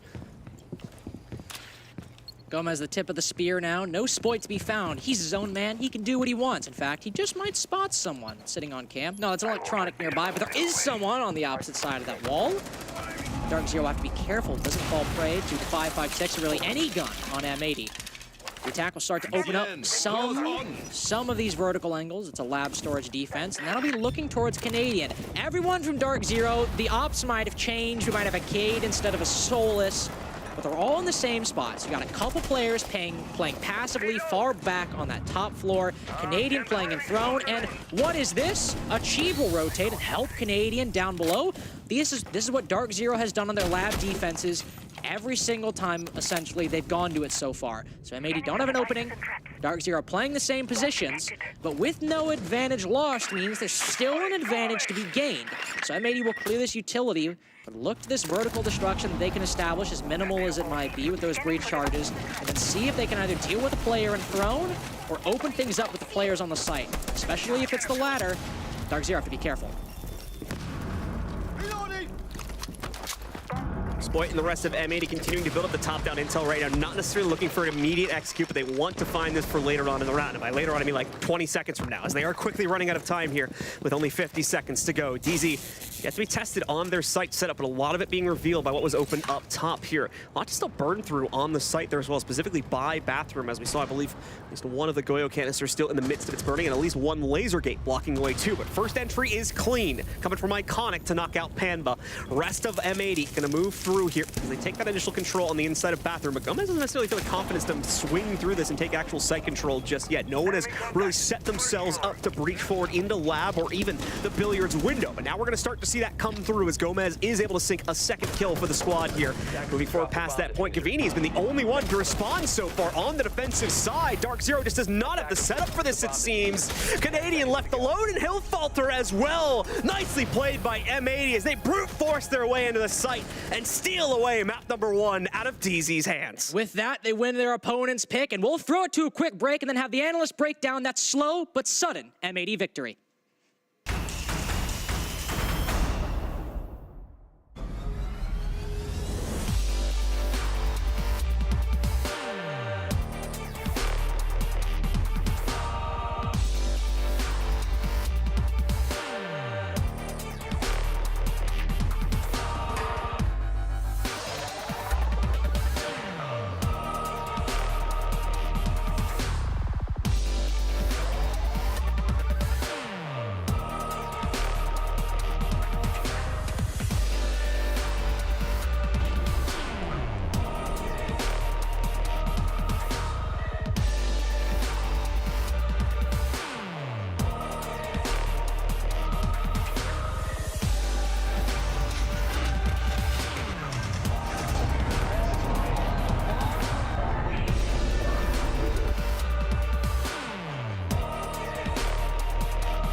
Hello, everyone. Let me sum up the struggle of attacking on Theme Park and what we just witnessed. Now, there's just I don't even know what emoji to use for this situation. All I know is my brother in Christ here, Spoit. I'm sorry, I'm gonna have to make an example out of you. Wait, that's too small of a circle. Point is, this is the struggle. He's just trying to drone. He's just trying to enter the building. And look what DZ has set up. Some sort of random vault cam in the middle of, I don't even know what room I'm looking at. Lab? Some random vault cam. And watch what happens to our friend, our import. He dies to this. If that doesn't summarize every theme park death for the attackers in most of these rounds, I truly don't know what does. I mean, that is just it's a struggle. It's a struggle. It was a struggle for everybody, wasn't it? And now we're gonna break it down further. Thank you. Deeply analytical. It was. Yeah, Thank you for. that was a telestrator. That's right. Very good. There you go. People Thank you. dying to random stuff in theme park. But you know what? It's a tough map to attack, isn't it? Listen, I feel like you really pulled out Spoit's worst moment there. He had a fantastic game. He went I think he top fragged. That's not his fault, Jesse. That's what I'm trying to highlight. It's not his fault. Oh. Sure, I'll give you that. It was a weird death that's sometimes that just happens on team. There you go. All right. Well, I mean, M80 able to take the map, get the lead in the series. Pretty huge. If we take a look at some of the highlights here. It was close, though. Yeah, I mean, I thought that it was kind of a weird one. Lab ended up being maybe the best site on this map. Felt like it was a site that both teams were really slow to attack on. Everybody going for those full clears. I want to see at some point teams just start going back for the lab rushes. I feel like this was something that was good back in the day where you just brought the blitz, you brought the Flores, you cleared that utility, you jumped in, you fragged. It's a 30-second round, you win or you lose. Nowadays, I feel like on lab so often, it's like teams are spending 2.5 minutes clearing the entirety of the top floor. They want to clear out throne room. They finally get to the site and there's 4 people still alive at 7 seconds and they just have no chance of attacking and winning the round. It was a tough site, I think, for both teams. Now, M80 did win it at the very end. That's the reason why they're the champions of this map. That's the reason why they win DZ's map pick. But it took a long time to get there, CJ. It was a long, winding road. Now, I guess the other thing was, if we want to talk drug, I mean, let's talk throne. For DZ, their throne roams. Let's say that 5 times fast. Throne roam. Yeah. Yeah. Well, I think M80 got one good clear off on it. We talked about Split. He got a nice little opener there. And M80 was able to take a 5v3 against the roamers into a throne site win. And that was the only time they won throne. Otherwise, it was just a biblical beatdown. Yeah, I think you got to give a lot of credit to the coaches in this game as well. We saw 2 really good attack timeouts. First one was called by M80. It was after round 4. They win 4 rounds in a row. After that, DZ called their own attack timeout, and they win 3 in a row. So we see the coaches having a huge impact. We already gave the title of best coach of the stage to Mint. I think undoubtedly the coaching staff behind M80 deserve a lot of credit as well. Clearly doing a lot to kind of bring their players into the server, make sure that they can kind of sharpen up a little bit. I think you saw players like Pamba who were struggling before those attack timeouts really step it up after the coaches gave them a talking to. Yeah, exactly. Another aspect of it is Gomez himself seeing things a little bit different today. Yeah, last week we saw Gomez on this map, and it was a bit of a different story. Literally hands behind his head. This is match point to qualify for the major. And last week we saw Gomez straight chilling outside the building. Look at the clock, 1:16, okay? Let's skip ahead 10, 12 seconds, and we'll see exactly how this goes. We skip to 1:02. He's still there, chilling outside the building, hands behind his head, and eventually he turns this round into a round win, jumps in, will collect a 2K through this round, and I think it kind of highlights the difference in the opponents when they played this map twice, right? Last week, they're up against SSG. It is an easy time for Gomez. He's literally laying back, jumping in, getting his 2 kills. He doesn't have to be active. He doesn't have to be flashy. kills are delivered to him on a silver platter. Today against Dark Zero, it was a different story. He had to fight for every single pick, and he died more times in this map alone than he died in the entire series last week. He was 21-9 last week. This map by himself, 7-11. So you see how difficult things were for Gomez and for M80. They get it done anyways, right? M80, they're great at this map. They will accomplish what they need to. But I think it's just funny to highlight the differences in the effort that they have to put in against their two separate opponents, eh? Yeah, DZ just had absolute labyrinths on their defensive setups. What's funny is I'd watch the replay of their theme park, and even with the replay, I still kind of struggle to figure out, like, where do you enter? Where's the opening in this? Yeah. There's just nowhere to get in. There's nowhere to do anything. It's tough. But somehow M80, after whatever that was, they managed to pull it out. And now we're going to a map that I think is a little more fluid, would you say? Yep, that's right. We'll talk a little bit more about that when we come back in just a moment, the second map between M80 and DZ, to try to find out who is our Stage 1 champion here at the NAL. We might find out in our next map, so don't go anywhere. We'll be back in just a moment.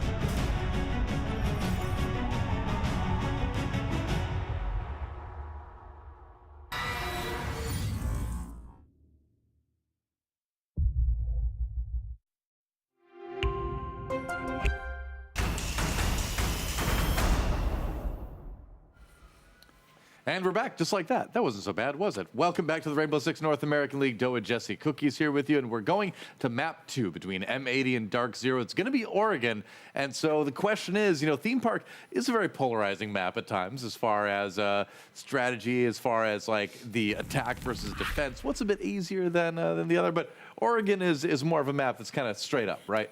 I criticized DZ for picking theme because I think it's really hard to start an attack. They did lose that map, but I don't think my point really influenced that too much. They did go 3-3 on their split. It was close. I kind of criticize M80 for picking Oregon as well, because this is that map that people say anybody can win. It's such a coin flip. It really comes down to, like, can you get those picks? Can you start yourself off on the strong foot? So, it could go M80's way, and they're a very talented team. They're very good at those coin flip engagements, but going up against Gavin, Pambazoo, it's definitely going to be a tricky one for him.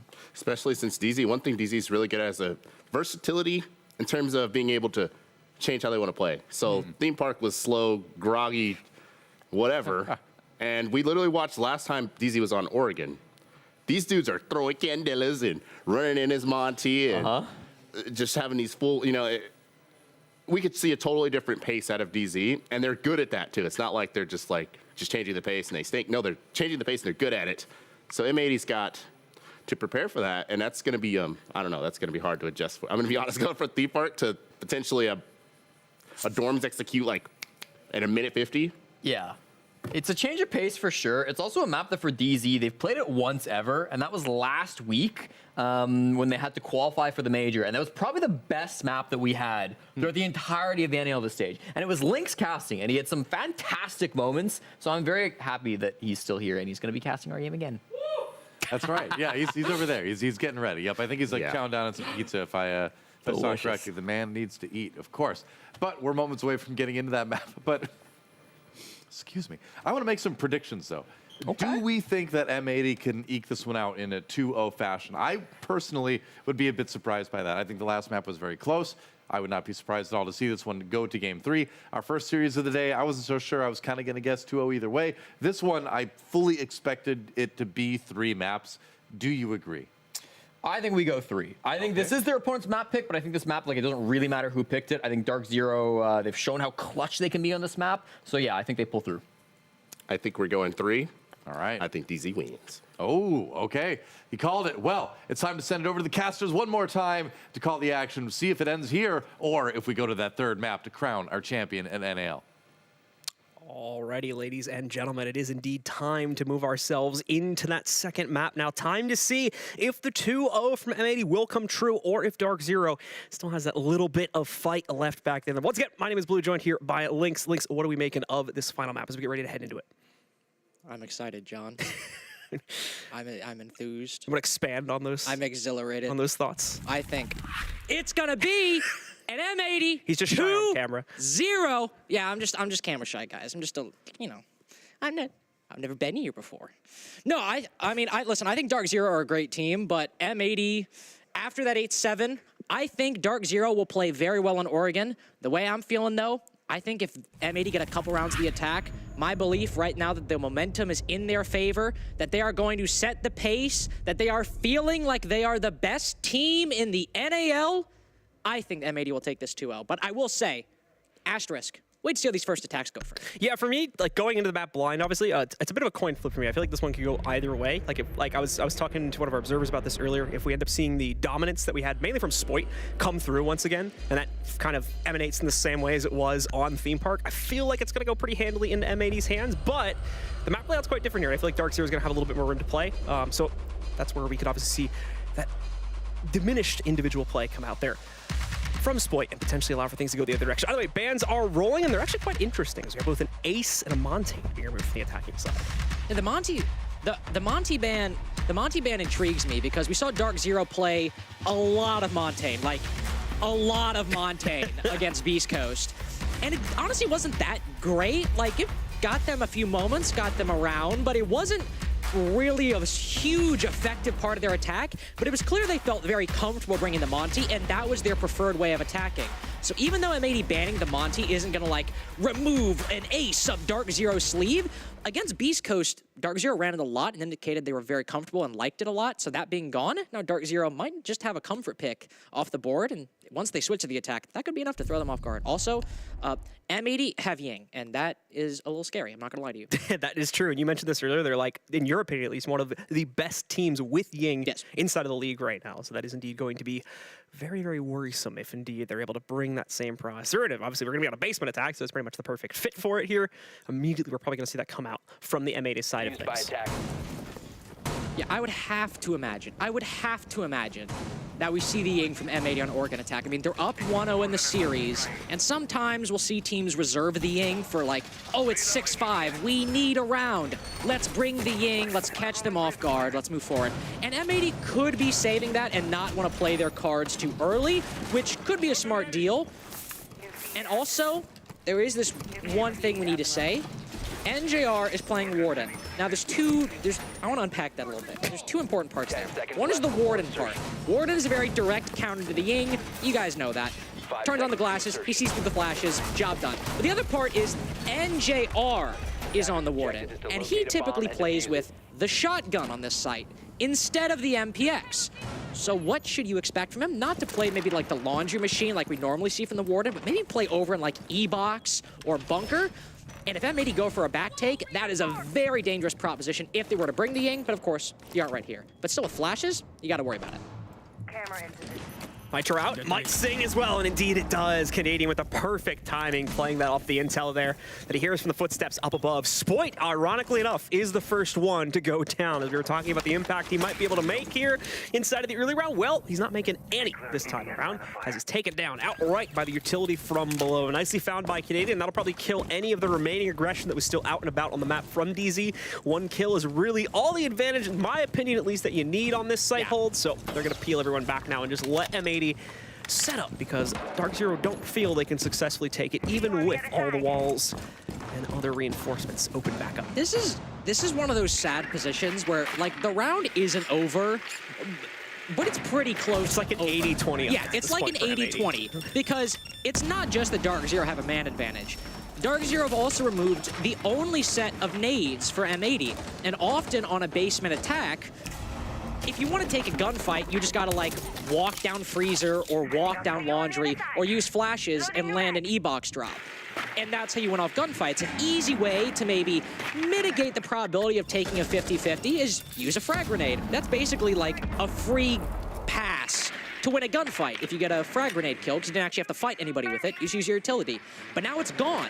So if M80 want to even equalize that man advantage, they'll have to spend all the time they need to clear out Oregon, and then they'll just have to push down either back tower stairs or bunker or freezer in a man disadvantage, and now it's even worse. Because Canadians killed 2, one of them being the Hibana, and now it's a 3v4 with all the core positions for DZ still intact. Another pickup now going to be found by NJR also, as he's dropped out. So Iconic and Gomez are all that remain. They're split pushing it, which realistically enough is the right call to make here in this situation, but basically just putting it onto a bunch of separate 1v1s at that point. Iconic realizes this probably is not going to work out the cleanest if they go that way, so they at least play things a bit closer to the chest by deploying that smoke out.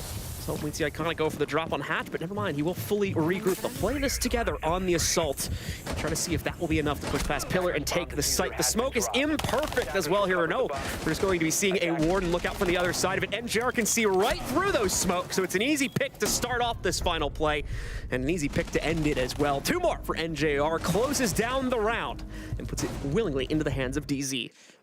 Well, if you're a impartial spectator or me, who made a prediction before this game, not in a great spot, because it'd be one thing if, M80 took a duel on the attack and, they just got outplayed. But that was about as rough of a round to start as you could get, because you lose Spoit early on, literally one of the best entries in the NAL, not even from a gunfight, from a C4 from below.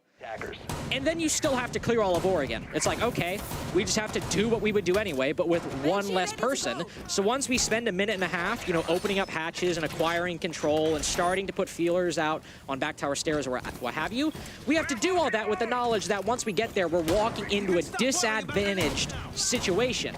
So on the opposite side, to play the optimist, M80, that was rough, but that was a basement attack. You're probably gonna lose it anyway.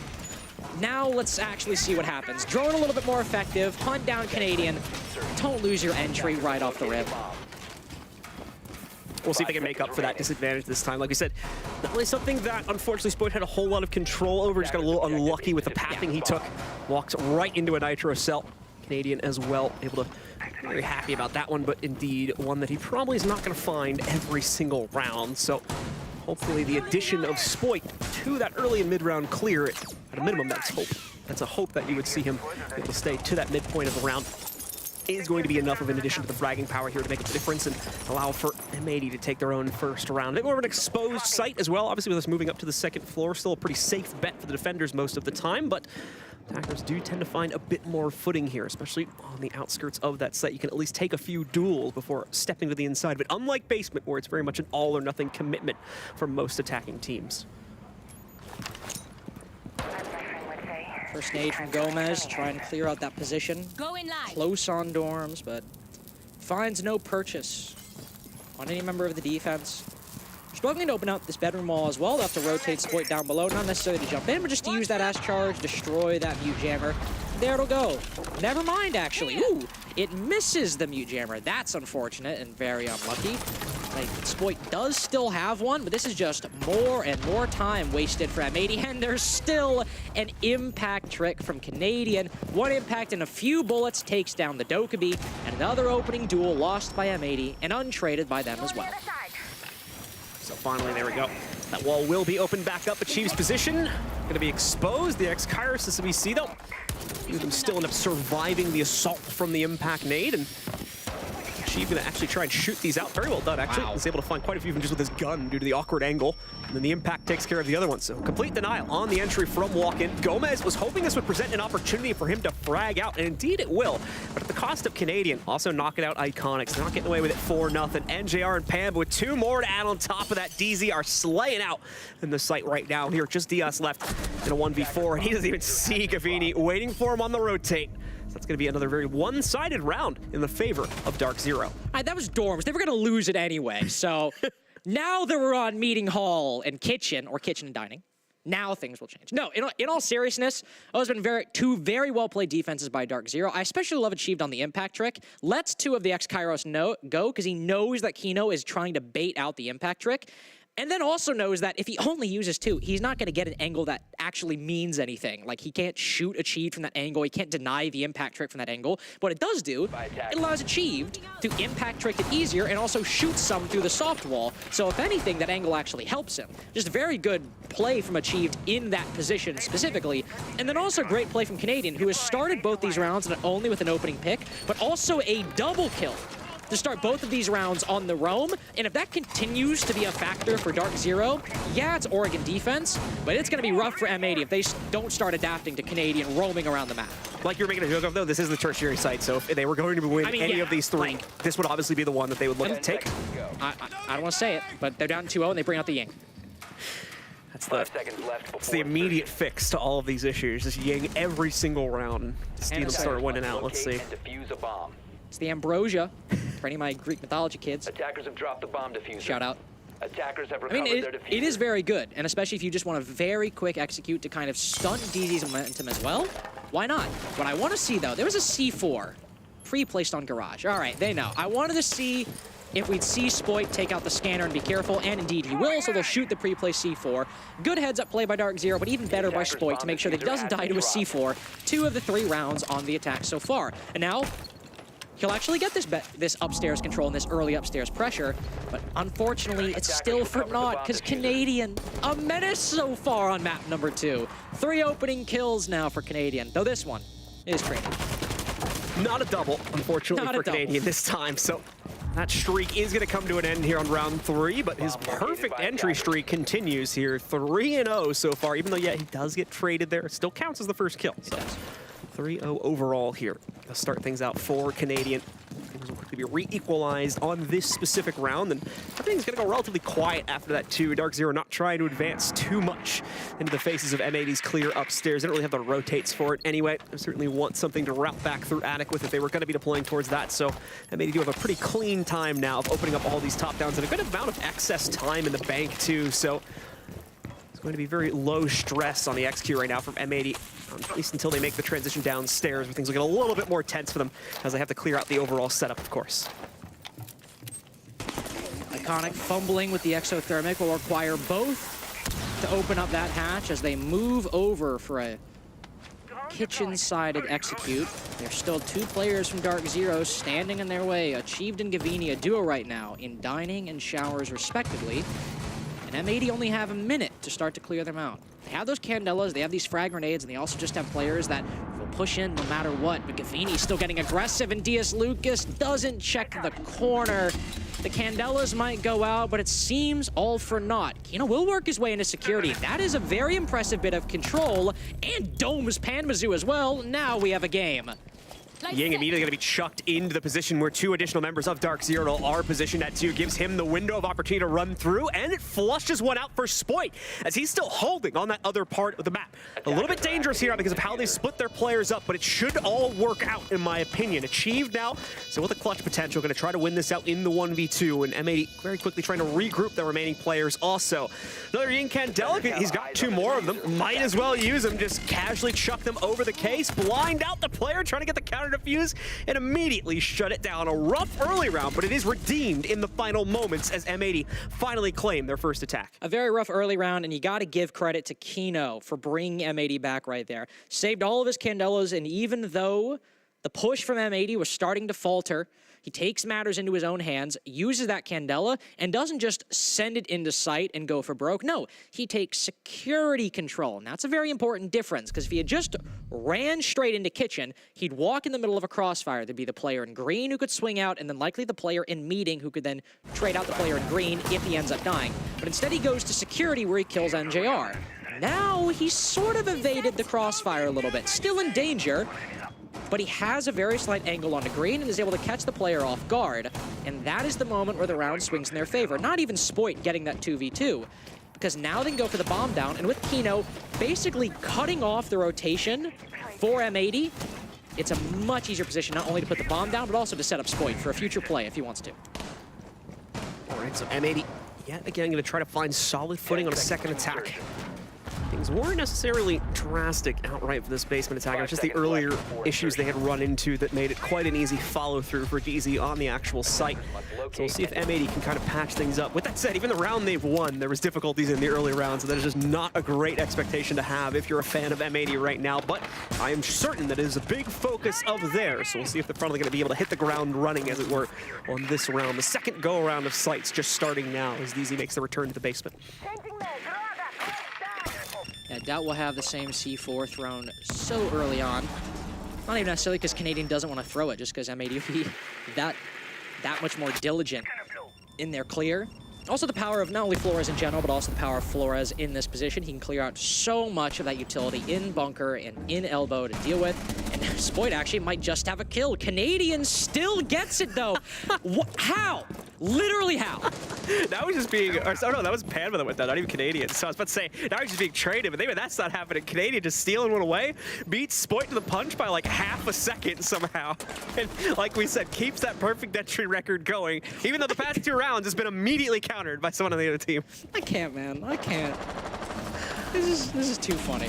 He's feeling himself. I have to give credit where credit is due. Just stat padding now. Well, not only is he stat padding, it's clear how comfortable he is right now. Because normally I talk about that Canadian just like lurk in the mid round. Like if it's dorms, he's sitting in basement. Why? Because he can. Because he wants to. But no, here he's throwing C4s under the floor. He's sitting in big tower against M80, who, no offense, are ridiculously mechanically skilled and probably could outgun Troy a lot of the time. And he's still doing it, and he's still getting kills. And now look at this. 4v4, M80 have 2 drones and no clutch drones to back up with. Maybe the Rotero drones and the Gemini Replicator, if you want to be generous. And NGR, Make the play. Make the play. Do it. Peek it. Ah! Swung forward a little bit here to try to get it, but at the same time, he is on the shotgun, so maybe feeling that the pellet wouldn't have done enough damage, giving his opponent the room to react. Does it with the Toxic Bathe instead.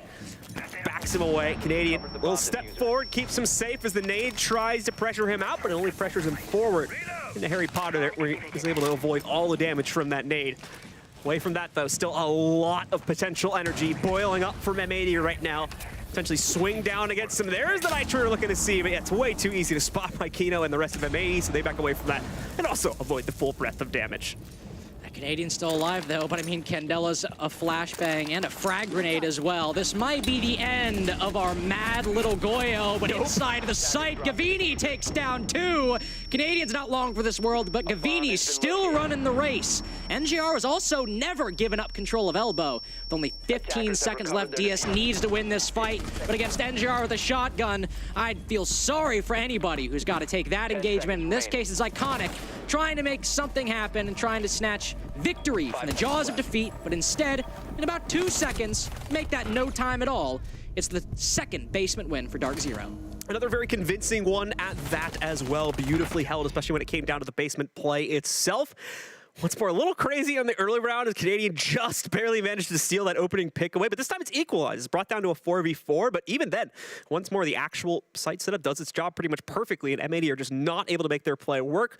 A little kind of spread out utility usage coming in from Dark Zero, such as Canadian using the Nitro very late into the round, just expands the time bank further and further into Dark Zero's favor, and then when M80 are finally ready to push forward, they are immediately gunned down by an angle to counter out backstairs pressure, and as soon as those 2 kills are claimed, even though, yes, there's an exchange on a Canadian, the advantage is already far too gone at that point, given that basically +2 they would have been working with, so it's not really workable there for M80 to bring things back, because once more, it's that basement attack, and you really do need the full breadth of pretty much your entire team in order to make those attacks work in most situations. Winning a basement attack and an outnumbered like 2v4 or something like that is just not great. Really difficult to make happen, if not outright impossible. No, it's not easy. I mean, there is a reason that this map, even so long into its lifespan, is still one of the more defender-sided maps in the game, at least consistently defender-sided, you know, ignoring maps that are like super defender-sided when they come out and they end up kind of equalizing later on.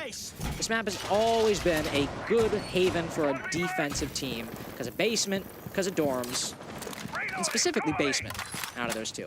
Canadian's on Solus. This is a problem, because so far Canadian is 4-0 on the entry, and we've only had 4 rounds. And M80 so far, even when he's sitting in Big Tower, have not had a great entry for Canadian in the early rounds so far throughout this series. And now he's playing Solus again. Even if he gets no kills, he can do a lot of damage to M80's utility, which has been dwindling down to about 3 or even 2 drones by the time they go in for an execute. On top of that, in terms of other utility, they have to deal with this impact trick from Achieved, which is still proving to be very difficult for M80 to deal with. Just layering 2x Kairos on that wall. And finally, maybe Achieved? Nope, still able to shoot some, but this time the hole is only slightly wider, John. Yeah, not by much. Still not big enough that may actually rotate Still has through. impact. Are you kidding me?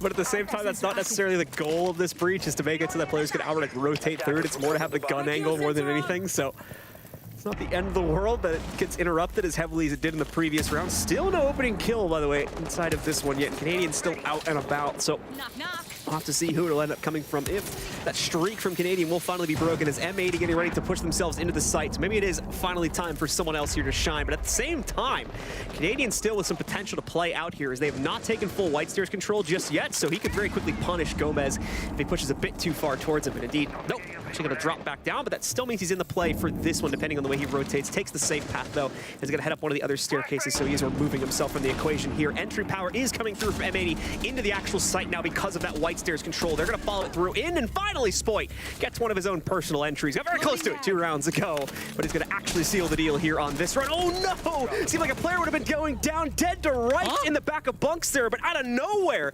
DZ shut down the entire execute. 4 kills in the span of just a few seconds. Diaz all that remains. It's somewhat workable for him, but doesn't stay that way. Panba shuts it out inside of the big dorms. One final shutout. It gives the round over to DZ yet again. Only loss in that round for Dark Zero is Canadian has lost a streak. He is still 4-0 on the entry, to be fair. He just didn't get the opening duel that time. A little too slow. Little too slow, unfortunately. M80, perhaps a little too quick. Struggling to get a lot of angles open up, get a lot of space opened up on that bedroom wall. Even as you said, they're not necessarily using it to walk in.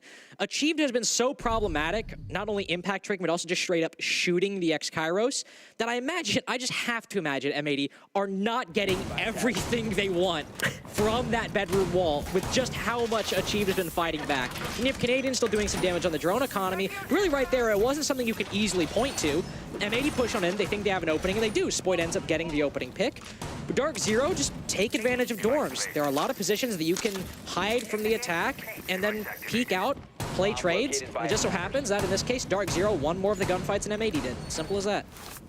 So with DZ continuing to dominate, it's another big question. Is can M80 at least secure the 2-4, which is like kind of the bar minimum most teams would want here on this map? If they can get that, like you said, they're still in a perfectly fine position as far as I'm concerned, assuming that their defenses are going to be as up to par as we've seen Dark Zero play things. But 5-1, so it gets a little bit dodgy. They might have to start looking forward to map number 3 if that ends up coming to fruition. The attacker's bomb diffuser has been dropped.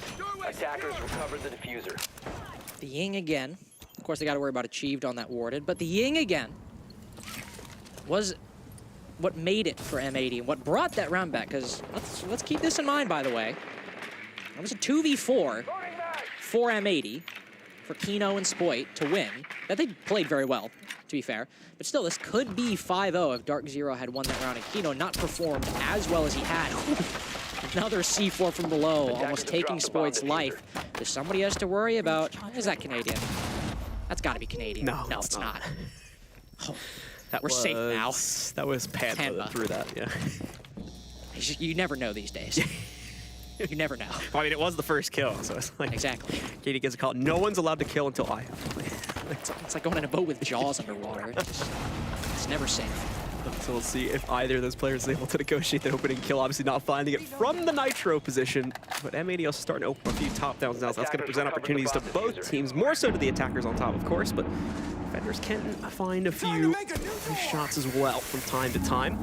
Focus from M80 is very much, though, on establishing site control over all other factors, as they already have opened up the backstage wall. And that's a nice, easy plan opportunity if they want to try to force the issue this early. And importantly, they have vertical control as well, with nobody from Dark Zero playing Addict, or even really contesting that vertical angle.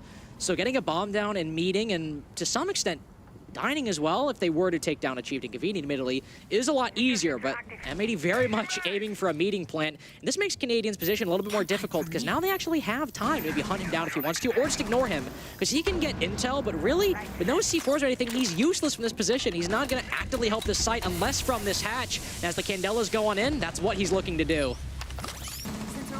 Let's see what I can Dios is going to secure the opening kill this time for M80. Unfortunately, Toxic Babe's blocking off a lot of the access points, but Spoit just taking full command on his own regard. 2 more kills found from his POV. Kano gets number 4 and Achieved, completely disconnected from the scenario right now. Going to have to try and find a way to get back into it, but no, it's a flawless round from M80 to indeed secure that bar minimum 2-4 scoreline at halftime.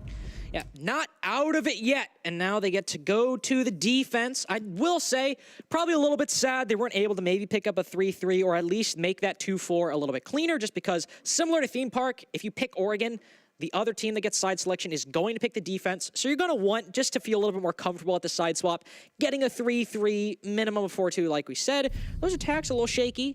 They still got what they needed in the end, and Dark Zero also just performing very well in the defense. And switching to the attack, as I said earlier, against the Beast Coast squad, they relied so heavily on the Monty and the Ying, but the Monty as well. And the Ying is on the board, thankfully, and we're going to see a lot of it from Dark Zero, I would expect, on this half because of the loss of that Monty. But they still struggled, even with those kind of cheesy operators on the board. So with the loss of that Monty, I'm looking at Dark Zero for how they play this first and maybe second attack as well on basement and dorms. Because if they lose those, that'll make it a 4-4, but if they do as well and it's not close, I'm worried about how the loss of one of those key operators in their attacking strategy is going to affect that for the remainder of the half. All right, well, let's see now. As DZ about to spawn out. Fury picks, but again, they're not going to like change the pace of this round any huge degree. Canadian being the main one to focus on there as he brings the Capitao into the fold, which could shake things up in the actual execution phase once DZ feel the confidence to move forward into that one. Flora's going to be used from the get-go, though, to quickly try and take out some of this utility on the inside of the new elbow area. We'll knock it out quite quickly and actually get everything there, too. Certainly stretching the limits on the explosion radius there, but managed to get both the shield as well as, I think, 2 of the ADSs that were sitting on the wall there. welcome that deployed. See, that's the advantage you have. Well, I was about to say that's the advantage you have when you have 3 deployable shields, but Iconic is now dead. So a kill triangle there. Yeah, I actually think he went to go put the shield down, and then him and Achieved traded, or him and Diaz traded at least. Still 1-for-1. And they've lost the remaining deployable shields, so if they wanted to rotate that and move it into bunker, not possible. Well, I mean, you could rotate that one, but if you wanted to keep the remaining positions and then put another shield in bunker, that opportunity is now gone. There's only 1 remaining for M80. Dark Zero clearing the entire map, starting on the 2nd floor now, likely transitioning later on. The loss of those Rotero drones will be definitely a hard pill to swallow, as the 2 frag grenades from Gavini will have to do a lot of the heavy lifting in terms of destroying that deployable shield, even destroying something as simple as like a frost mat from Gomez. Sure, there's no windows for you to hop in on the basement, but if it's, say, late in the round, 30 seconds left, and you're trying to dodge Candelas that are blinding you, having a Rotero drone destroy a frost mat early on would be nice. And now that's not really an option available to them anymore. Quick pop here of the laundry drop. Not going to change anything up drastically for DZ, but just another check off the list of things they're going to want to accomplish before they move forward into the actual site. Cavini as well trying to establish forward drone presence. He wants to certainly keep this one alive, so not pushing it all the way forward just yet. Let's see, the drone game actually relatively healthy right now for Dark Zero, so could afford to potentially chuck that one away, but still going to be playing it passively regardless. They have about 5 or 6 of those remaining. Away from that, though, he's certainly starting to feel the heat with all these openings being made here. In less than a minute left as well, the relative patience from Dark Zero starting to scare M80 a little bit. We'll have to see what this all leads into in a moment. As once again, a nade will go through. Hopefully this will allow once again for them to be able to take out the majority of utility sitting around the corner. Was hoping for a player, I think, there as well. They do actually get a good amount of damage on the Spoit on the 2nd one, but for the most part, not the impact that they overall wanted to find, I don't think. That's what the Candelas are for. The frag grenades, they can destroy utility, but these, they need to let Pamazoo do some killing. It's got to be a party inside a laundry, and well, for M80, it's a very, very sour time. Diaz now the only one left, as Dark Zero very quickly and concisely put things in their favor in round 7, and even more Candelas to stop Diaz from pushing forward. Might be able to find some movement on the freezer angle, but only finds more damage dealt to him as we move into a post plant. Spots just a sliver of the head, but only more bullets fire his way. Dark Zero win their first attack, and if you were worried that maybe DZ would fall asleep at the side swap, yeah, that's not the case. Certainly not the case at all. And unfortunately, it's M80 that just cannot catch the timing of when DZ were going to move themselves forward. The Candela really singing it out for them, as well as it allowed for one of their players to just walk into the site, despite being challenged as well. Multiple players was just standing in the middle of Laundry for like 5 to 10 seconds because of the effect that Candela does have. There's so much control just gifted over to DZ because of the great initiation from them. And once more, that's the very difficult part about playing against DZ. It starts to look like if you're on the defense, like they're not even going to have time to attack it. They run it down to 20, 15, sometimes 10 seconds left on the clock without even stepping foot into the site, but then suddenly it all explodes in one fell swoop, and M80 just not ready for the challenge, it seems, as all the entries go the way of DZ there. A good start to win that basement attack. It'll scare M80 up to dorms. They don't want to try it again. With already such a small gap between Dark Zero's rounds and a regulation victory, try a different site, try to keep Dark Zero on their toes, try to keep yourselves fresh and appraised of these new sites. Keep yourself active. See if you can play like Jazz and keep up with the changes. Ying switching hands, by the way. Panbazoo picking up the Amaru, and now Canadian going with the Candelas. Panbazoo maybe just trying to acquire some of that big tower control early, with Iconic sitting up there, but that's likely not the case. Panbazoo could just maybe send it up a hatch, send it in a bedroom window, as he doesn't have the Supernova, but when NJR was playing that Amaru against Beast Coast, he used the Supernova on Hibana, not Amaru, to repel into dorms and try to take a 1v1 inside of that position. Maybe Panbazoo will do that now that he has the Amaru, and it's a little bit more sudden than the repel. Plus also, NGR is going to be on this side of the map a lot of the time. He's got to open up the bedroom wall and also join a lot of the utility clear on this part of the map anyway, so it'd be a pretty lengthy rotate if you would want to repeat that again. As we see Dark Zeros try to set themselves up for more presence to push forward here, mainly upstairs, of course. Going to have to wait it out as M80 will not be challenging things from here directly. Panba lined up for the swing in the big window. That is absurd. Yeah, that's like...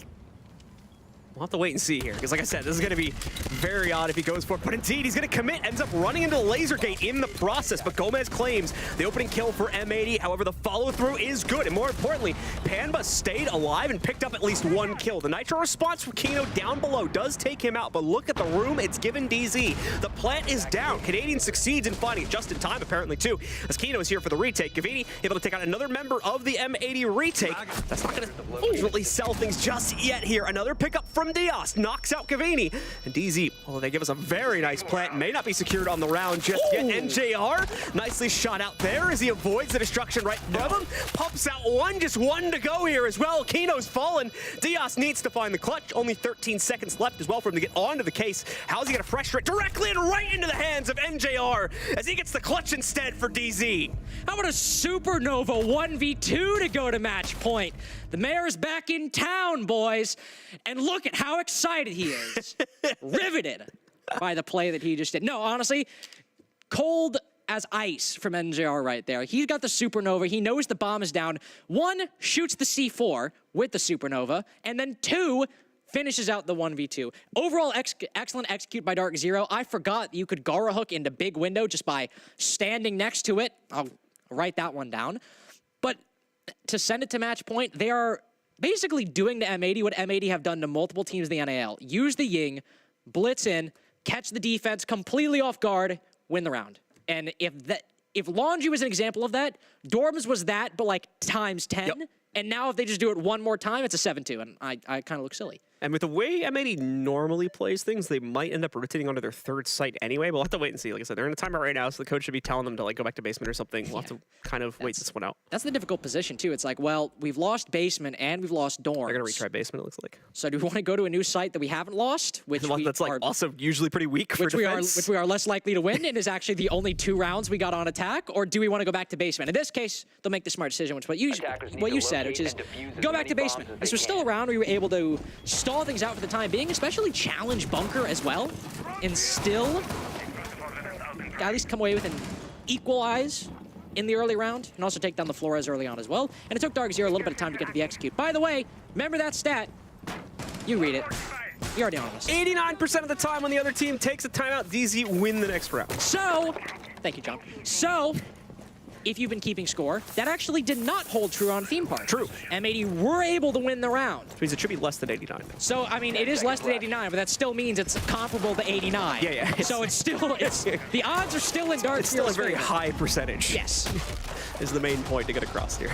Attackers must locate So let's see how they do. and defuse a This is bomb. also, I believe, I don't think we've seen much of the Solus from M80 so far on the defenses. So Iconic will pick that up, likely to do some damage to Dark Zero's drones in the early round. And with how clean these executes have been from DZ, I think doing damage to their drone economy early on and squeezing out a little bit of time wasted, even if it's like 30 seconds, that'll help you so much in the late round.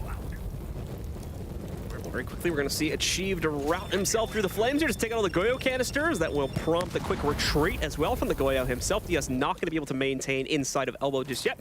Can retake it a little bit later on. Of course, Dark Zero's not going to immediately swing in for that control themselves, or at least we would hope they wouldn't.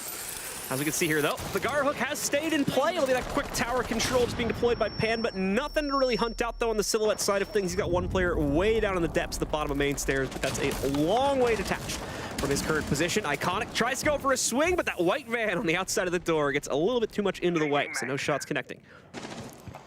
Well, he'll back up into Armory alongside, wow, 3 people roaming top floor on a basement defense. I didn't mean be that aggressive. This is a wild card. Yeah, right this here. is a I mean, but right now they're in danger. If Dark Zero read this, they could just start moving and hitting the site. Gavini instead will buy into it and sees an opportunity for an opening pick. Potentially 2 with the Dokkaebi call ringing out. He can hear the 2 phone calls on the top floor. Maybe Dark Zero can cut those defenders off as they rotate back. This might not be a site hit, but this might be a Dark Zero 5v2 if they can cut off these roamers. Roamers, no easy path to retreat either, with Panma now closing the gap in from the other side by Attic. Very strange we don't see a proficient trade setup show up for the death of Iconic there as well. They were still moving around, to be fair, so good possibility they just weren't in their correct positions as of yet, but still, you would have hoped to have found it, especially with Iconic being so aggressive to take that fight. Speaking of which, Spoit moves out, takes another duel. This time it's against Gavini. Neither player is down, but elsewhere on the map, Gomez does find a pick against Canadian. Panva, though, completes the set against Spoit, and now brings it down to a 4v3. Still in the favor of our attackers here as we enter the final minute of play. But the 3 remaining defenders have all successfully made it into the basement, so this is not an impossible hold for them to achieve. It's not. It's not impossible at all. It's cost a lot, but Dark Zero have low time and have been able to open up the laundry hatch. And even the E-Box hatch, which is soft right now, which has not been reinforced, but Dark Zero are so low on time, and Gomez is still getting so aggressive, even in the 3v4, that if he gets this kill and backs off, it's a lot cleaner. But now he's gone, and Dark Zero are solidly in the lead. They're feeling it now as well. NJR, a little crouch check as he finishes that player off. Diaz and Kito, all that remains here, both stuck in the depths of the basement. Diaz just wants to play it into the face of the Yana pressing forward as well. Leaves far too large of a gap to go back, and the second kill is immediately claimed by Gavini as well. That'll close it down, and quite convincingly in the favor of Dark Zero as they take control of map number 2 of the series, 7-2. And if you wanted more, don't worry. We got map 3 right after this.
Welcome back to the Rainbow Six North American League desk. Your host, Doey, here along with Jesse, J Chick, and Cookies. And guess what? Dark Zero not going down without a fight. They lost that first map. You know, it was very close. 7-8 loss. They came back, guns a-blazing in a most literal fashion, and stomped M80 7-2. Here's some highlights from that one. Yeah, this was one that was, it felt like the first half was very as expected, right? Laundry and Dorms both going to DZ, not doing anything too crazy on their defenses. They couldn't hold down meeting against all the Candela plays from Kino. Kind of as you would anticipate these things to go. And then we swapped sides, and it really didn't feel like M80 had a good grasp on defending on this map. I thought their laundry hold, CJ, we talked about this, was like really awkward. They didn't have a lot of insight utility, yet still weren't trying to roam all that much on round 7. Tried a little bit harder on round 9, but still just lost a lot of those fights on the roam. So yeah, kind of a tough second half from M80. I didn't think their 4-2 split was unrecoverable from, but then completely fell apart on D. Yeah, perfect example of DZ just code switching. A lot like me when I go into a job interview. There you go. I'm a totally different person. Now, DZ was very boring on their defense, and that's how you're supposed to be on Oregon. Yeah, exactly. And you know what they did on attack? They're running Supernova. They're rushed like did I not say they were gonna do like a 1 minute 50-second Dorms execute? Didn't I say that? You did say that. I was sure there. enough, they did. They just totally flipped the tempo. They're running in. They're running shotguns. Ying was a staple in this game. Love to see it. I think Chalet's going to be even funnier, to be honest. Yeah, than more of that. It'll be interesting. We'll get into Chalet in just a moment. Don't go anywhere. When we come back, the next map, the final map of the series, will begin.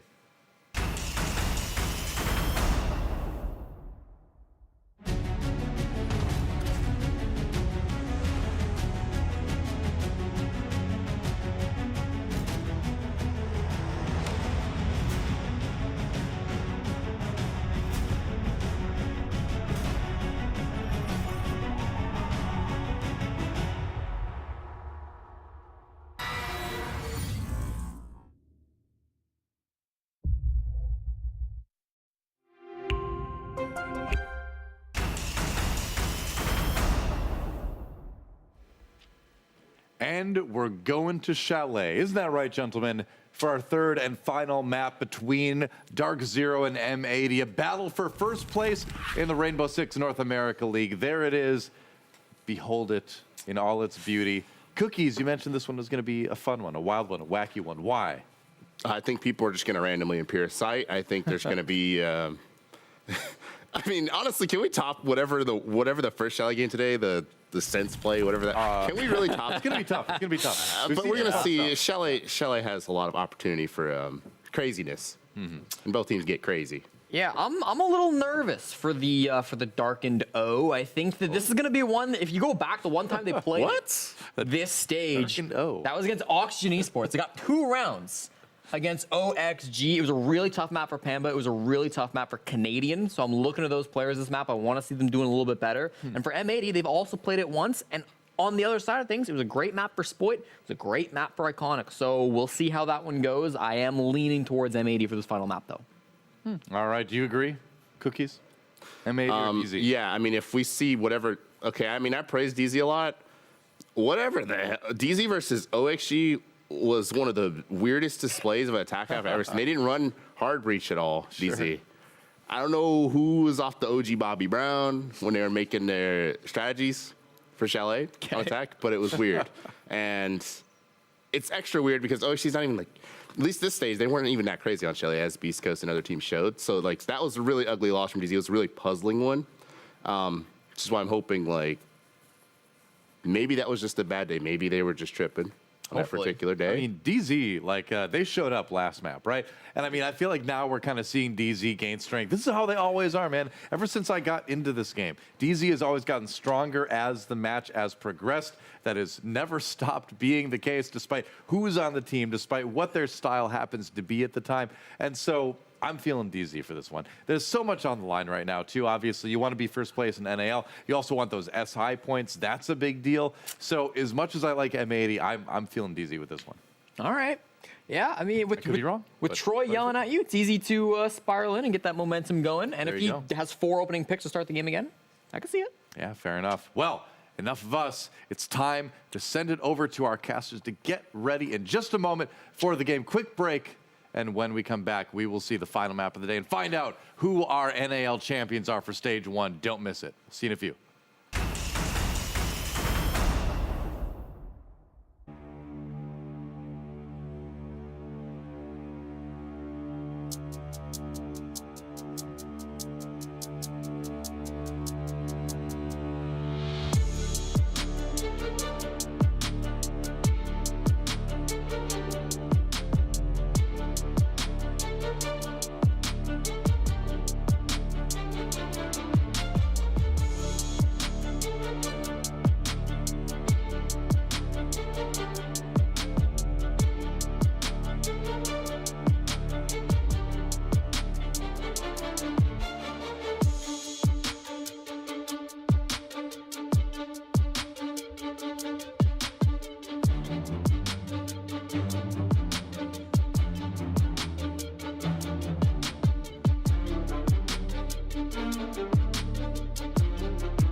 I mean, it's not a bad look. I'm just saying you do look like a substitute art teacher. Oh, you guys are on. Yeah. My bad. Good cast. What the? Dude, bro cast won TF2 final like 4 years ago and thinks he's him. That's actually crazy. Like, Welcome back, ladies and gentlemen. dude named Corn, drama brewing here behind dude named the Corn scenes. Pop thinks he can insult my fashion. That's crazy. Can't make that one up. All right, we've got a map after that's been finished up here now between M80 and Dark Zero, if you are just joining us, ladies and gentlemen. So let's get ourselves into it. It's a return to Chalet, ironically enough, where we started out today and are going to end it as well. This is our third and final map of the series. Only one winner can move forward past this point. Like we said before, these teams have already qualified for the major itself, but there is quite a bit of cash to be played for, as well as a small increase to the SI points they're gaining if they do end up winning this match. But the SI points are 130 versus 160. Obviously, the winner getting the 160, and there's about a $30,000 upgrade to the prize pool if you also win this match. It was 150, John. It was 150 I swear SI someone said points. 160 earlier. I got the Liquipedia up right now. All right, well, clearly you're right, so Come on. my bad. Amateur hour here. Like 2 devices in front of me, don't even have that That's open. true. You've got the dual monitor setup Yeah. for like casting. It's crazy. First ban on the board. M80 banning Nomad. Dark Zero sometimes like to just set up those air jabs, go for those nice little structured, strategic half pushes, set up the air jabs to make sure you can't retake. That actually would be very useful for, say, a dining attack, for example. You just want to open up the dining wall and then just hang back on the heaven balcony instead of pushing forward. Be very good. And Dark Zero will ban out the Ying. Now, you might be wondering, hey, they used a lot of Ying the last game. Are we sure that they're going to be okay here? And John, to be honest with you, CJ mentioned their attacks on Chalet against OXG weren't great. I gotta say, I think that Ying might bite back them if these attacks have not improved. All right, well, let's see if that will unfold itself. Defender bans, I'm expecting to stay pretty much the same here.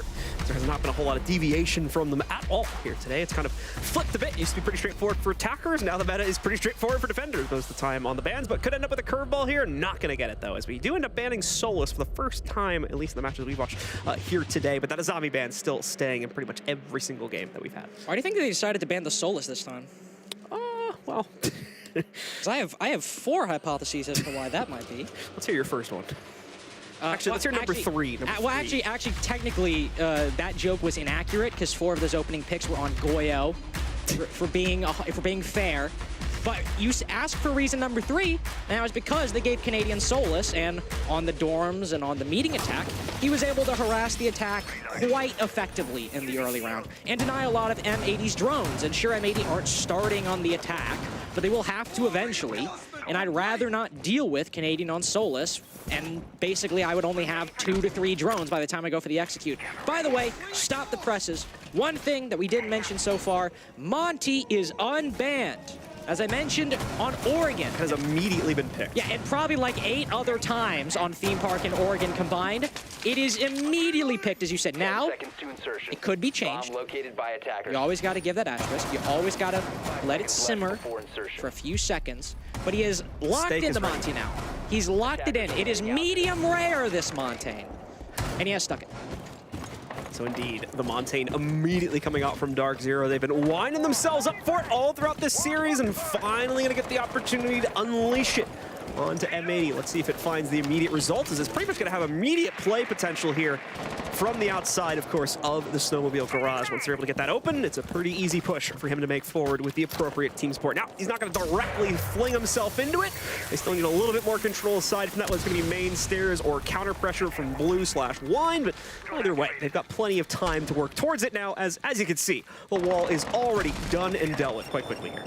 And that shield, I think, is going to go too. Ooh, oh yeah, just got it.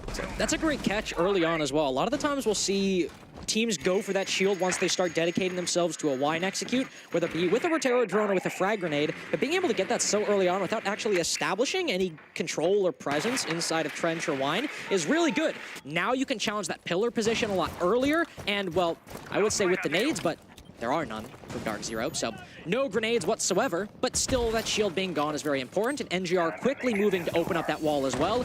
Now dealing with the angle will be a lot better, but 2 kills quickly occur on the map. 1 for Dark Zero, 1 for M80, but to be frank, I think even with the amount of Rotero drones achieved and used, that still favors M80 because Spoy literally only had a gun, and that was it. Dark Zero going to be reeling a little bit from that. Important to note, too, that with the shield operator in play, that's one less, like, kind of viable gunner when it comes to the gunfight here as well. Canadian can certainly sneak out a kill or 2, but being an effective actual gunfighter is not really something that he's going to be capable of providing on the inside of this round. So that's another disadvantage they take by losing Achieved here. Either way, though, working their way into it, have already started to establish presence on the interior of the site. And Canadian, of course, being the one to waltz himself right into this, has put himself in a bit of an awkward spot now. Thankfully, still has the opportunity to retreat deeper into Wine if he wants to, but at the moment just playing entirely for intel, hoping that he brings someone out, mainly the blue player, I think is what he's looking for right now, so that the one outside of Snowmobile can punish that player and hopefully open up a pathway for the rest of the team to move forward now. But Kino just not biting in the bait at the moment here. He's aware of the player outside of Snowmobile, so he knows that it would be pretty much to his demise if he tried to swing and take out the Montaigne. Canadian also can't plant in the normal position because M80 still have control of the dining hatch, but that has now just changed. Iconic playing there is cut down. Gomez the only guy getting kills so far. Kino trying to maneuver himself around that deployable shield, but is not having nearly enough success. Was blocked off from Garage for time being, but Gomez has retaken blue. He's taken over control of that breach, and now it's Hatch in control of the attack. But the execute has shifted from Wine now to Garage, and the fortunes have shifted from M80 to Dark Zero, who take a little bit to get the ball rolling, but once that Monty works his way from Wine to the opposite side in Garage, they get their first attack. A little bit tumultuous for Dark Zero to get things started, and very slow in the process of that as well. But as is usual for Dark Zero, it's all building up to something great, it seems, as when that execute does roll out, M80 are quickly pinched out of any effective counter positions. And as such, DZ claim the round without too much contention coming in from M80. A few worrying moments, but that was about it. And they were just that, worrying, not actually really detrimental to the overall take. Just bled out some time from the bank. And that's something that Dark Zero doesn't really need a lot of when push comes to shove, assuming they've done their prep work properly earlier on in the round. Now you got Garage, which not the best site for the defense, but still one you're going to be happy to take to start out with the attack. Just start on a good note. Because when you move to Dining, which so far today has definitely been the main site for the defense, or at least in terms of comfort and preference, this is where you got to be careful. Especially around these castle barricades that the defense usually has to use to deny positions like that bedroom window, because you see the castle barricade on that window right there. You've also got the single panel, which is arguably the more important one, because with a sledge, for example, which Achieved is running, you can break open that bedroom window immediately. But then you have the single panel, and that blocks off the main position that window is supposed to deal with, which is Blackwall, which can help take control of Piano or keep control of Piano, even if the attack is starting to get aggressive. And of course, the many other castle barricades and utility, like the ADSs, for example, that Kino has and has placed, at least something Dark Zero has to worry about. They always have Panbazoo. 3 kills so far, and a player on Nook. Panbazoo on Nook is a combo like peanut butter and jelly, and if he gets close to the site, M80 will be in for a world of hurt. So the drones working their way forward here. Dark Zero still establishing that early round intel. That is so useful to them, of course, to build up that massive bank and then be executed upon inside of the late round. M80 will look to get into the way of that, but because the drone presence is so spread out across the map right now, it's difficult for them to also achieve anything themselves with regards to their kind of aggressive plans they may have had to start this round out. It's, like I said, just very difficult to find a spot to execute any of that aggression upon. You do have to respect the clear from Dark Zero, and that's exactly what M80 appear to be doing right now. Just sticking to the extremities of the site itself and the immediate area above it. Not really looking to try and control anything aside from that. Now the move to open the wall once they disable those bandit batteries. It was actually a bit of an interesting situation. Can you get a nade over that wall? I always forget. Sometimes I confuse the walls that the reinforcement goes to the top, and the other walls there's just a slight gap up above. But either way, they have plenty of frag grenades to deal with. I believe getting word that you can. Shout out to Schreichel, telling you what to do. Not shout out to Spoit though, because he just shot Panbazoo, but Achieved might be able to get this trade. But Spoit knows someone is likely going to play this bathroom balcony position. Now Dark Zero have to substitute for Panbazoo's play, and this time it'll be NJR. Lurking around West Main at the moment, because the top clear for Dark Zero, they have the minimum. They've established Heaven control, but M80 still have all of their utility and all the players on the top floor who can retake 3 to, well, basically 3 and likely less once Dark Zero commit to this execute down below. The bandit batteries are gone, that's great, but if they want to start moving in, something's got to give, whether it be utility for M80 or kills for Dark Zero. As they work their way up, Iconic going to strike first on the round overall here, taking down Canadian. We saw an earlier kill also picked up by the M80 defense. The drop forward, but it accidentally dropped someone from M80, and there's like no reaction from Iconic at all. NJR just picks up the kill anyway. Nicely done from him either way, although it's a very awkward gunfight, of course. He will go down pretty quickly after that. Gomez finds the immediate trade. Gavini able to still put this plant down to the ground, or at least that's the hope, as he's now the last one standing here. Everyone except for him has gone down, and he's going to try to hold this in the 1v3, but cannot maintain. M80 immediately retake the site and their first round along with it. So we're gonna go 1-1, and there we go. There's the LOLs in the chat went on there between NJR and Iconic. There have honestly been a lot of things that have happened this stage where I'm like, I've just never seen that happen before. Like there was Yeti like in T3 in like a 1v2 holding down Diffuser. Never seen that before. We had, I think, Canadian getting 4 opening picks in a row. Haven't seen that in a while. And then we have an Amaru going up a hatch and then literally trading places with it. It literally looked like Iconic didn't even know what was happening. Like he just stood still once it happened. He's like, huh? Which is Did I just exactly what teleport? Like, did I just like glitch through the floor? Like, what is this? I do want to, I like couldn't really see it for the swords. I don't know if he was on drone or not. That was like the only thing that like I was confused about there is like did he just get caught on cams and got dropped down and that's why he didn't react at all or what exactly happened there. But either way, really confusing probably for both of those players. Yeah, no, it was that was certainly a bizarre sequence of events, but a fairly quiet round for Dark Zero overall. Just good for M80 staying in their positions, especially Spoit getting that kill on Panbazoo early on, because it put Dark Zero in a tough spot. It had been a fairly slow attack, they hadn't gained a lot of control, and M80 still had all of their utility in pocket. Just play your positions, and if they push in, use your utility, and you'll win the round.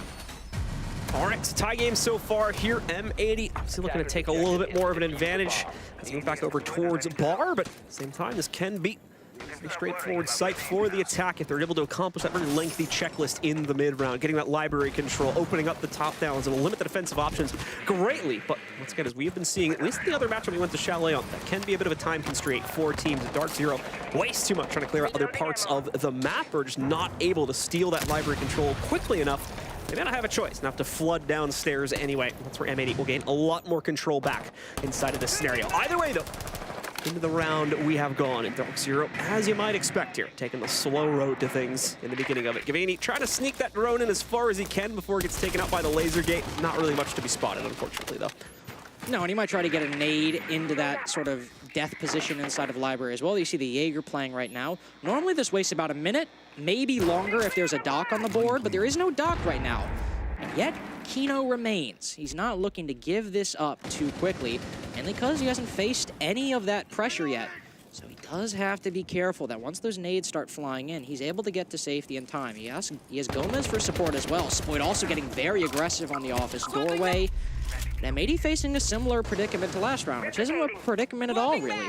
They're just playing their positions. They're getting aggressive in some spots, but not that much. What they really need to do is spot players like Panbazoo, who might walk up a staircase and catch them off guard, because that is what Dark Zero seem to be basing these clears on so far, is Panbazoo or somebody else able to get some kills, and maybe in a position like Bedroom, might just find one.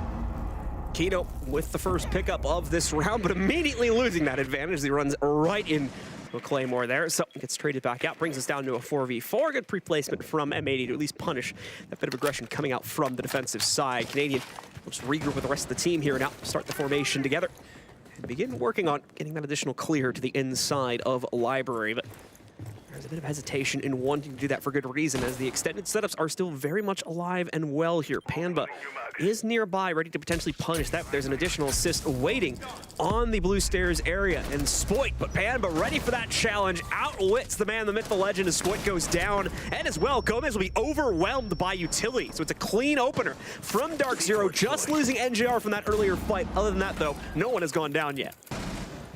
No, Iconic will sit down below, but with 30 seconds, he's put that C4 on the hatch, unfortunately.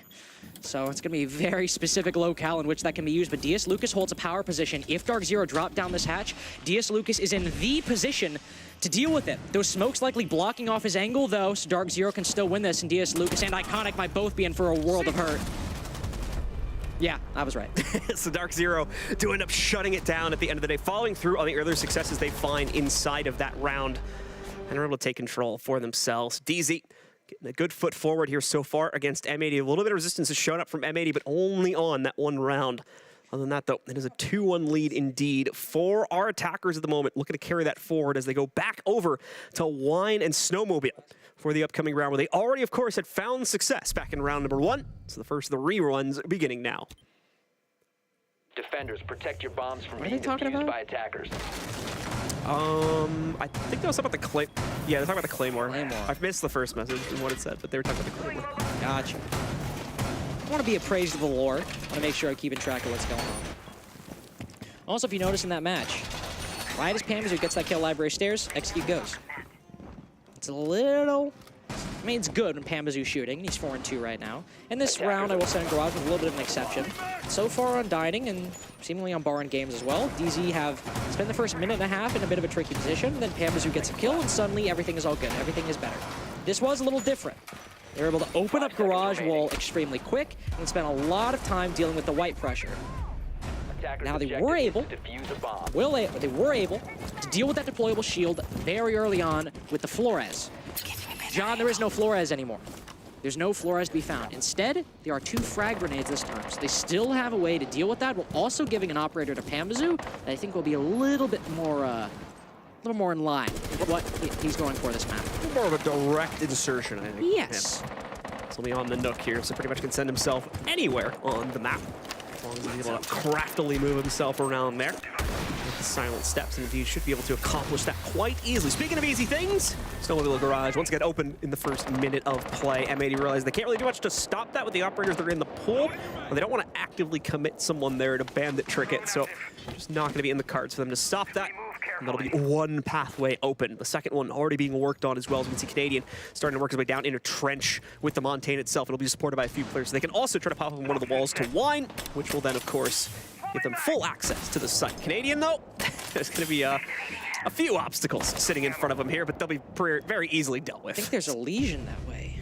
Certainly a Frost facing NJR. Not only the player sitting on that breach now dealt with. Iconic is in a bit of a tricky position. He can't really get out of here, but he can have Spoit not only play the hatch, but also play West Main Stairs, as you saw, to help him out. We actually saw this from Beast Coast on Chalet earlier. It was vertical in this position, and I think Doc on West Main Stairs, but what they didn't have Pambazu just walking down main stairs, getting a kill, and falling back. One player very aggressively dealt with, and the Monty has now made it to Garage, and this is the spot.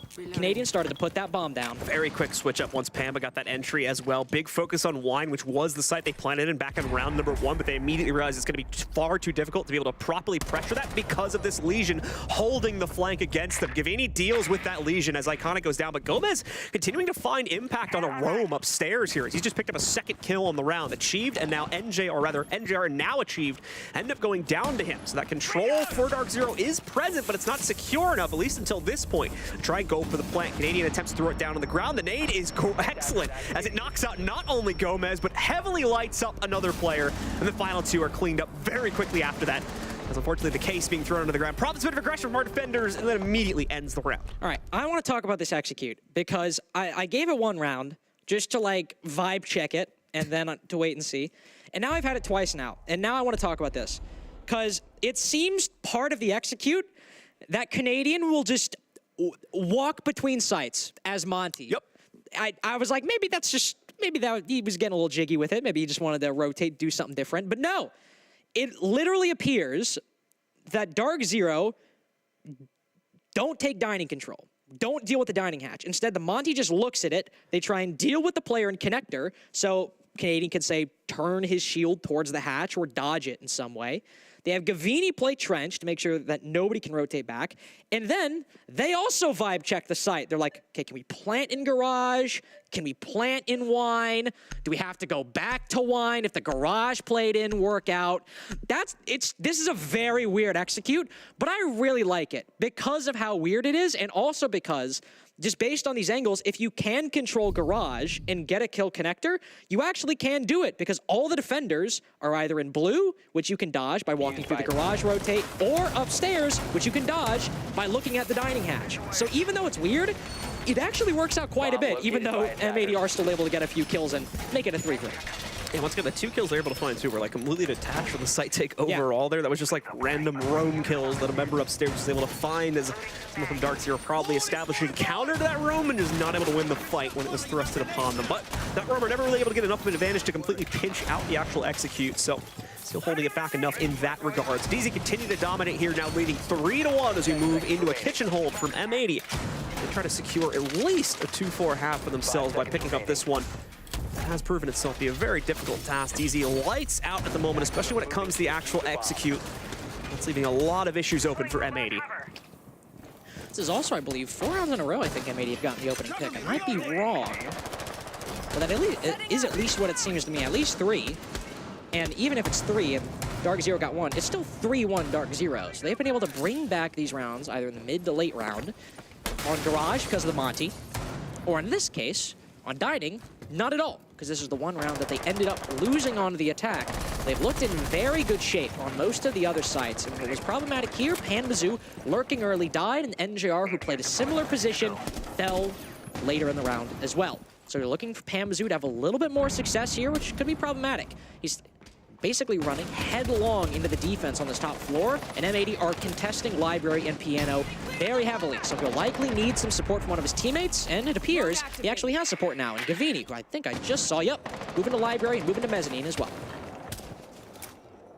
Dark once again moving swiftly along in terms of map control, able to take quite a bit away from M80, but at the same time, M80 not giving up those important pinpoints just yet, still looking for their own path to keep things aggressive, potentially get in the face of that clearance from DZ, while they are still trying to set themselves up together. So just Split right now, looking for options outside of the Piano window and around the corner from Piano itself, but Dark not really giving a whole lot of that away, taking a slow approach to things, and they've cooled off quite a bit from their earlier adventures in this series. They're now playing kind of the traditional Dark Zero way that's working out really well so far here in this half of Chalet.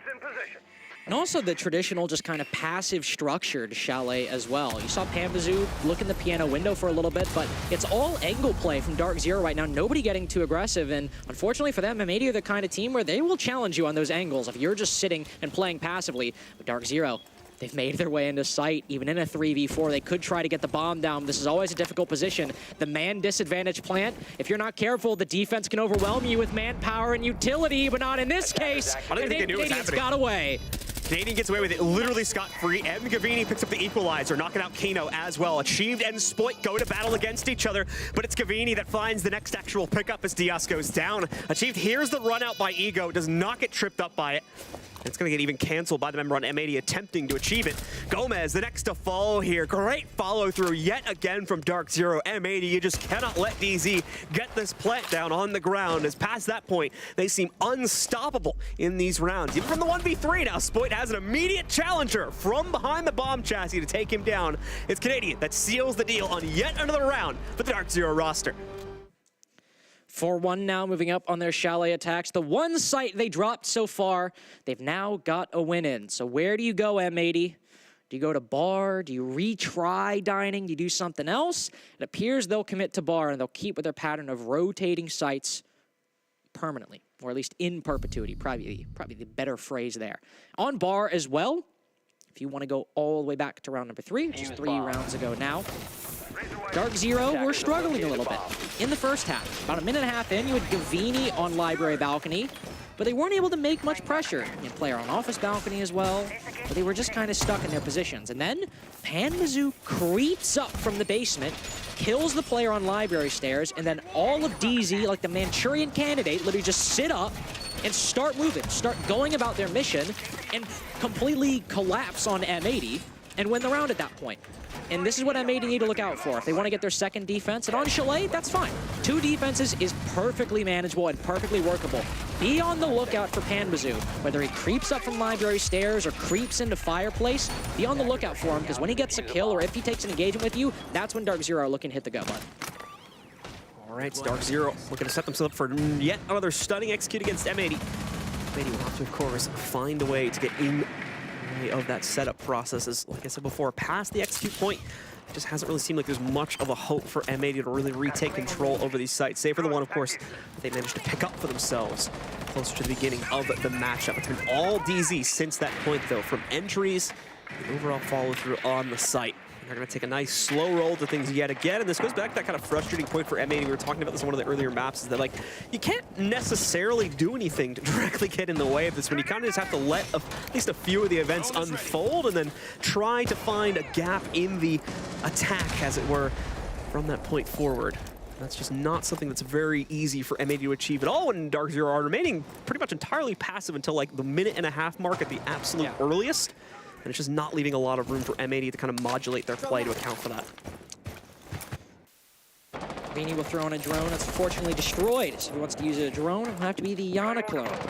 Pambazoo working his way downstairs. Dark Zero seemingly setting up for something similar to before. If not on Library side, they'd be looking to pinch the defender inside of Dining. Either bit of control would be very good for them. Obviously, the Library stairs position is a little bit closer to site, but there's nobody actually playing on the stairs this time.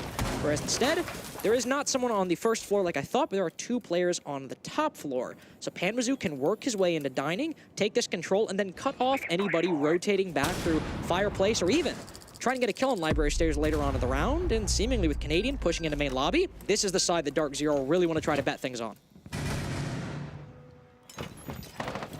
Canadian inching himself forward here, just trying to see more than anything if there is any players to be spotted on the lower ends of this setup through that doorway. And of course, over on the actual balcony itself upstairs, but not a whole lot to be spotted out. M80 are keeping themselves quiet for the most part here on this round. Spoit more than likely getting checked out by Canadians clear, but at the same time, Achieve gonna have some pressure ready to be thrown against him. It's Gomez get the opening kill this time, and it's against Canadian as well, so the Montaigne will not sustain all the way into the execute itself. Spoit does get down, but he's not finished off, and the same can be said for Gavini. Overall, only a 1-for-1 so far, will become a 2-for-1 in the favor of Dark Zeros. At least Spoit is confirmed. Gavini, still waiting to see what exactly ends up happening with him, but it looks like he's very much off on his lonesome, so I doubt he's going to be brought back up. Only 25 seconds left as well. Dark Zero have to consolidate. They have to start pushing on in. Achieved on low HP. Gomez is on reduced, sure, but Achieved is one bullet away from death. NJR Panva, somebody's got to go huge, and in this case, it's got to be NJR.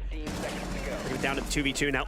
See Diaz lining up for his shutdown. NJR not able to take it a step further than that. Achieved is all that remains here now inside of the 1v2, although NJR from the grave even picking up another kill with the Claymore, obviously, as that takes down Diaz. The 1v1, but no time remains, and oh no, there was a laser gate as well. He just gifts the kill over to him at the end of the round. So that is going to be a very anticlimactic way to end things.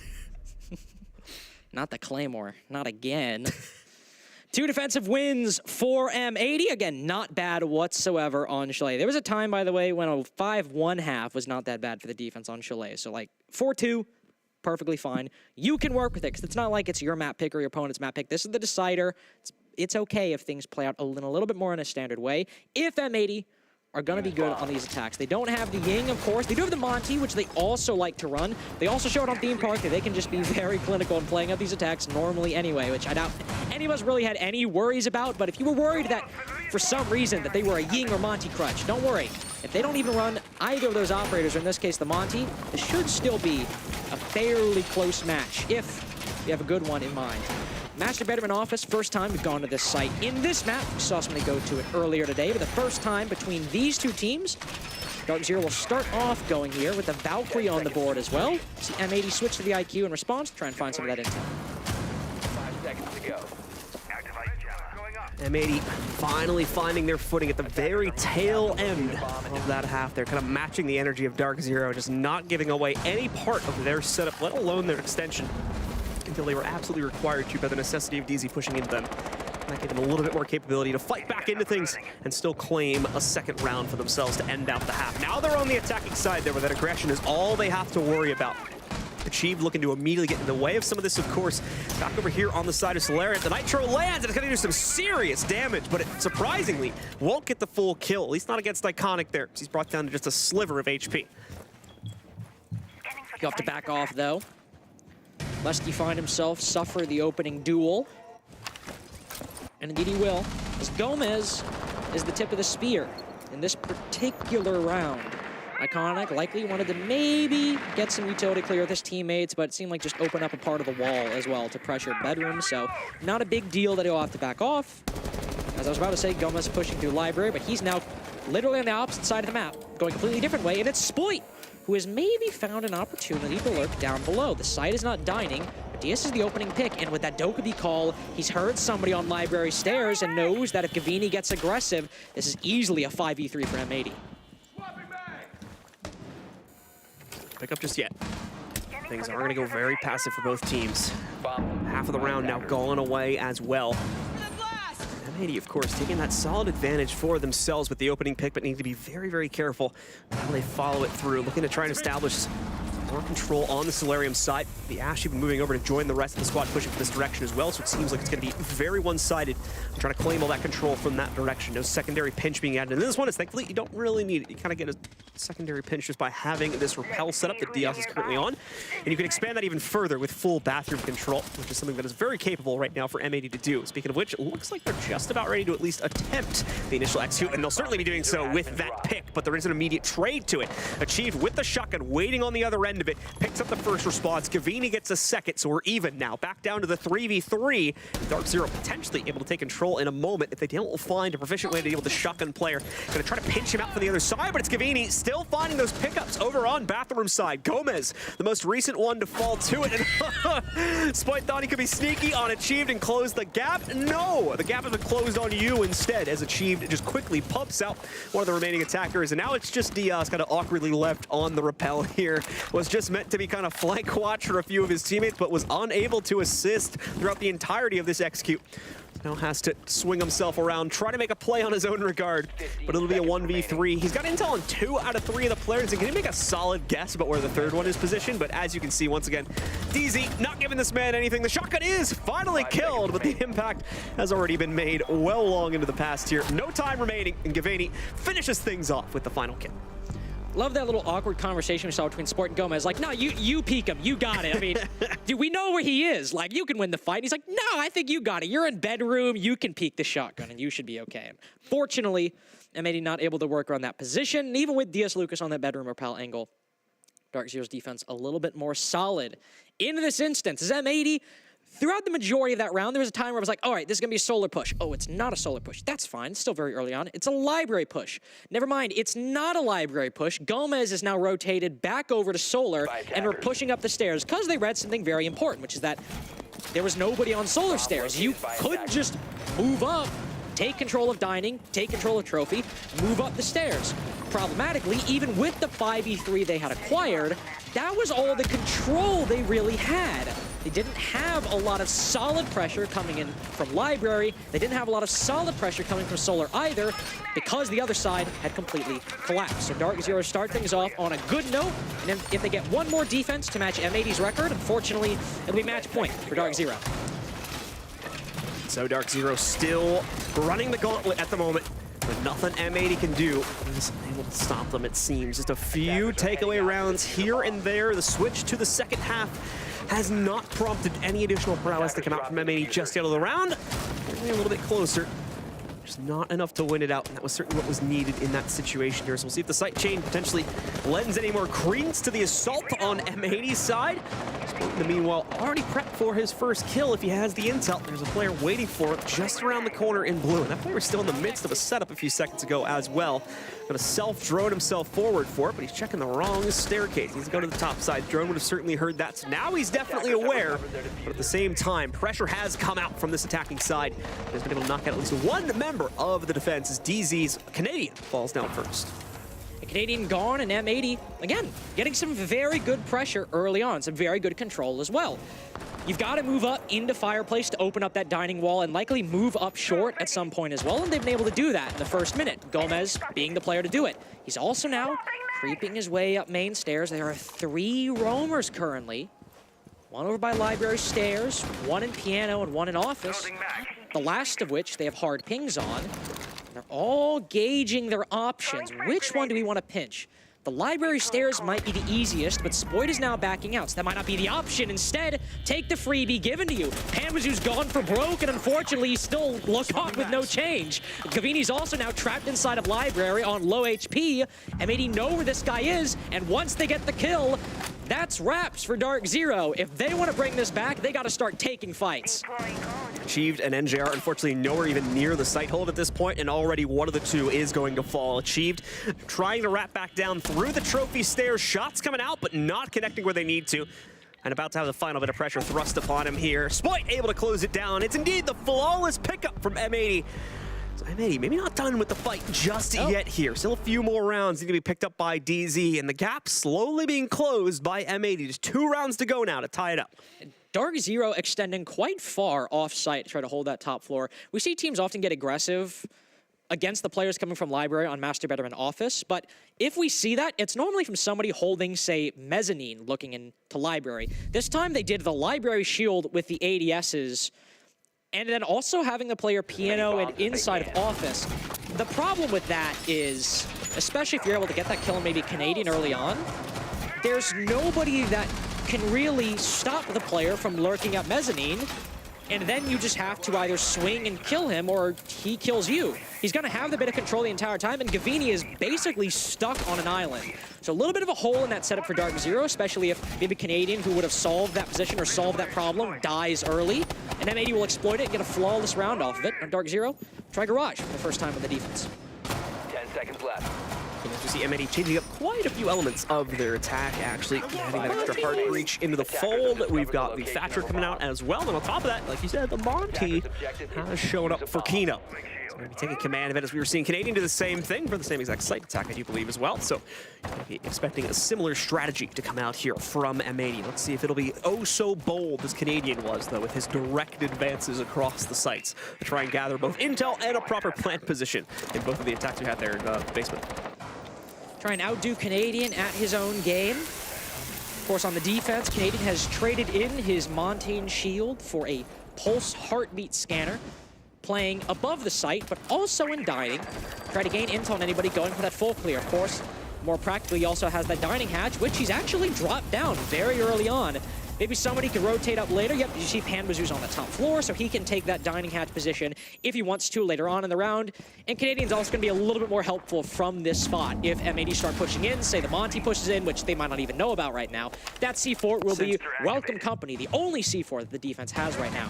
Vinny also working down West Main to support anybody, to support Canadian in case he gets pressured from Trench, but he too is now facing some pressure. Panbazu likely, as you see, will need to rotate over and support Gavini on the top floor, as it seems, based on how many people are over here, some engagement's going to happen on this side of the map, and there you go. Gavini is the first to fall.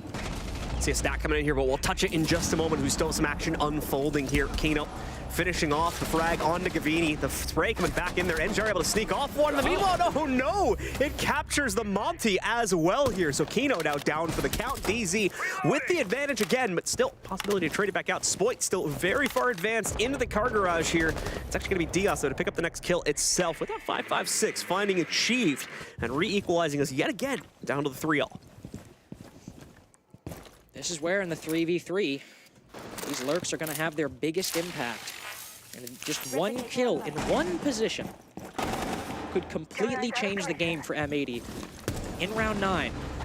Unfortunately, Diaz has found it. He's made his way into the site, but he's spotted on the bulletproof. Canadian has a shield, but as soon as he's blinded, he's got to win this fight, or Panbazu's got to support, or M80 have the round. And it seems with Canadian in a 1v3, now in a 0v3, M80 will take their second attack in a row. M80 making it work despite very, very tense situation heading into that one. But I love what they did. Slow things down after they get that initial control leading into Snowmobile itself and the closet next to it. They don't try to fully force themselves immediately into one. They take a step back, play big into the intel and drone game, figure out exactly what needs to be taken care of, and then they close the gap and shut things down, making it much cleaner there at the end and putting it very heftily into their favor. 4-5 is now the scoreline, and we get a much expected DZ timeout as they're about to lose their leads. Let's see if they can get some insight from the out-of-game leadership to try and change up that fate. Yeah, I will say, in comparison to maybe a lot of tactical timeouts, we see a consistent problem, maybe not even necessarily M80 or Dark Zero's gameplay, but just in a team's gameplay before they call a tactical timeout. I don't think it's been too worrying for Dark Zero so far. You had the flawless round, which definitely was the most worrying loss that we've seen from Dark Zero on these defenses so far. But I would even look in that round. Things only really changed when DS Lucas, sitting on Garage Breach, where you'd expect him to play, got a kill. Then at that point, M80 could push into the site. That was just a well-played 3v3 by M80. But there weren't a lot of warning bells or, sirens going off for Dark Zero. They were still able to fight back in the early round, deny some of that initial control, especially NJR, and I think that was Canadian also flanking the player pushing up Trench as M80 started pushing into the round. Compared to a lot of tactical timeouts, I think that might just be a little bit of a mental reset. Not like, hey, we're doing this wrong, we're doing this bad. Just like, hey, guys, it's 5-4. Let's reset, take some time, play this next round. They are also, of course, going to be able to return to a site which they've already claimed for themselves earlier on in the half as well, which has been unlocked this round. So back into the office, where they're hopefully, if they're able to find that same degree of success, going to be able to repeat things and now set up round number 6 for themselves, which does guarantee at least the overtime. But let's keep in mind, folks, we're not playing for points here, we're playing for the finishing result, I guess you could say. That is going to give you more SI points. I've talked about before, it's 130 versus 150, and as well, a $30,000 approximately increase to the prize pool that you'll be getting. I don't know about you, but I like money. Say it, yeah. It's great. There's 30,000 bucks. Spend it anywhere. That's motivation for me to play. I don't know about these two teams. Maybe the SI points are a bit more. Actually, the SI points, in all fairness, probably are a little bit more motivating here, especially as CJ mentioned in the broadcast, especially last year. sometimes just even 50 SI points can make the difference of qualifying at the end of the year and sitting at home watching another team lift the hammer. So playing for those SI points is actually a decently important thing to do early on in the stage, to set yourself a good little buffer early on if maybe you have a poor stage later on in the year. Match competitive in office, though. Not a poor defense for Dark Zero. Quite an excellent defense, in fact. Was the one who able to win so far. And Spoit entered the same position, moved up Mudroom, tried to find a kill, and now there's 2 players from Dark Zero, not necessarily looking his way, but in a position that they could fight him off. Spoit will also throw a nade quickly that reveals his position. We'll likely see the Dark Zero defenders react and start to consolidate around there, or at least be a bit more aggressive in their positioning. Spoit with just some wild pre-fires as he works himself in towards the site right now. Some shots working its way forward, but not going to be able to find it. So he backs up, gives a little bit more respect over to the defense, and will reset himself for a later point in the round. We do have a stat there. The NAL, the defense is a 60% win rate on the Master Office that we've returned to.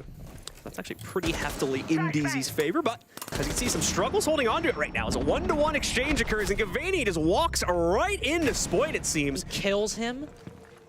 He kills Canadian. What? That is insane. Crazy. I was just catching up to the kill feed, didn't realize that, but that's next level from Spoit right there to still take Canadian with him as he goes down. Would love to see that from his POV. I mean, yeah, that's in the demo later. That's ridiculous because DZ were playing trades ridiculously well. I mean, Canadian able to trade that out all the way from dining is very good. And then Spoit says, "I don't care," literally Spider, and just walks away. Makes it a 3v2. And now M80, they can start moving in for the execute. NJR, of course, he's got to get aggressively, even pull out the super shorty just to add insult to injury, but still a 3v2. If Darks are able to fight back, this is a lot more manageable, but now, yeah, M80 are going to go for broke. The ego challenge from NJR unfortunately leads to his premature death. Nitro out, but the player on the other side was given plenty of warnings, was able to avoid the brunt of the damage. Tries to jump out as well to really meet the challenge there if they'd stayed outside, but that just really seals it for DRC. He has full confirmation that player is still going to be in that doorway because of the hop out and hop back in. And as a result, it's a quick shutdown to bring M80 back from the brink. And I believe ties up now at 5-5. That 6th round is apparently not that safe from Dark Zero. They are not able to secure it. And now it's whoever picks up the next 2 in a row that takes it, or if we go 1-1, another overtime to settle the score. I mean, a 4-2 defensive half on Chalet would not be, for both these teams, but also just in general, not the craziest thing in the world. So if it's going to be overtime, and it's going to be that, it'd be like, oh yeah, that makes sense. I'm not shocked by this result. And what also would you expect? What else would you hope for? The final map so far, as we said earlier, the playoffs of the regular season before the LCQ. Get those $30,000, get that 150 SI points, but also make it interesting for us. Come on. That's what we could have. The penultimate round, somebody goes up to match point, whether it's M80 or Dark Zero, somebody, after these 3 minutes, be 1 round away from a regulation victory. Dark Zero will move to dining. John, this round was not particularly close, was it? It was very one-sided in the favor of M80, taking control pretty much immediately away from Dark Zero. We'll have to see if Dark Zero kind of changes up their pacing at all, or looks to get in the face of M80. It looks like they have tried to kind of double down on that aggression a little bit since we played that round out, and that has caused a much slower take across the board from M80. But the difference is still noted in the fact that M80 is still winning most of these rounds here, so Dark Zero may need to take another look at that. It is not finding the same effectiveness as they hoped it would from the change up here. Spoit will pretty quickly try to move over, and we'll be able to knock out this castle barricade. The going 6, but it's holding it back. I think wants to have a teammate here for security reasons, and there's no real reason why that wouldn't work out. So indeed, they'll group each other up, and I think go for the double knockout on these windows, it looks like. Yeah, both looking to open up these angles at the exact same time. E1D goes in, flashbangs go in, do M80 go in? Well, certainly some bullets do, and Spoit does as well. 5-3, they've acquired piano control. They can now cut off the Jaeger as he rotates back. They lose achieved as well. And as you said, beautiful. Well, honestly, arguably, John, I don't know if that quite cuts it, because they're likely about to go 5-1 as Gavini's completely blind. No eyesight available to him. He's not dead just yet, but he might as well be. And so are Dark Zero's chances at match point in round 11. Perfect execute from M80 here, not leaving anything up to chance, or rather leaving a lot to chance, but ends up playing into their favor anyway. Gavini now left alone after DZ just cannot respond to the sudden aggression that floods in basically out of nowhere, too. There had been zero pressure in the building up until that point, and it never ceased once it started. DZ not ready for the challenge, and they fall yet again. M80 first to map and match point. First to match point and just one more clean, quick execute like that, and that's a 7-5 victory. Easy as pie. Shouldn't be complicated whatsoever for M80. But does Dark Zero have anything to say about it? That's the question facing us. They've only got one defense so far on this half. And they'll go back to the site in which they were able to win it that one singular time. Master bedroom and office. But thankfully for M80, they don't necessarily need to change up the game plan too much. A lot of what they just did was clearing out master bedroom, office, piano. They shouldn't run it back, play for play, beat by beat, but they know they can clear this position very quickly and very decisively. So surely, now it's the site, and you just need to maybe move into library and maybe get some solar pressure as well. This should be the 7-5, unless Dark Zero have something up their sleeves. We'll see if that'll be the case. These, you know, the last round was a one and done. I know they don't have to worry about a whole lot of repeats in regards to the strategy there, but at the same time, if M80 has another trick up their sleeve, could also deploy towards that here. End the game very quickly. Not very quickly, but quickly in relation to the potential overtime in a 7-5 closeout. Away from that, though, you do have M80 out onto the board. No surprises when it comes to their picks. They're not bringing out any huge wrinkles here for this round. And the same can be said for the defense. So once more, we're going to be rolling with pretty much the same lineup we've already seen utilized previously. Gomez has been very lethal on this IQ so far. Not even necessarily the scanner or the utility play doing a lot of the talking, but the 5.56 is a weapon that he just feels comfortable on. He can get kills with and get away scot-free, not have to worry about getting traded whatsoever. He's lurked up fireplace stairs, he's taken library control, but now a new spot is his muse. He's sitting over in Big Garage right now, looking to lurk up West Main, and Spoit has instead retaken his normal position, looking to move up those library stairs and take down Gavini, but this time Canadian finds Gomez. The lurker lurks better than Gomez. Now Dark Zero have the advantage. Dark Zero up by one, but still a lot more progress to try and make here, as they once more have been able to retain themselves the early round advantage, but heavy casualty to Canadians' own HP. Still quite a few players in position to stop the outright clear coming in from M80, though, such as Spoit versus Gomez right now. Gomez, of course, more than ready for a challenge. He has all three of his ADSs sitting on the floor right there. Just to work against his own patience more than anything right now. Spoit is more than okay, it seems at least, to sit here and wait this one out. Gavini, in the meanwhile here, also waiting for an opportunity to frag, but now he's got two players pressuring on him. Kino has been freed up with the elimination of Canadian. They've traded out the earlier advances from the defense. Phone call is going to come in as well. Flash forward. Like we said, though, there is 3 ADSs here, so it's going to gobble all of that up except for the final one. They realize it finally, and indeed, the Jaeger escapes the situation, but just barely, just dashes to the top of the stairs, going to try to waste out some of the remaining time bank inside of library, and will more than likely accomplish this task. Bomb located by attackers. Now he's got a player behind a deployable shield to aid as well. It is destroyed, and NGR will have to back off. Or Panbazoo, excuse me, but Gavini has intel. Somebody prone on mezzanine. They just back off, though. But that still means Gavini is alone. Kino, iconic. Most of M80 surrounding the Jaeger right now, and they don't necessarily need to kill him. They know he's here, and they know he can't leave. As they're looking forward, Gavini's still getting active. One player now needs to get this kill, but nobody can fight him. Diaz in a 1v4, not an unfamiliar position, but now he's got to deal with the Sultan of Library, and only now does Gavini fall. Fortunately, it's too little too late, more than likely, from Diaz here. Going to try to clutch out the 1v3. Started from a 1v4, gets himself off to a good beginning to this clutch by finding 2 out of 4 of those kills right from the get-go. 13 seconds, though. Time is getting low, and unfortunately has missed the transition from the Warden on the other side and walks right into NJR's setup as well. So overtime is triggered. A true winner has not been found yet. We put 3 more rounds on the board to decide it instead. Gavini says no. Gavini says not today to the God of Death, and might just win the NAL off of it. Dark Zero starting on the defense, but unfortunately, this is the disadvantaged side so far. The ones that have been 4-2, 2-4, it's not like Theme Park where everything was even. This time, Dark Zero need to make a very compelling argument. Master Bedroom Office has been so far the only site they have managed to win or come close on the defense, but instead of that, no. Likely reading into the fact that those Master Bedroom rounds have been really down to the wire, they'll actually make the move to try something different. gonna work themselves down into the kitchen instead. We're going to see a couple change-ups to the lineup to correspond to that site selection. M80 may have a few repicks of their own, correspond to the same exact thing. We're already going to see that in slight regard from Diaz there. There we go, a little bit more of a change-up too. Don't necessarily need the hard reach for this one, so they're going to ditch that, go to the Flores instead to deal with the extended and insight presence of all of that utility, which of course can be brought out in spades by the members of Dark Zero. We got Frost Mats, we got ADSs, we got Capcan Traps, we have Mute Jammers as well. Quite a bit that can be taken down with proper positioning of those Flores. And that's alongside things like the deployable shields of 3 bedrooms, no rogues. Kitchen dining, as you said, so much utility. So much utility, guys. Gavini also, 15 kills. Only guy on Dark Zero on double digits, by the way. How many on M80? There are 2. Gomez and DS Lucas, both on 13 kills and 14 kills, respectively.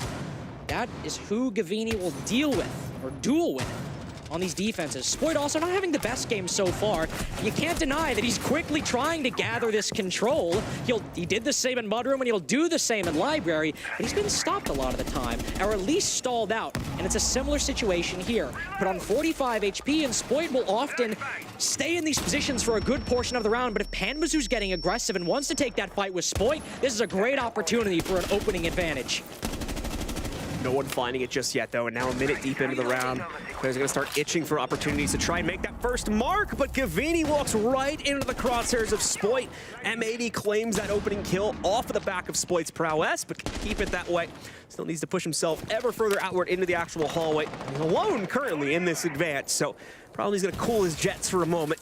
Allow teammates to group up with him over towards the top of blue stairs before moving forward even more so. But despite that, Diaz also claims an opener way down below as it was Canadian. It looks like trying to go for a run out.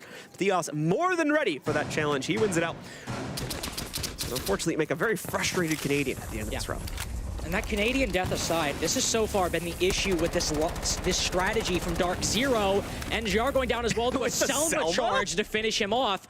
But because you're extending so far by Library, Gavini was only able to win that one round to send us to OT from a huge individual play. He was still cut off. This is how this strat has normally gone. So once Panbazoo peaks, it's only achieved left. He gets a freebie, Iconics vaulted into a Frost Mat, and he knows DS is on that angle, but a long fight like that with the SMG-11, you're not winning that fight, and against a frag grenade either, it's only match point for M80. M80 playing lights out here on the first execute that they deploy themselves into for overtime. Nicely done. Now just one more round is all that is needed. They have 2 opportunities to do it this time, so better off than they were inside of regulation as well, or was very close to the wire the entire time because of the comeback they did have to try and make. Away from that, though, it's one more round, and of course we switch sides, so now it's M80 on the defensive end of it, trying to go for a kitchen dining defense against Dark Zero's attack. And this was their site that was much preferable to the other options. I believe it was 1 dining, 1 bar and game site that M80 won, so nothing subtly in their favor, but still one that they at least had a victory on the defense. Here as well, they're on match point. They have the wind in their sails. It's basically a best of 1 now. A best of 1 round, even. All you gotta do is overperform once. All you gotta do is get a Gavini level 3K, and bam, you've won the NAL. That's all you need to do on dining. But can Dark Zero keep up the pressure? Panbazoo having a cool game. NJR having a cool game. Gavini, a lot of this has been brought back on the defense by him, not necessarily the attack.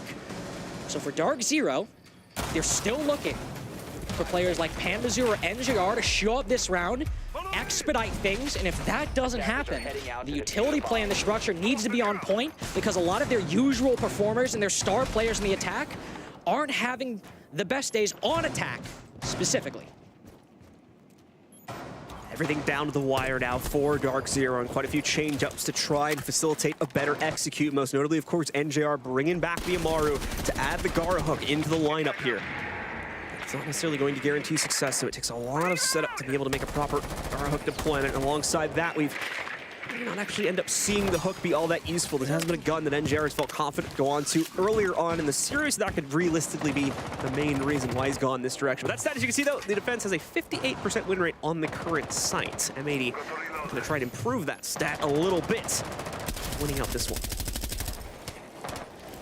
They'd be very happy to add to that percentage. Be the series if they do, even by 1 percentage point.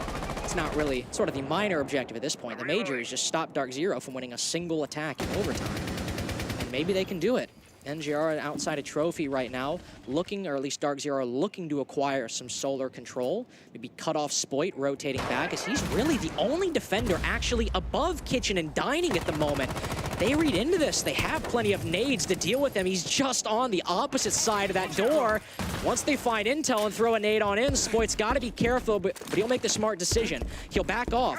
And oddly enough, normally it's master bedroom and office. That is where the defender retreats to. This time, it's actually going to be library, as all of Dark Zero are stationed on this part of the map, and M80 are on the complete opposite side. Gathering intel. So with M80 going down, the wire once again as low as they have on time. Not feeling the stress from Dark Zero's execute just yet. Zero taking an absolute eternity as well to make those first initial moves here.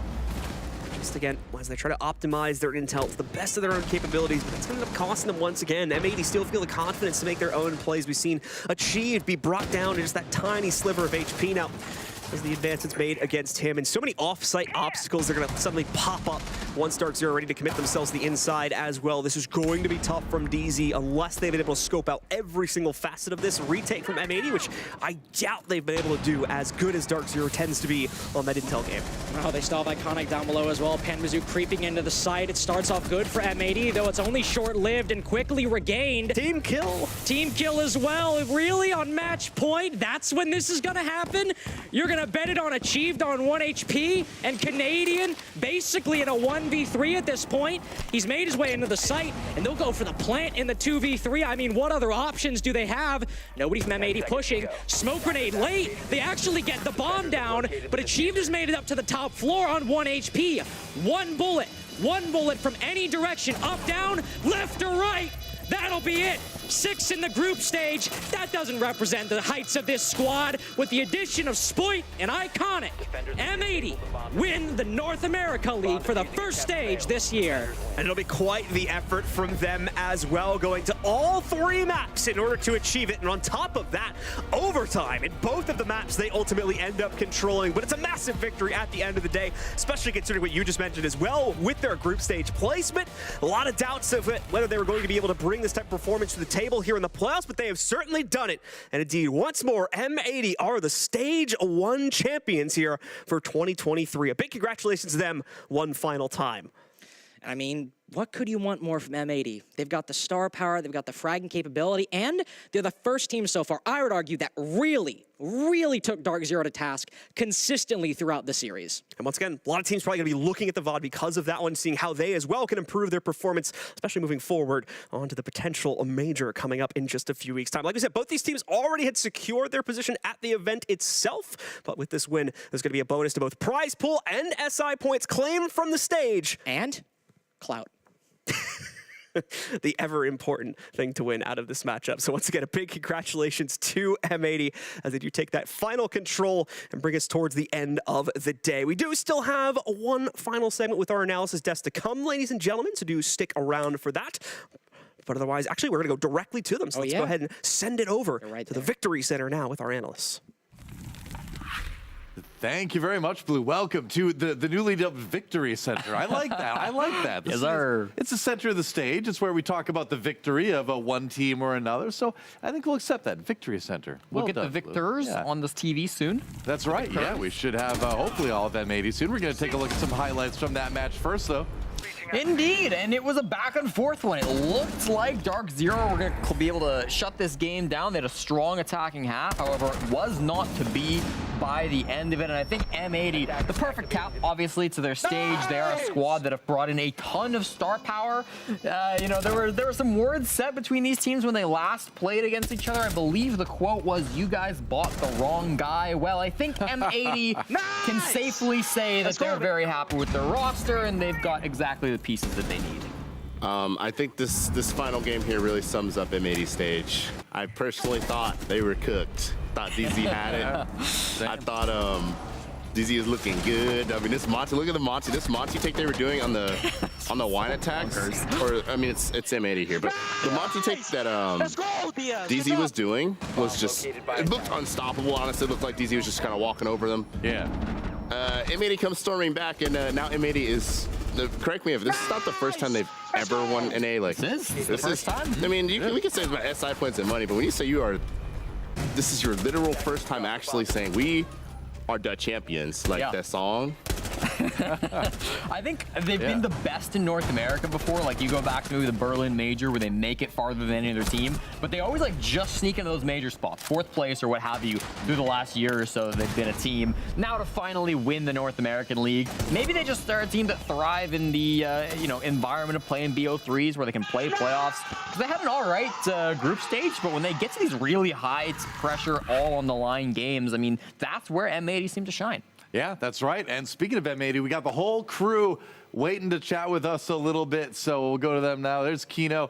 I guess the others are here. That was Kino, at least. Hey, congratulations, man. You are the champions of North America. And we were just talking about this. We're in the past. Last year, right, it was XSET for most of the roster. You got close a couple times, but never right came out on top in a stage in NA. Here you are, stage 1. Is spring the season of M80?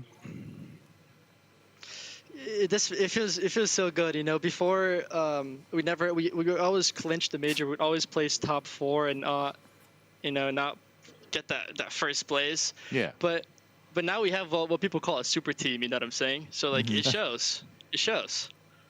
Well, Kino, you're going to bring your super team to the major. I think it's undoubtable that you guys are the most international team in the North American League. You've got Vivas, who coached at the highest level of Brazil. You got Spoit, who played at the highest level of Europe. I'm curious what your guys' thoughts are, and you can ask the boys around you as well, get some of their thoughts in. How do the teams that you're going to be playing at the major stack up against the teams in North America? Do you think it's going to be similar level, or are you expecting a high kind of step up in terms of the challenge that you'll be facing in Copenhagen? It's a good question. I think we have a solid roster right now. I think we had a rough start because we weren't used to things. We had someone from Koi, someone from Astralis, the XM80 core. So like things weren't like, it was a little hard in the beginning, but I feel like now we're getting the flow of it, and everything is just. I think no one stands a chance. You know what I'm saying? I don't even think G2 stands a chance. Alamo, you can hear me. I know you can hear me. I don't think you stand a chance, my boy. And what do you guys think? How do we match up against the teams at the major? I think the same. I think I really have no thoughts of the teams we play. Whoever's in front of us, I just go in with the intention to beat. So we gotta go out there and play our hardest. So see y'all in Copenhagen. All right. Okay, you trying to act all cool? Can you okay? So, do you have any choice words for the people that said that you got the wrong guy? I mean, talk is talk, bro. But we in the lobby. No, there's no talking there. There you go. Well, I got a question for you, Iconic, too. So looking ahead at this major, it kind of reminds me of a major at the beginning of last year, one in which you found yourself playing against Dark Zero in a Game 5 in a high-pressure situation. That time, you didn't come out on top. This time around, did it feel like a little bit of justice here, being in that high-pressure situation again against Dark Zero? This time, your team, and you come out clutch?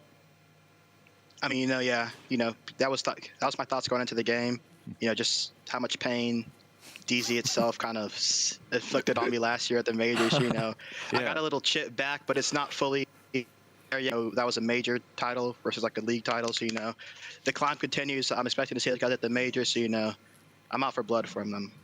All right. Cool to hear. Well, congratulations to all of you once again on winning the NAL. Looking forward to seeing what you can put together in the major. I'm sure it's going to be some good stuff. Thank you. All right, there you go, M80. What a cool story, right? Because you've got this great core that came over from XSET. They pick up Spoit, they pick up Iconic, 2 amazing gunners, right? And now they come in, and again, I just love seeing Iconic find success in that clutch situation against the team that he was on the other end of that situation last year at the major. It sets up a lot of exciting stuff for Copenhagen, so it's going to be fun. Yeah, and I think his answer speaks to the situation well. Job's not done. They'll probably meet at the major at some point. We'll see. They get to go straight into the second phase, but Dark Zero do as well. So, yeah, it should be a very fun time if they meet again in Copenhagen. Yeah, that's right. Well, let's look at our results here for the bracket now that it is all said and done. As you know, M80 are your NAL Stage 1 champions, taking out Dark Zero in close but effective fashion in a 3-game series. They are going to go on to be the first seed in the major. That is pretty exciting stuff. Obviously, a lot of prestige, SI points. They got it done. Absolutely. And it's just, it couldn't be, it's just really amazing how this team was able to just build this roster. And I mean, really, even if you go back like a year, this whole storyline arc from what XSET used to be and what, I mean, I'm gonna be honest. I mean, the fact, shout out to Marco, right? Like, these built a crazy empire here at this point. 100%. And they're on top of NA now. It's honestly just mesmerizing. I feel like I'm in a dream. I mean, you bring up a great point, right? Because you go back to the end of 2021, XSET relegated out of NAL. The league expands. They get back in because of that new roster.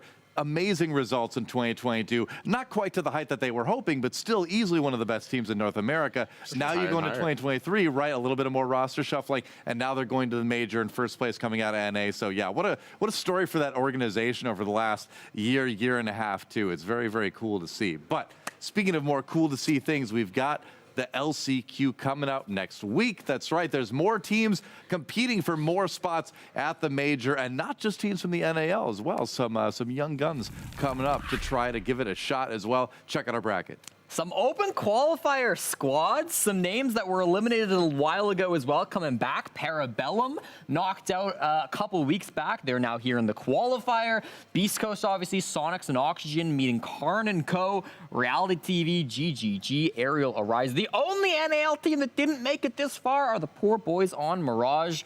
Drips unfortunately cooked up a dish that couldn't get into the LCQ, but it's okay. They'll be back next week. Yeah, I mean, for those of you who may not have been following that, I'm going to make sure that you know that they got 7-0'd by Mr. P and Aerial Arise. Yeah. Yep, and Sonics, and where'd y'all come from? Sonics is going to have their hands full.